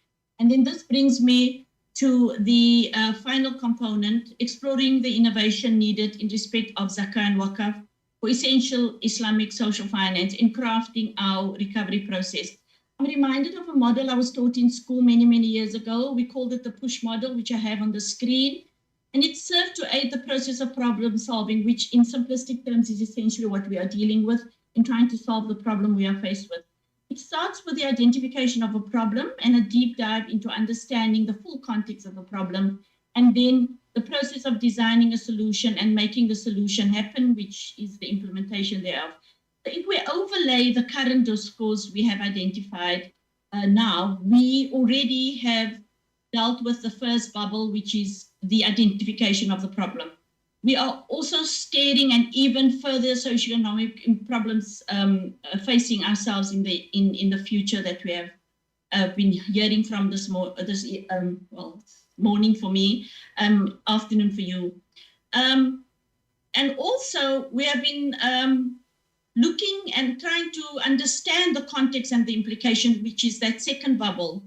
But when it comes to solution design, we have been spared the task of developing the solution, because in essence, these solutions have been given to us. We've discussed earlier in length the morning the power of Zakat and Waqf. Could it be that we are lacking in the implementation of this divine poverty alleviation system? Or should we be looking to find current and relevant innovations for its more appropriate and effective application to our current realities? So my last slide, I want to just present some solutions to consider. The case for,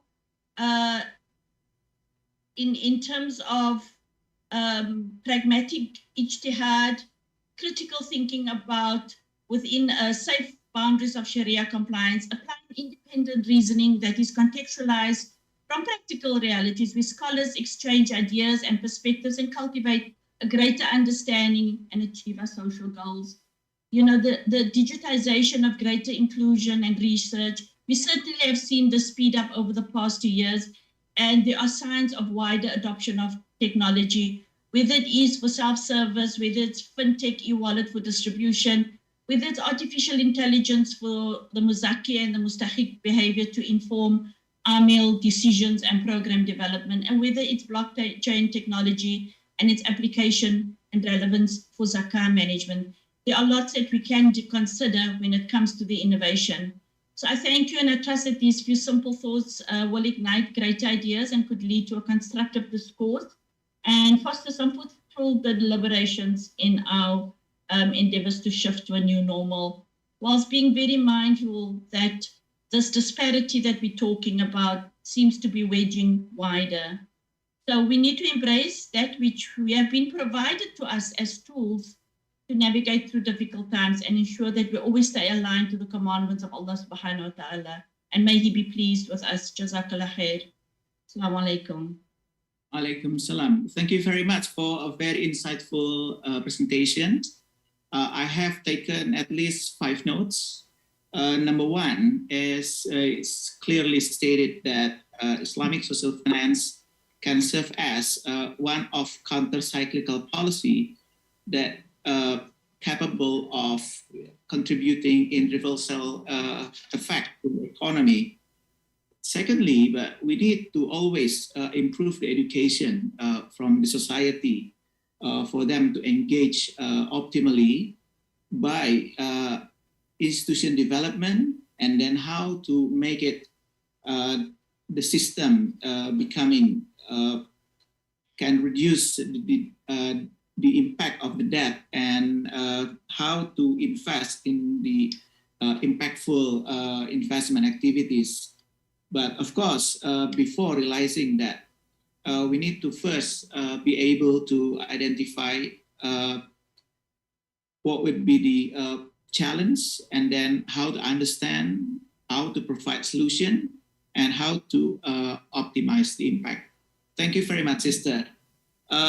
We would like to also welcome Brother Azim Kidway.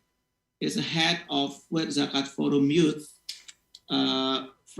He's also a chief of Mercy Mission of the UK that has an interest in blockchain technology and artificial intelligence.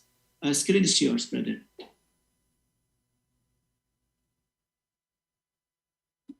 Assalamu alaikum wa rahmatullah. Alaikum salam. Can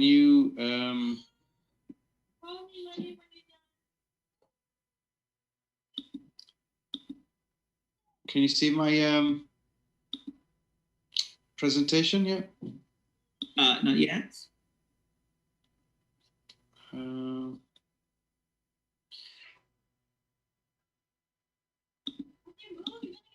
Is multiple sharing enabled?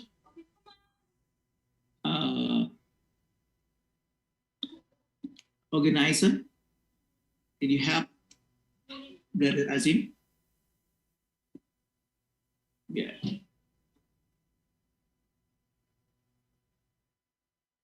Yeah, I think it's on the screen right now. You may continue, brother.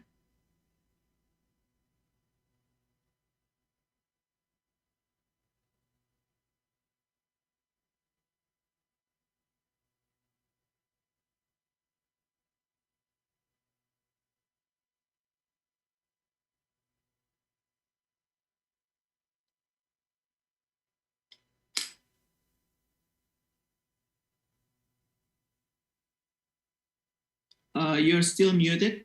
Can you unmute your microphone, please? Is the screen share on now? Yeah. Okay, excellent. Okay, Bismillah ar-Rahman ar-Rahim. Inna alhamdulillah wa salatu wa salam ala rasulillah wa ala alihi wa sahbihi wa man wala. I would like to start by thanking the organizers for, again, a wonderful conference, and what we're seeing, you know, some really good intelligence being shared. Previous speaker gave a real wonderful insight into some of the things that we're trying to explore at WZF as a collective of mainly non-executive people trying to further the cause. So again, sincere gratitude to all the team that are known and all the team that are not. We want to, inshallah, today spend, I believe we have 15 minutes. My intention is to maybe spend about 10 or 12 minutes going through some content. And then the idea is that if anybody has any questions, they should just drop them on the chat and I'll try my best to answer them. So the way that I wish to navigate my slides today is to really reflect a little bit about the time that we're facing. And actually, for all the difficulties that we hear about, for all the difficulties that we're all experiencing in different parts of the world, what we're also seeing is opportunities and an innovation capacity that was never there before. And I think it's really important for ourselves in the spaces that we're in to be more focused on the opportunities and the solutions for tomorrow, as opposed to necessarily just the problems that we're facing. So through the course of the next 10 minutes, I'll be looking at some of the challenges, but also the opportunities and the innovation capacity that we currently experience in the world. So I intend to look at this through a lens of three. Number one is reflecting on the increase in poverty. Number two is looking at the increase in the wealth gap. And then number three is looking at the increased pursuit of purpose, which is, I think, is something where Waqf is really an exemplary way to manage this reality. So moving on then. So when we look at the challenges of our time, we are seeing unprecedented growth in wealth. So for all the challenges in and around poverty, there's no doubt about that. But actually what we're seeing is a wealth in the world that was not necessarily known before either. And what that's meaning that the wealth gap is increasing. So we're seeing rich people become richer and poor people become poorer. Now, for people with the interest of zakat, that means both of our markets are growing exponentially. We're seeing more zakat potentially be available, and we're seeing more demand for that zakat to be claimed than ever before. And at the same time, because of this growth in material wealth, what you'll often find then is there is a greater search for purpose. So for zakat stakeholders, zakat agencies, charities, all those that have a touch point with zakat, this is actually a phenomenal time to be alive and to be serving in the cause. So if we were to look at the issue of the increase in poverty, now there's no doubt there is an increased demand for zakat funds, especially for those in countries where the level of social resilience has been a lot more limited. So parts of Africa and Asia where there's been less government support, for example. This is something that we know has created many challenges. At the same time, we're seeing that it's never been easier to collect zakat. So we're seeing global gateways open up now for the collection, both of fiat currency as well as crypto. You can pay funds in a way that literally takes seconds. Now, and that's something that we've not seen before. We've never been able to do this in this way before. So this is something for us to be conscious of.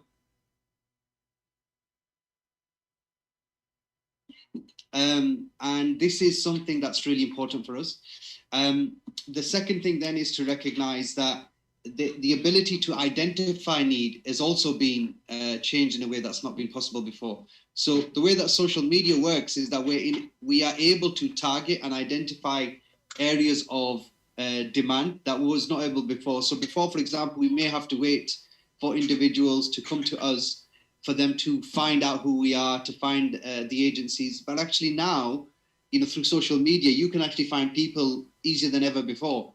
And this is important as you try to build strategic programs, because through data, you can identify places where there will clearly be a demand for zakat and actually proactively deal with that. This is important because if we look at the classical approach to zakat collection, the classical approach to zakat distribution, it was always led by the authorities actively seeking out people in need. The third thing is technology allows for eligibility to be identified quicker than ever. We have open banking, we have digital identity verification. There's so much more technology that allows you to really understand, are people genuinely in need? Then which follows on from that very nicely, we have the ability to distribute is easier than ever before with digital banking, mobile payments. You'll find even in the most heightened of poverty places, you can find that people can be sent money on their cell phone just through an SMS. You can be, for example, you could be in Mogadishu, or you could be in Manchester, you could be in Mecca, and all of you, and you could send anybody payment through an SMS. And then the third thing is, in terms of zakat, is that it's never been as easy to govern either. So we have so many more new technological developments in CRMs and systems which allow us to, track the way that zakat is being delivered, the way that the cases that we're managing, and allow us to hopefully be able to understand better what is our impact. So over a 12-month period, a 24-month period, 5-year period, 10-year period, we can now start really understanding the role zakat has to play and the impact that it's having. The speaker in the previous session alluded to this when he was talking about the vast amounts of zakat that can be collected just in the Indonesian context. I think he mentioned something like 3 trillion rupiah. So I'm just saying, like, there's an unprecedented way to understand and track the impact that we're having through the technological developments we've seen with CRMs and sophisticated cloud-based systems. So yes, we are seeing unprecedented demand for zakat funds. At the same time, we're also seeing a new and unprecedented way to manage that demand. And this is something we should all be focused on, and how we take advantage of the situation and how we respond, rather than being stuck necessarily in all the problems. The next thing, which I think follows quite nicely from this, is actually with the coronavirus, with the problems we've seen with COVID, we've also seen people make unprecedented wealth. I was with someone yesterday, a zakat payer, who'd made $30 million on PPE. Sorry, £30 million on PPE equipment. You know, he was a supplier supplying the government and, you know, selling masks and different things that are required for PPE. So, you know, we're also seeing that Zakat liabilities have been heightened. So there will be people that have made an unprecedented amount of wealth, and therefore Zakat agencies need to be smarter in engaging them. So we have to look at this as, again, as a positive. Like, it's never been easier to reach those people. It's never been easier to reach people that are far from us. So we can use social media to understand who's doing what. You know, if we might be able to see that certain individuals, that the way that their social media profiles are changing, we can use targeted methods to go out and engage them. So for example, before there might be a super high net worth person and nobody would know how to get in touch with that person. But now, for example, that person might be on Twitter and you could just tweet them and they may respond. And let's say 10 years ago, that would not have been possible. I think we've all seen a great case study for this with the recent discussion between WFP and Elon Musk, which, you know, just was basically an exchange of tweets. The second thing is your time is 5 minutes left. I appreciate that. And it's never been as easy to calculate either. So we have lots of digital tools to do that, and high net worth are increasingly happy to spend in that area. And then finally, it's never been as easy to manage risks either. So high net worth individuals want to manage their risks, but actually, and when they're giving to quote unquote Islamic areas of giving, but actually the way that technology means now is that the strong players, you know, be it using blockchain, be it just having good governance principles, that they're able to provide some of that confidence. So this is something that we should be confident of. Now, the third thing for us to look at, this is what leads us into Waqf, is to say that actually beyond the kind of basic needs, you find that people are more interested now in exploring, you know, the self-actualization, looking at their esteem, looking at what else their money can do. And this is really important from a Waqf perspective. So from a Waqf perspective, there's greater wealth than ever before. So bearing in mind how people are when they make money, they're looking to make much more kind of strategic change. There's greater interest. So we're seeing more and more philanthropy stakeholders are looking at legacy giving, which in our language is Waqf. We're seeing more and more individuals announce Waqf contributions. And this is something great that we should be embracing. I think the Islamic social finance space has enormous opportunities here, and it's critical that we embrace them. And then finally, there's greater ease with this digital revolution to make that possible. And I just wanted to give a quick case study here. You know, there's something being launched called Waqfinity, which basically allows individuals to set up a digital Waqf within 5 minutes, which is amazing. So often Waqf used to be seen as, you know, something that only rich people could do. What Waqfinity does, it allows individuals to basically come on a website, choose do they want a personal Waqf, a memorial Waqf, or a business Waqf, and they can set one up within 5 minutes. And they can have a customized page. You know, they can leave some details about who they are, what their reason for setting up a Waqf. They can choose how that money should be deployed from the profit of the Waqf. And, you know, they can identify locations that, you know, are important to them. So I just wanted to finish with this, that these things come together only when we can be clear on our purpose. You know, Allah subhanahu wa ta'ala has told us, وَمَا خَلَقَ الْجِنَّ وَالْإِنسَ إِلَّا لِيَعْبُدُونَ, that our job as Islamic social finance people must be to remove the barriers to this verse. Remove the barriers that stop people recognizing and affirming worship to Allah subhanahu wa ta'ala. And that's why Zakat and Waqf are so important. Zakat allows you to remove the dunya barriers. It allows people that are in poverty to have that poverty removed so that they can focus on recognizing their relationship with God and fulfilling their purpose. And the same thing with the Waqf is that it allows you to take that to the next level, to say, even once you're gone, let your strategic focus to help people be more focused on God continue while you are in your grave. And the idea is that you can remove all your worldly barriers that, you know, that stop that happening. So these are kind of my key thoughts on this, that ultimately we need to be approaching this in the most proactive and smart way. I'm just looking briefly in the chat in the last couple of minutes that, you know, what somebody's asking here, what is a fast and effective acceleration strategy for Zakat institutions to collect and basically utilize the Zakat? And the answer to this, my respected questioner, is we need to just embrace the opportunities of our time. We should not be looking at the COVID situation as this is a big disaster. Rather, this is something that Allah subhanahu wa ta'ala is trying us with. And for ourselves as stakeholders and agencies, it's how we respond that is much more important than the issue of the COVID itself. So are we embracing the technology that's allowing people to, sell more PPE, deliver more parcels, get food within 30 minutes. Like, what are we doing to embrace that same technology to reach out to those people that need us? I saw a really wonderful example in Malaysia during COVID by a Malaysian NGO called Charity Right Malaysia, and they were using Grab to deliver food during the food restrictions. So they said that the government had restricted, obviously, access for people to go out of their homes, but the food delivery and the services were available. So they did a partnership with a taxi company, and they were still able to deliver food to people that were in distress. So I think it's just about engaging our time. And for example, somebody else asked, do you have any information about Zakat or Waqf allocation program concerning fulfilling the needs of prisoner families? I think this is a really good question. I have some examples in the UK. I'm happy for my email to be shared with participants, and I can share that.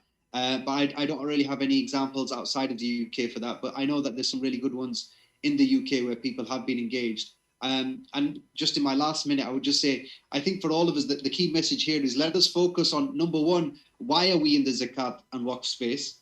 And be clear on that. And then once we're clear on that, how are we embracing the opportunities of our time through technology, through digital banking, through open banking, through blockchain? Like, what are we doing to respond for the needs of our people? And if we find that we're still running the same programs we were running 5 years ago, 10 years ago, then we should be speaking to our senior leadership and saying there's something wrong here.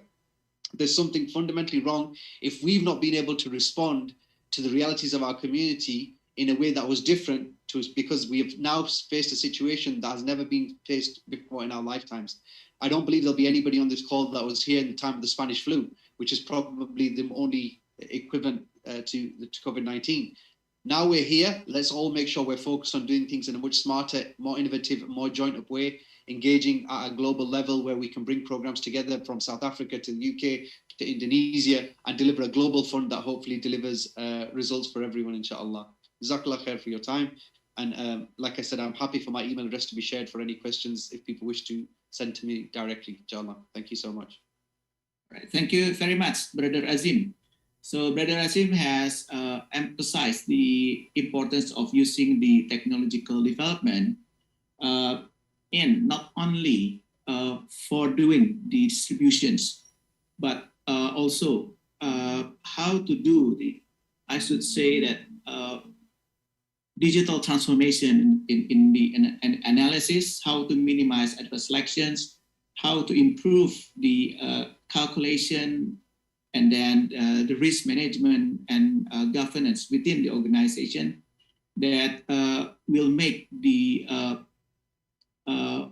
this giving becoming more impactful to the society.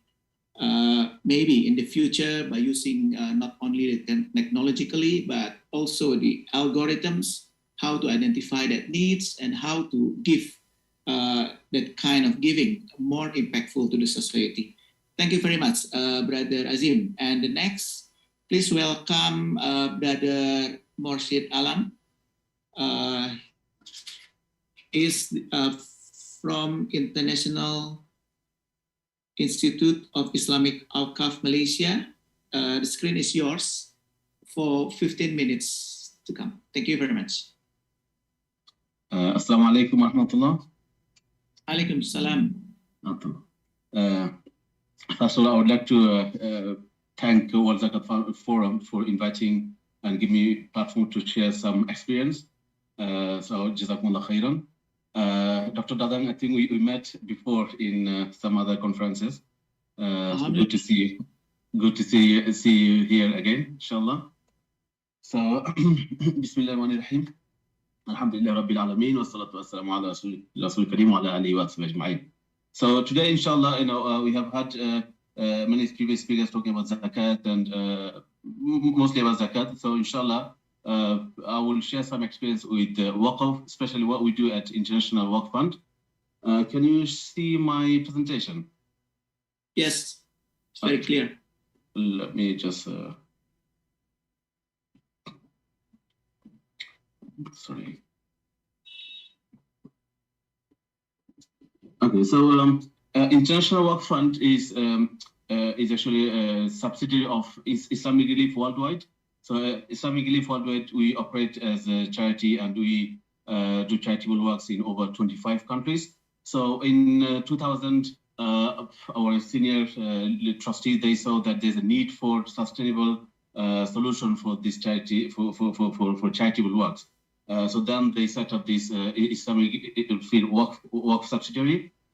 Since then, we've been raising fund, and the fund we raise, we invest on the profit we get. We give it to Islamic Relief for to spend on charitable projects. So how it works, we approach our donors. We tell them we have a number of products. They can give 150 UK pound GBP for health, nutrition, sustainable livelihood, water and sanitation, orphan and child welfare, emergency disaster preparedness in general, where we as the fund manager can decide where to spend that money. And then we have specific program like Ramadan, Waqf Share, Qurbani Waqf Share, orphan sponsorship, blindness prevention, and Sadaqah Jariyah. So how it works, somebody who wants to donate for Waqf, they would donate. They will see, after receive the donation, we then invest the fund. And the fund, of course, for investment, you have it's a long, very lengthy process, and very it goes through lots of scrutiny. We have investment committee. We prepare the investment project. It goes through investment committee. They study the project very well. Then, after receive approval from our board of trustees, we implement the investment projects. We mostly invest in real estate. Now we are exploring to invest in health in the UK and outside the UK. So in average, we are getting a 7% return profit from our investment, and the profit then is spent. So when somebody give us money, they give us for some specific charitable projects. So we then see how much money we have for those charitable projects. Then based on the donor's intention, whether it is for health, for education, a livelihood, orphan, we then allocate those profit on those charitable projects. And of course, we take a portion of the profit to reinvest so that the investment portfolio grows. I'll just give an example of Qurbani shares. This is specific share, and it's for each one individual. So somebody when our Qurbani share is for 1,600. Then we invest that money, and then after we get the profit, we implement a Qurbani every year for the work day. So as you can see, in this COVID-19, while many charities were concerned about getting fund to help the people, but with Waqf, alhamdulillah, because we had sustainable income source, we did not have to we didn't have much concern, because we were receiving, and we were able to help people in the UK. We did many COVID-19 related projects in the UK. Outside the UK, we did many projects in Indonesia, Bosnia, Mali, Sudan, many other countries. This is just some example of some of the projects we carried out for COVID-19. I think I spoke a lot in other conferences about Waqf, what we do. So I'll stop here, inshallah. I'll leave the platform for other speakers, and I'm happy to receive questions from the participant, inshallah. Okay. Thank you very much, Brother Morsid. Again, your presentation is very straightforward and also insightful, particularly in letting us know how innovative the program, and which has, direct impact, particularly to entertain or to serve the intention of the donor, which has also been emphasized by the previous speakers, Brother Azim, that every program has to be well informed, particularly after the giving is done, and then what would be the impact to give more appetite to the donor to give more in the future. Okay, thank you very much again. The next, we would like to invite Professor Murad Cisaska. Of course, he's a well-known professor. I also, learned from him very much. And at this time, Professor Murad will share with us about the lesson learned from history about Zakat and Waqf. Screen and it's yours, Professor, for the next 15 minutes. Dr. Dadang, it seems that Prof. Murad is not in the forum at the moment. So maybe we can move on to the next speaker. Okay, in that case, please welcome Brother N. Kamalul Zaman bin Omar from Lembaga Zakat Selangor.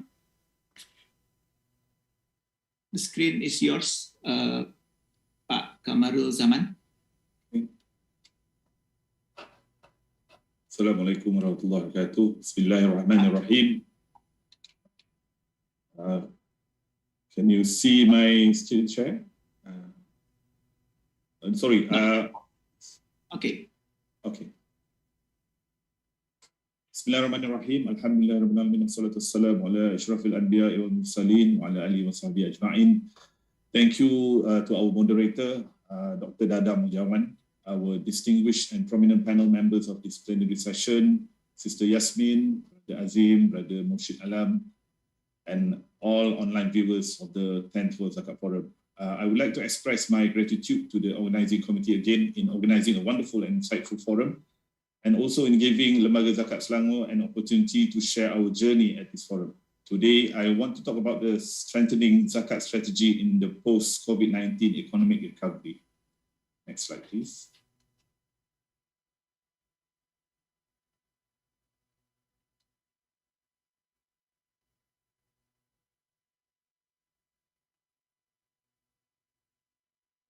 Before I dive into the details with regard to the topic today, I would like to share some background on Lembaga Zakat Selangor, or LZS in short. Can you please move the slide to the next page? Thank you.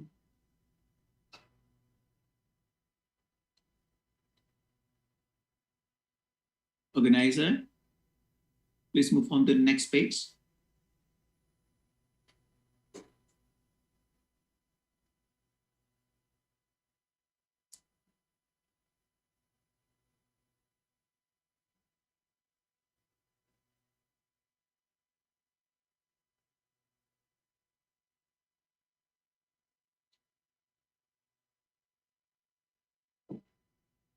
Okay.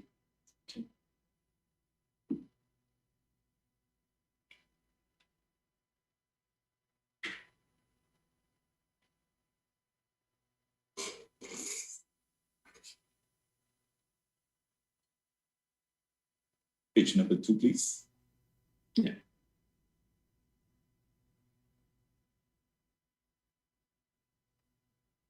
Next slide, organizer.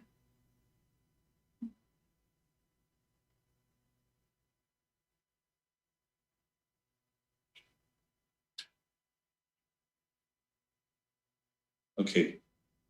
I just want to touch before we start on LZS vision, mission, objective. LZS is a leading zakat institution in Malaysia, which was established 26 years ago. It has grown extensively and currently has the highest zakat collection distribution in Malaysia. So our vision is to be the leading zakat institution operating with a world-class management standard. Our vision is to serve the Ummah with integrity and professionalism in collection and distribution of zakat. We have 3 objectives to support the achievement of our vision and missions. That those are, number 1, to increase the effectiveness of zakat distribution. Number 2, to maximize zakat collection. And the 3rd and lastly, to enhance zakat management. Next slide, please.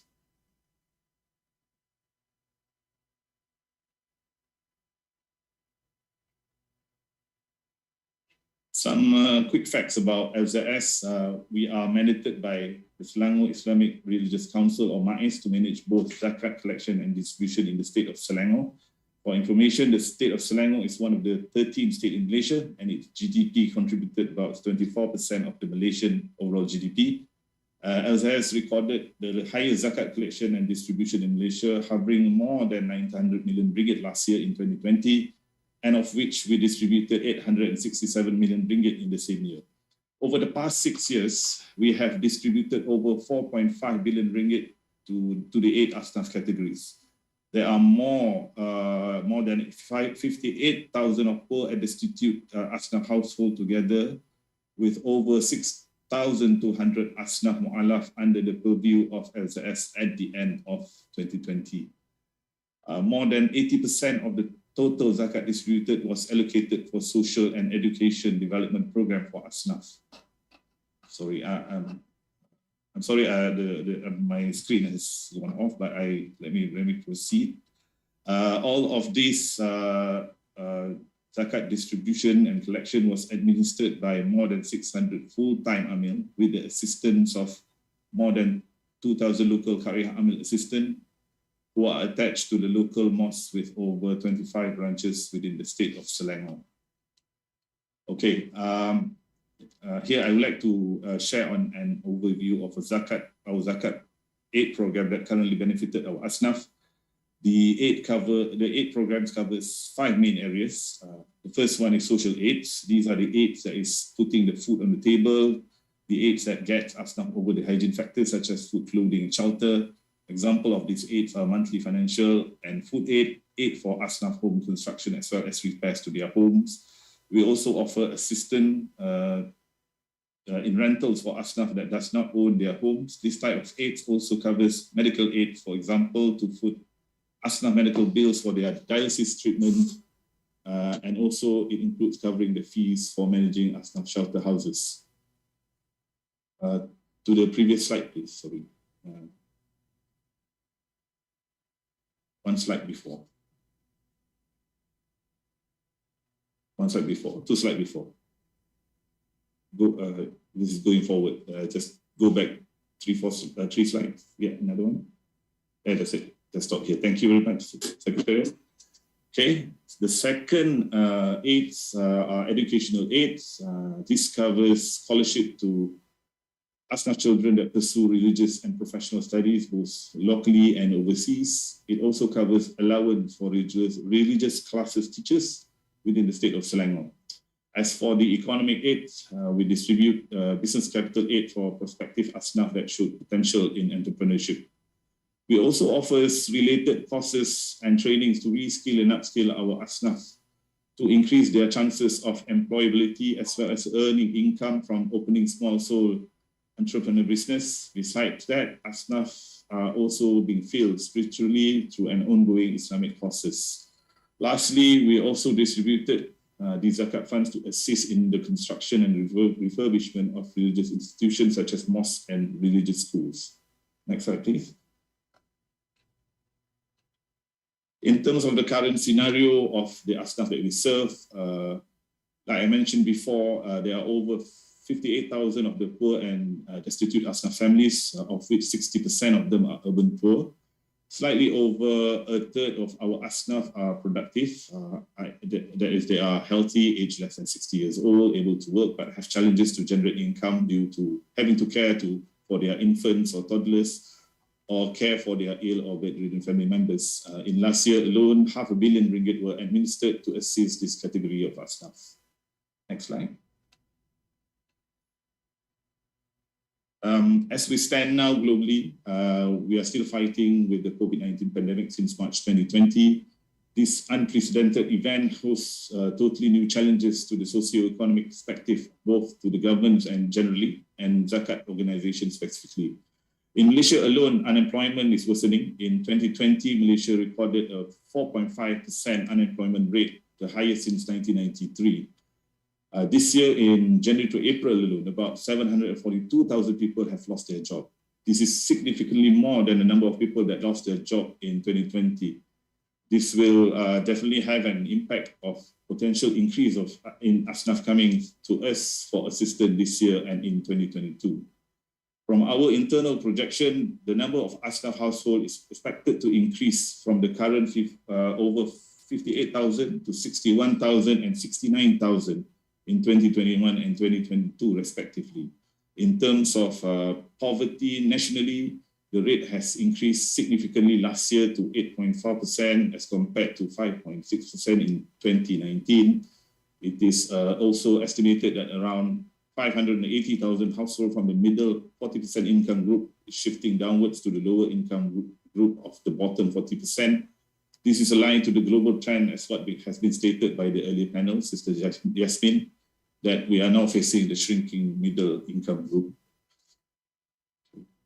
With the number of COVID-19 cases increasing to more than 2.6 million in Malaysia and the socio-economic impact rising from urban control order, halting economic activities and affecting livelihoods of some families, concerns about the mental health has grown as suicide rate increased, as well as call for help from distressed people and in need of emotional support. Next slide, please.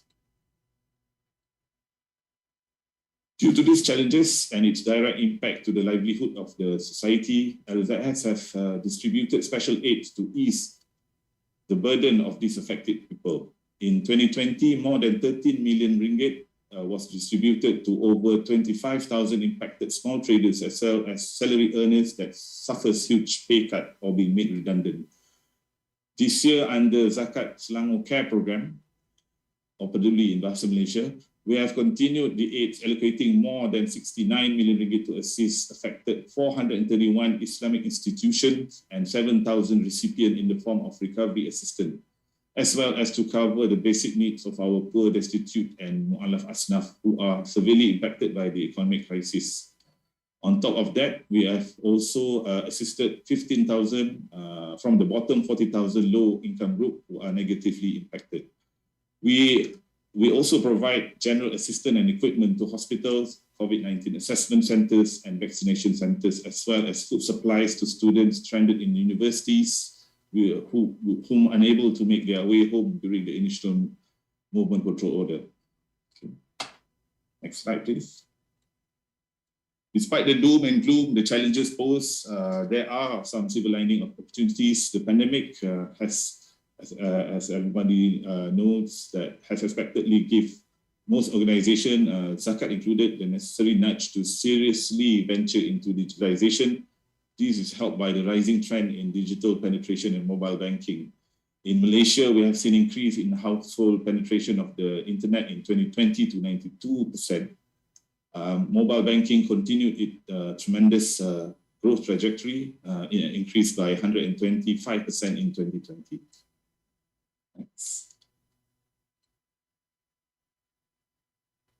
Next slide, please. At the back of these opportunities, the pandemic serves as an impetus like to LZS, like many other organizations, to improve our service delivery to our customer via digitalization. We have started earlier in terms of moving towards digitizing our manual process. We have currently organized in a much concerted and coherent way to look into all aspects to improve our services digitally. The key to our focus is still our customers, i.e. the payers, the Muzaki and the Asnaf, as we aim to improve their experience with LZS over time. The roadmap has been laid out for the next 5 years and we'll be moving phase by phase. As mentioned before by Brother Azim, now it's never easier to collect Zakat online or digitally. So in LZS currently, we are enhancing our cashless readiness in terms of receiving collection digitally to complement our physical branches, as well as distribution of aid cashless as much as possible. In terms of data management, as data is key to any digital transformation, we are moving into self-administration of data by both payers and Asnaf through our digital platforms that can be accessed 24/7 via mobile devices. Moving forward, we are embarking in several digitalization initiatives, as what been shown, but let me pick a few to share. In terms of automation and digitalization, here we seek to automate lower value added activities to free up our AMIL serving the needs and enhancing the experience of our customers, and at the same time, improve the efficiency and productivity of our amils. Other than focusing on technologies, we are also looking to foster closer collaboration with related government agencies to streamline our offerings to avoid any duplication in terms of aid, and also assist in identifying potential asnaf that may escape our radar if using the conventional method. Next slide, please. This is a graphical representation of the Asnaf Development Program, which is the main engine of our distribution, which also the mainstay of our distribution strategy for the long run.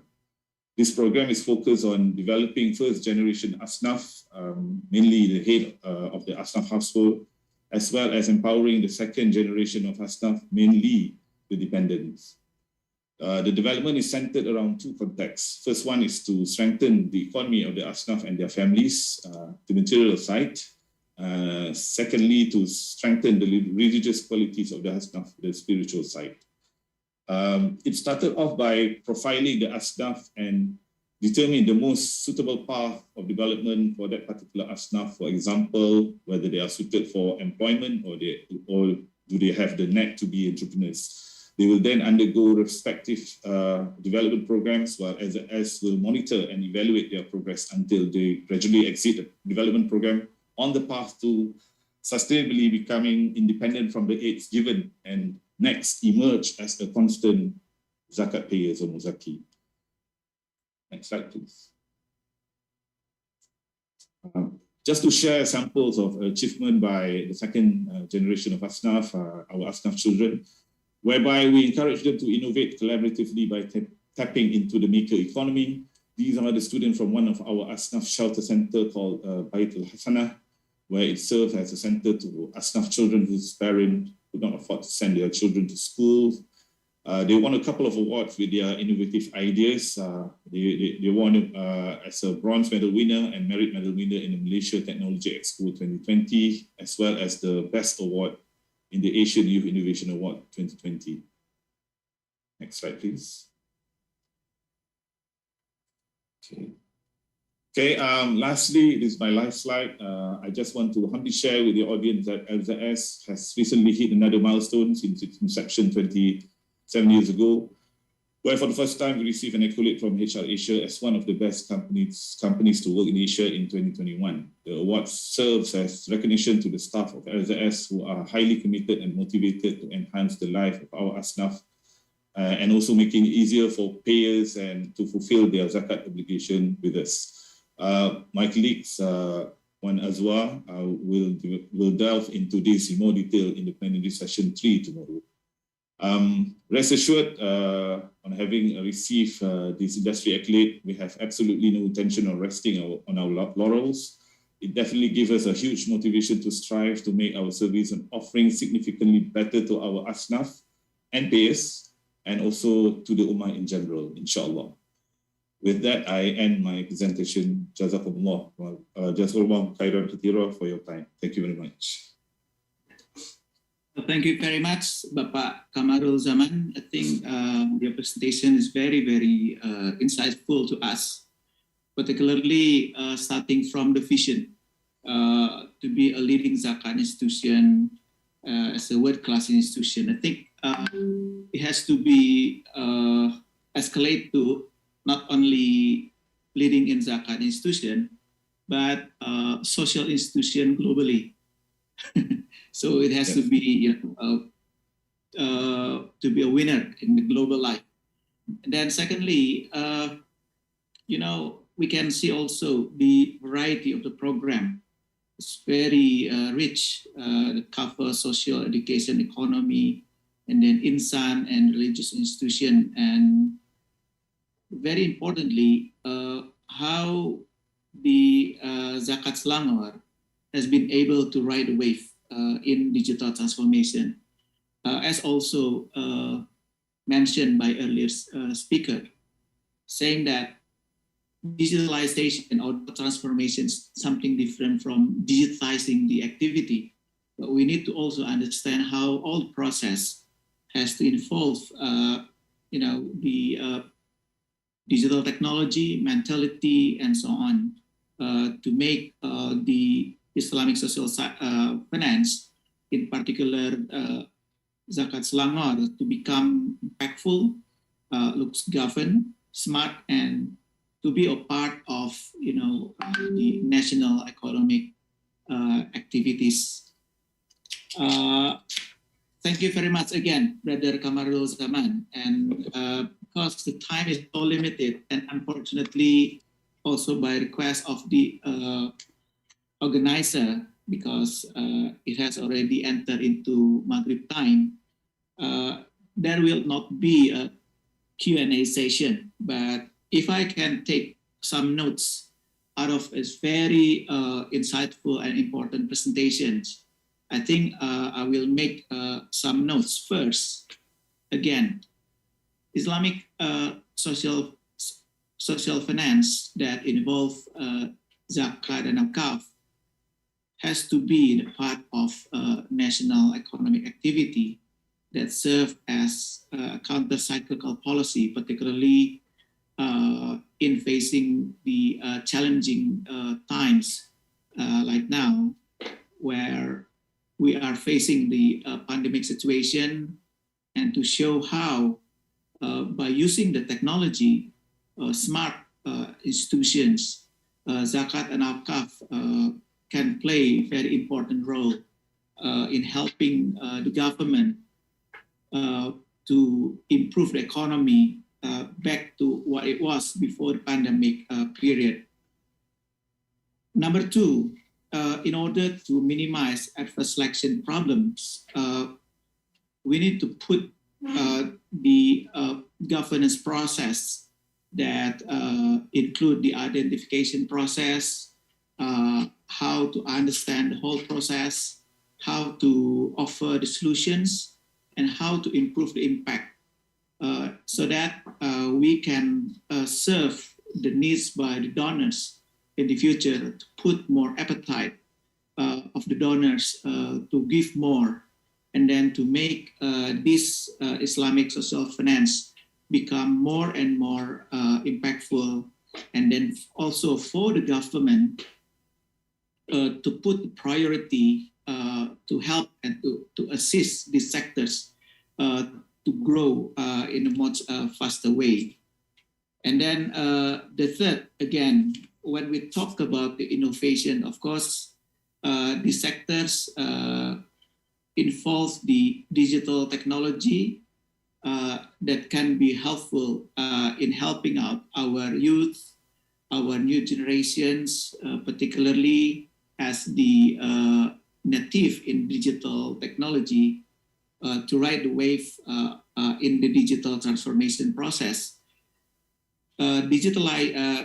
Digital transformation is something much deeper from digitizing process, because it involves also the mentality changing, how we can in the whole process be able to utilize digital technology, not only how to manage the data, but how to interpret and then how to improve the management of Islamic social finance to become more and more impactful in the future.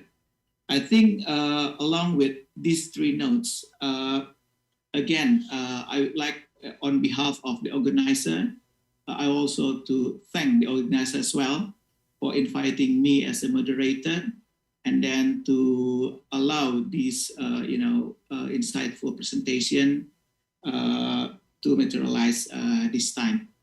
Again, because again, at the time limit, I would like to thank the organizer and also all the attendees of this program. Thank you very much for all. Assalamualaikum warahmatullahi wabarakatuh. Waalaikumsalam warahmatullahi wabarakatuh. Thank you very much to Dr. Dadang Mulyawan for moderating the plenary session, and to all the speakers for their time and insights. Before we continue, we would like to kindly ask for the speakers and also the participants to turn on their camera for the photo session. Committee, please take the picture. I will count to 3. 1, 2, 3. We'll take one more picture. 1, 2, 3. Thank you. Alhamdulillah, we have finally reached the end of day 1 of the World Zakat Forum International Conference. We would like to give a special thanks to our organizers, the World Zakat Forum, Basnas, Badan Waqf Indonesia, PPZ, Lembaga Zakat Selangor, and Rumah Zakat. Our event couldn't have been a success without the support from PT Pos Indonesia, Bank Syariah Indonesia, Paragon Group, CIMB Niaga Syariah, and Bank BJB Syariah. Ladies and gentlemen, before we close the event for today, we would like to announce that there was a volcano eruption in Indonesia. The team from Basnas are currently on their way to deliver aid to those affected by the eruption. Here is a short video on the previous eruption which occurred today.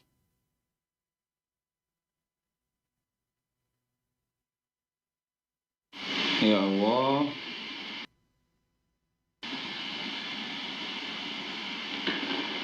Jembatan Geladak Perak putus.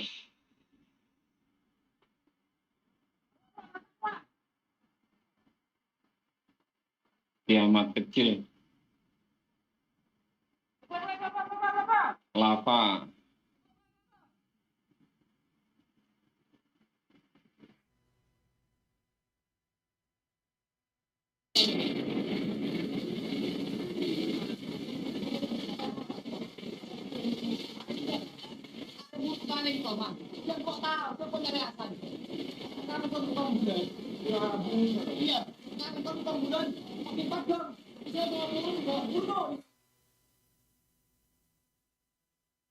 Jembatannya putus total.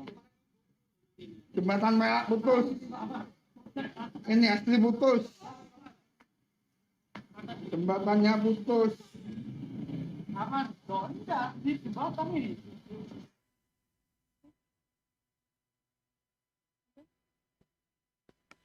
Brothers and sisters, let us all pray that everyone who has been affected by the eruption has been evacuated safely and pray that there are no casualties. Let us have a moment of silence. Al-Fatiha.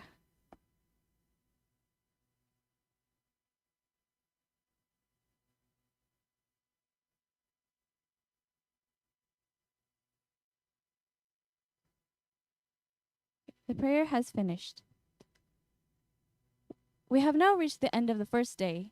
Thank you for all of the audience who have come and participated in the first day of the World Zakat Forum International Conference. We are grateful for your enthusiasm and hope to see you tomorrow on the next day of the World Zakat Forum International Conference. I, Arofila Dita Rasokta, apologize for any inconveniences during my time serving as the Master of Ceremony today. See you all tomorrow on day 2. Wassalamualaikum warahmatullahi wabarakatuh.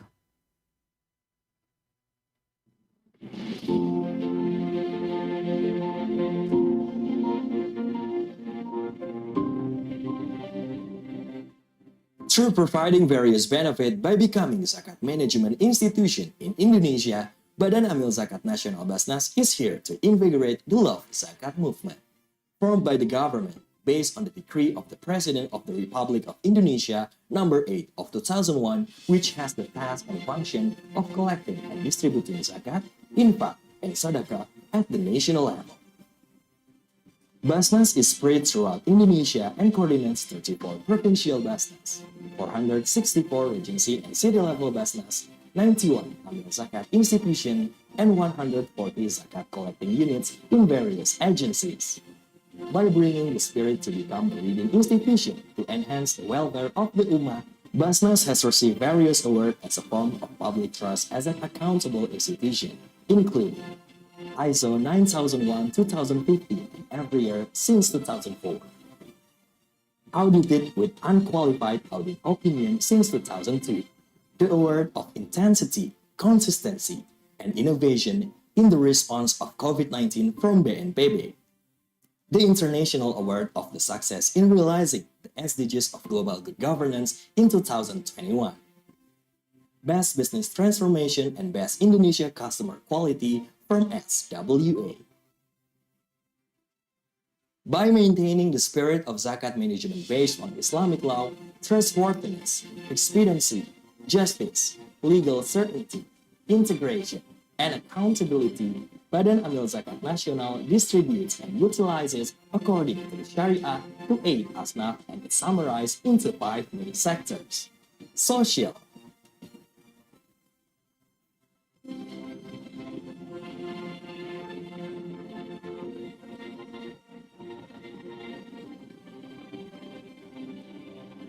education,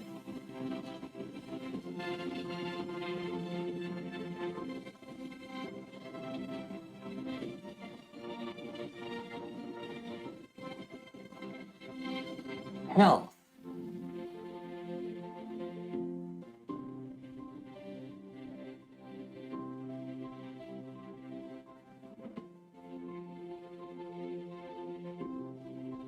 dakwah,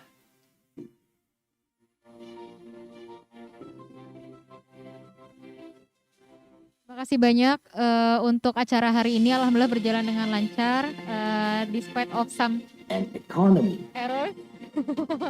Tapi alhamdulillah acara sudah selesai. Insya Allah besok kita hari kedua, acara tetap mulai jam 1, tapi peserta masuk jam 12. Kita mungkin standby di sini setengah 11 buat tes-tes lagi. Silakan masing-masing bagian menyesuaikan aja apa yang harus disiapin ya. Oke, terima kasih. Semoga semua diberikan kesehatan. Sehat-sehat sampai rumah. Assalamualaikum. Foto bersamanya besok aja ya. Pak Hasbi, foto bersamanya mau kapan Pak? Besok apa hari ini Pak? Mau hari ini juga boleh? Oh, Dewan Day itu. Kita foto bersama dulu ya hari pertama. Anak-anak kepesertaan ke atas aja nak. Ya, ini foto hari pertama ya. Basnas, the leading institution to enhance the welfare of the ummah. Zakat tu wajib kan? Tak susah sebenarnya nak bayar zakat. Dulu memanglah kena bawa duit tunai. Sesak, tak cukup masa, tempat pun tak banyak pilihan. Semuanya dah mudah. Dah ada van bergerak, boleh pakai cek, kad kredit, kad ATM pun boleh. Nak mudah lagi, buat je potongan gaji bulanan. Nak bayar, bila-bila masa pun boleh. Kan dah ada zakat.com.my. Memang mudah.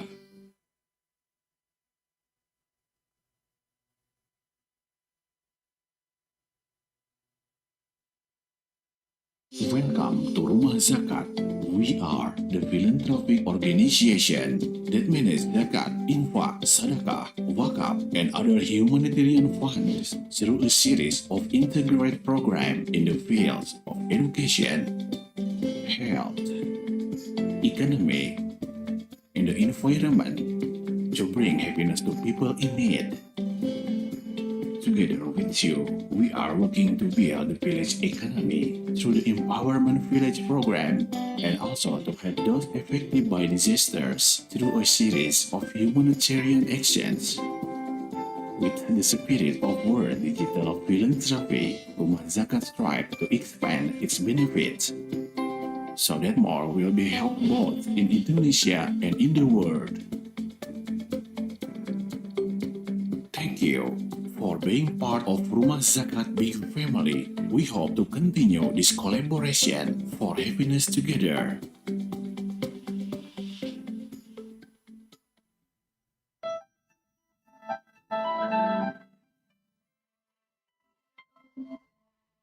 Sultan Selangor Sultan Syarafuddin Idris Shah berkenan menerima bayaran zakat perniagaan daripada 2 syarikat korporat berjumlah 7.8 juta ringgit bagi mewakili Lembaga Zakat Selangor. Bayaran zakat itu diterima daripada Tenaga Nasional Berhad TNB dan QSR Brands Holdings Berhad yang diserahkan dalam satu majlis yang diadakan di Istana Bukit Kayangan di Shah Alam. TNB yang diwakili Ketua Perkhidmatan Pelanggan Negeri Selangor, Datuk IR Mat Yuslan Yusof, menunaikan zakat perniagaan bagi tahun keuangan 2017 dan 2018 berjumlah 5.4 juta ringgit. Manakala QSR Brands Holdings Berhad pula diwakili oleh pengarah urusannya Datuk Seri Azhari Mohammed Kamil dengan jumlah zakat perniagaan bagi tahun keuangan 2018 sebanyak 2.36 juta ringgit. Turut hadir pada majlis itu ialah Pengerusi LZS Tan Sri Syed Anwar Syed Putra Jamalulayan dan Ketua Pegawai Eksekutif LZS Saiful Yazan Mat Yusof.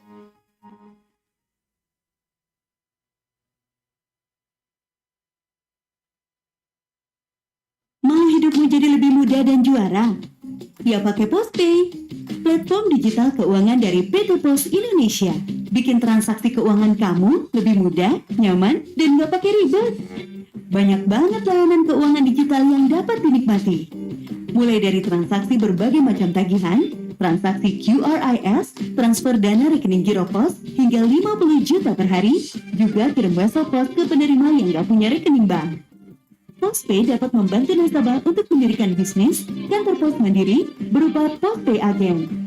Postpay juga menjangkau layanan kebutuhan para pekerja migran Indonesia untuk melakukan transaksi keuangan dari luar negeri loh. Postpay adalah solusi bagi pelaku bisnis konvensional dan syariah, wirausaha milenial, sampai UMKM. Jangan khawatir, bagi masyarakat yang tidak memiliki rekening bank, dengan Postpay, kamu bisa bertransaksi seperti layanan perbankan. Postpay, emang paling ngerti kamu.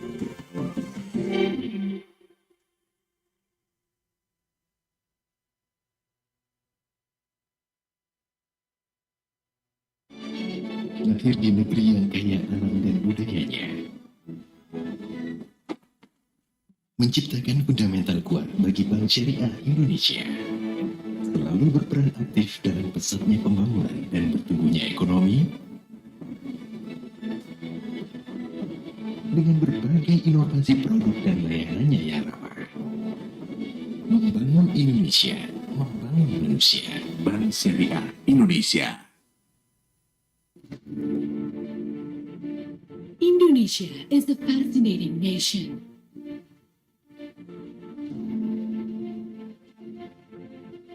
Reserve a right for high hopes and greater future. From big dreams to begin with, we present our devotion for the nation. Paragon Technology and Innovation. One of the largest cosmetics companies since 1985 until today.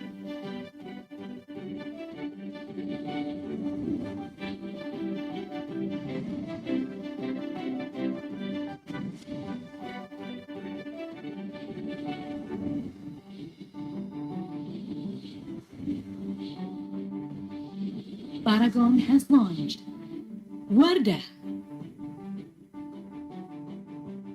Makeover, Amina. Upon his blessings, we will keep on growing. Paragon Technology and Innovation has 20 hectares factory plant that divided into 7 areas.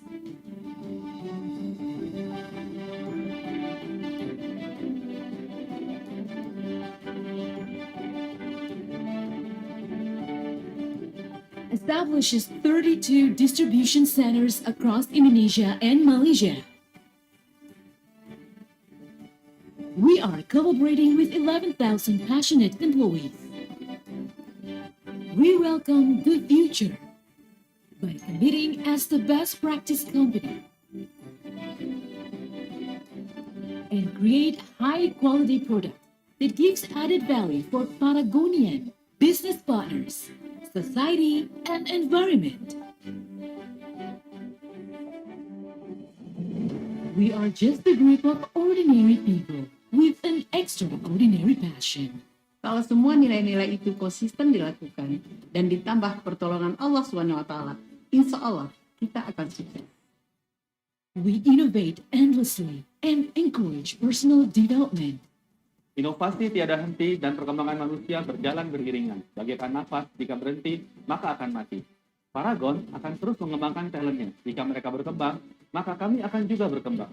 We are expanding to get bigger and better. Perkembangan perusahaan yang pesat sangat bergantung kecepatan menangkap tren. Brand-brand Paragon hadir dengan modernitas yang menjawab kebutuhan konsumen. We accomplish numerous challenges together. We have grown 16 times since 2010. We are the market leader in Indonesian cosmetics industry for makeup category. Our products are being sold 5 pieces in every second. We have been awarded on 15 categories of Top Brand Award. Halal Top Brand, Indonesian Best Brand Award, and Asia's 25 Most Influential Women in Entrepreneurship by Forbes magazine.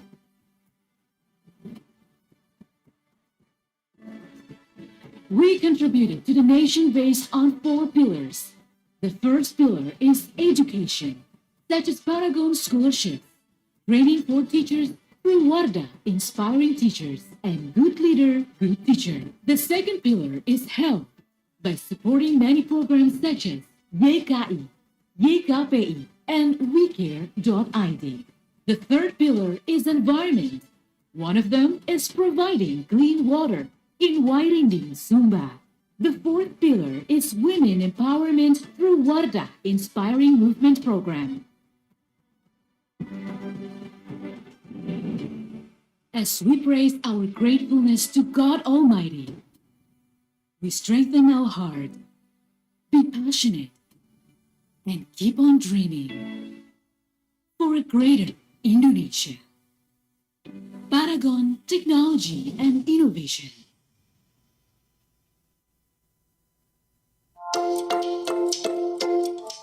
Ketika hidup memberi begitu banyak pilihan, saatnya buka mata dan pilih yang terbaik untuk kita.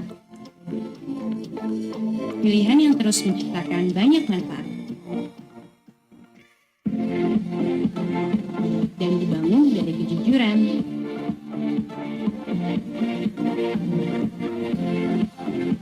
pilihan yang mengerti semua kebutuhan agar kita tak salah ambil langkah.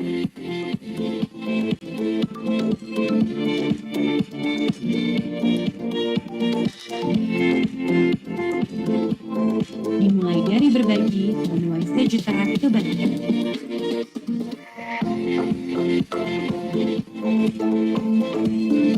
Saatnya memilih yang lebih baik.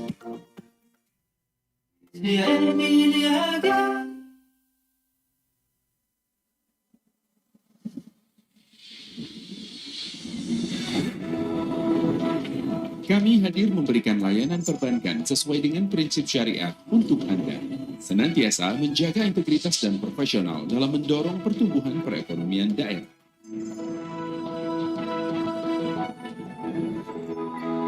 Bank BJB Syariah.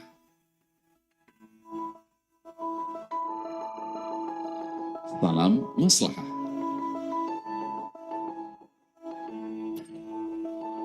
Didirikan pada tahun 2010 dengan berkantor pusat di Jalan Braga nomor 135 Bandung. Bank BJB Syariah merupakan bank pembangunan daerah pertama yang melakukan spin-off menjadi Bank Umum Syariah dari Unit Usaha Syariah PT Bank Pembangunan Daerah Jawa Barat dan Banten.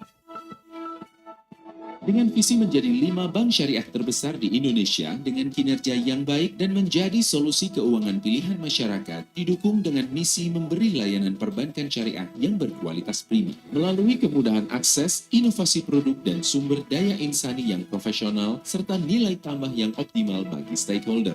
Dalam mendorong pertumbuhan perekonomian di daerah, terutama usaha kecil dan menengah.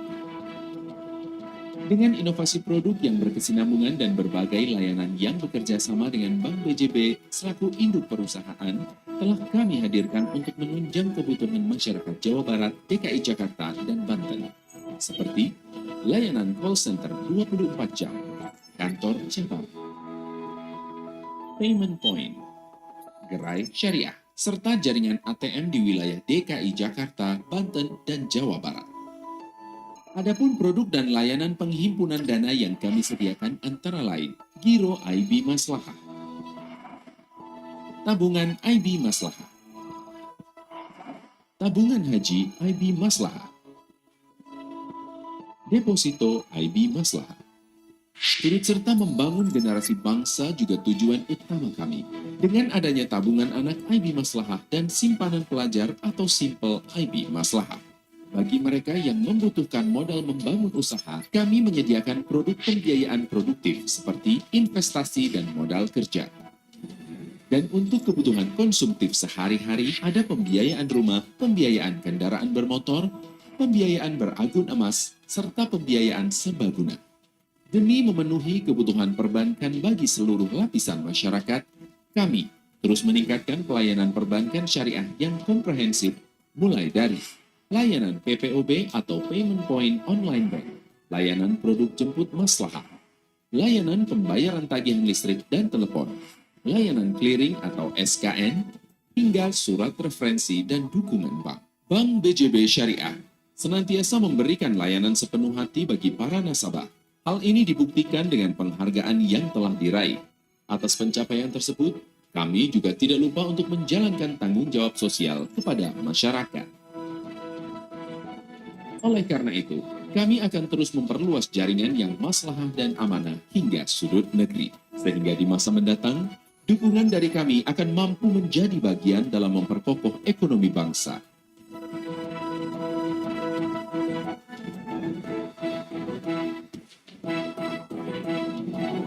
Bank BJB Syariah, Mitra Amanah, Usaha Maslahah.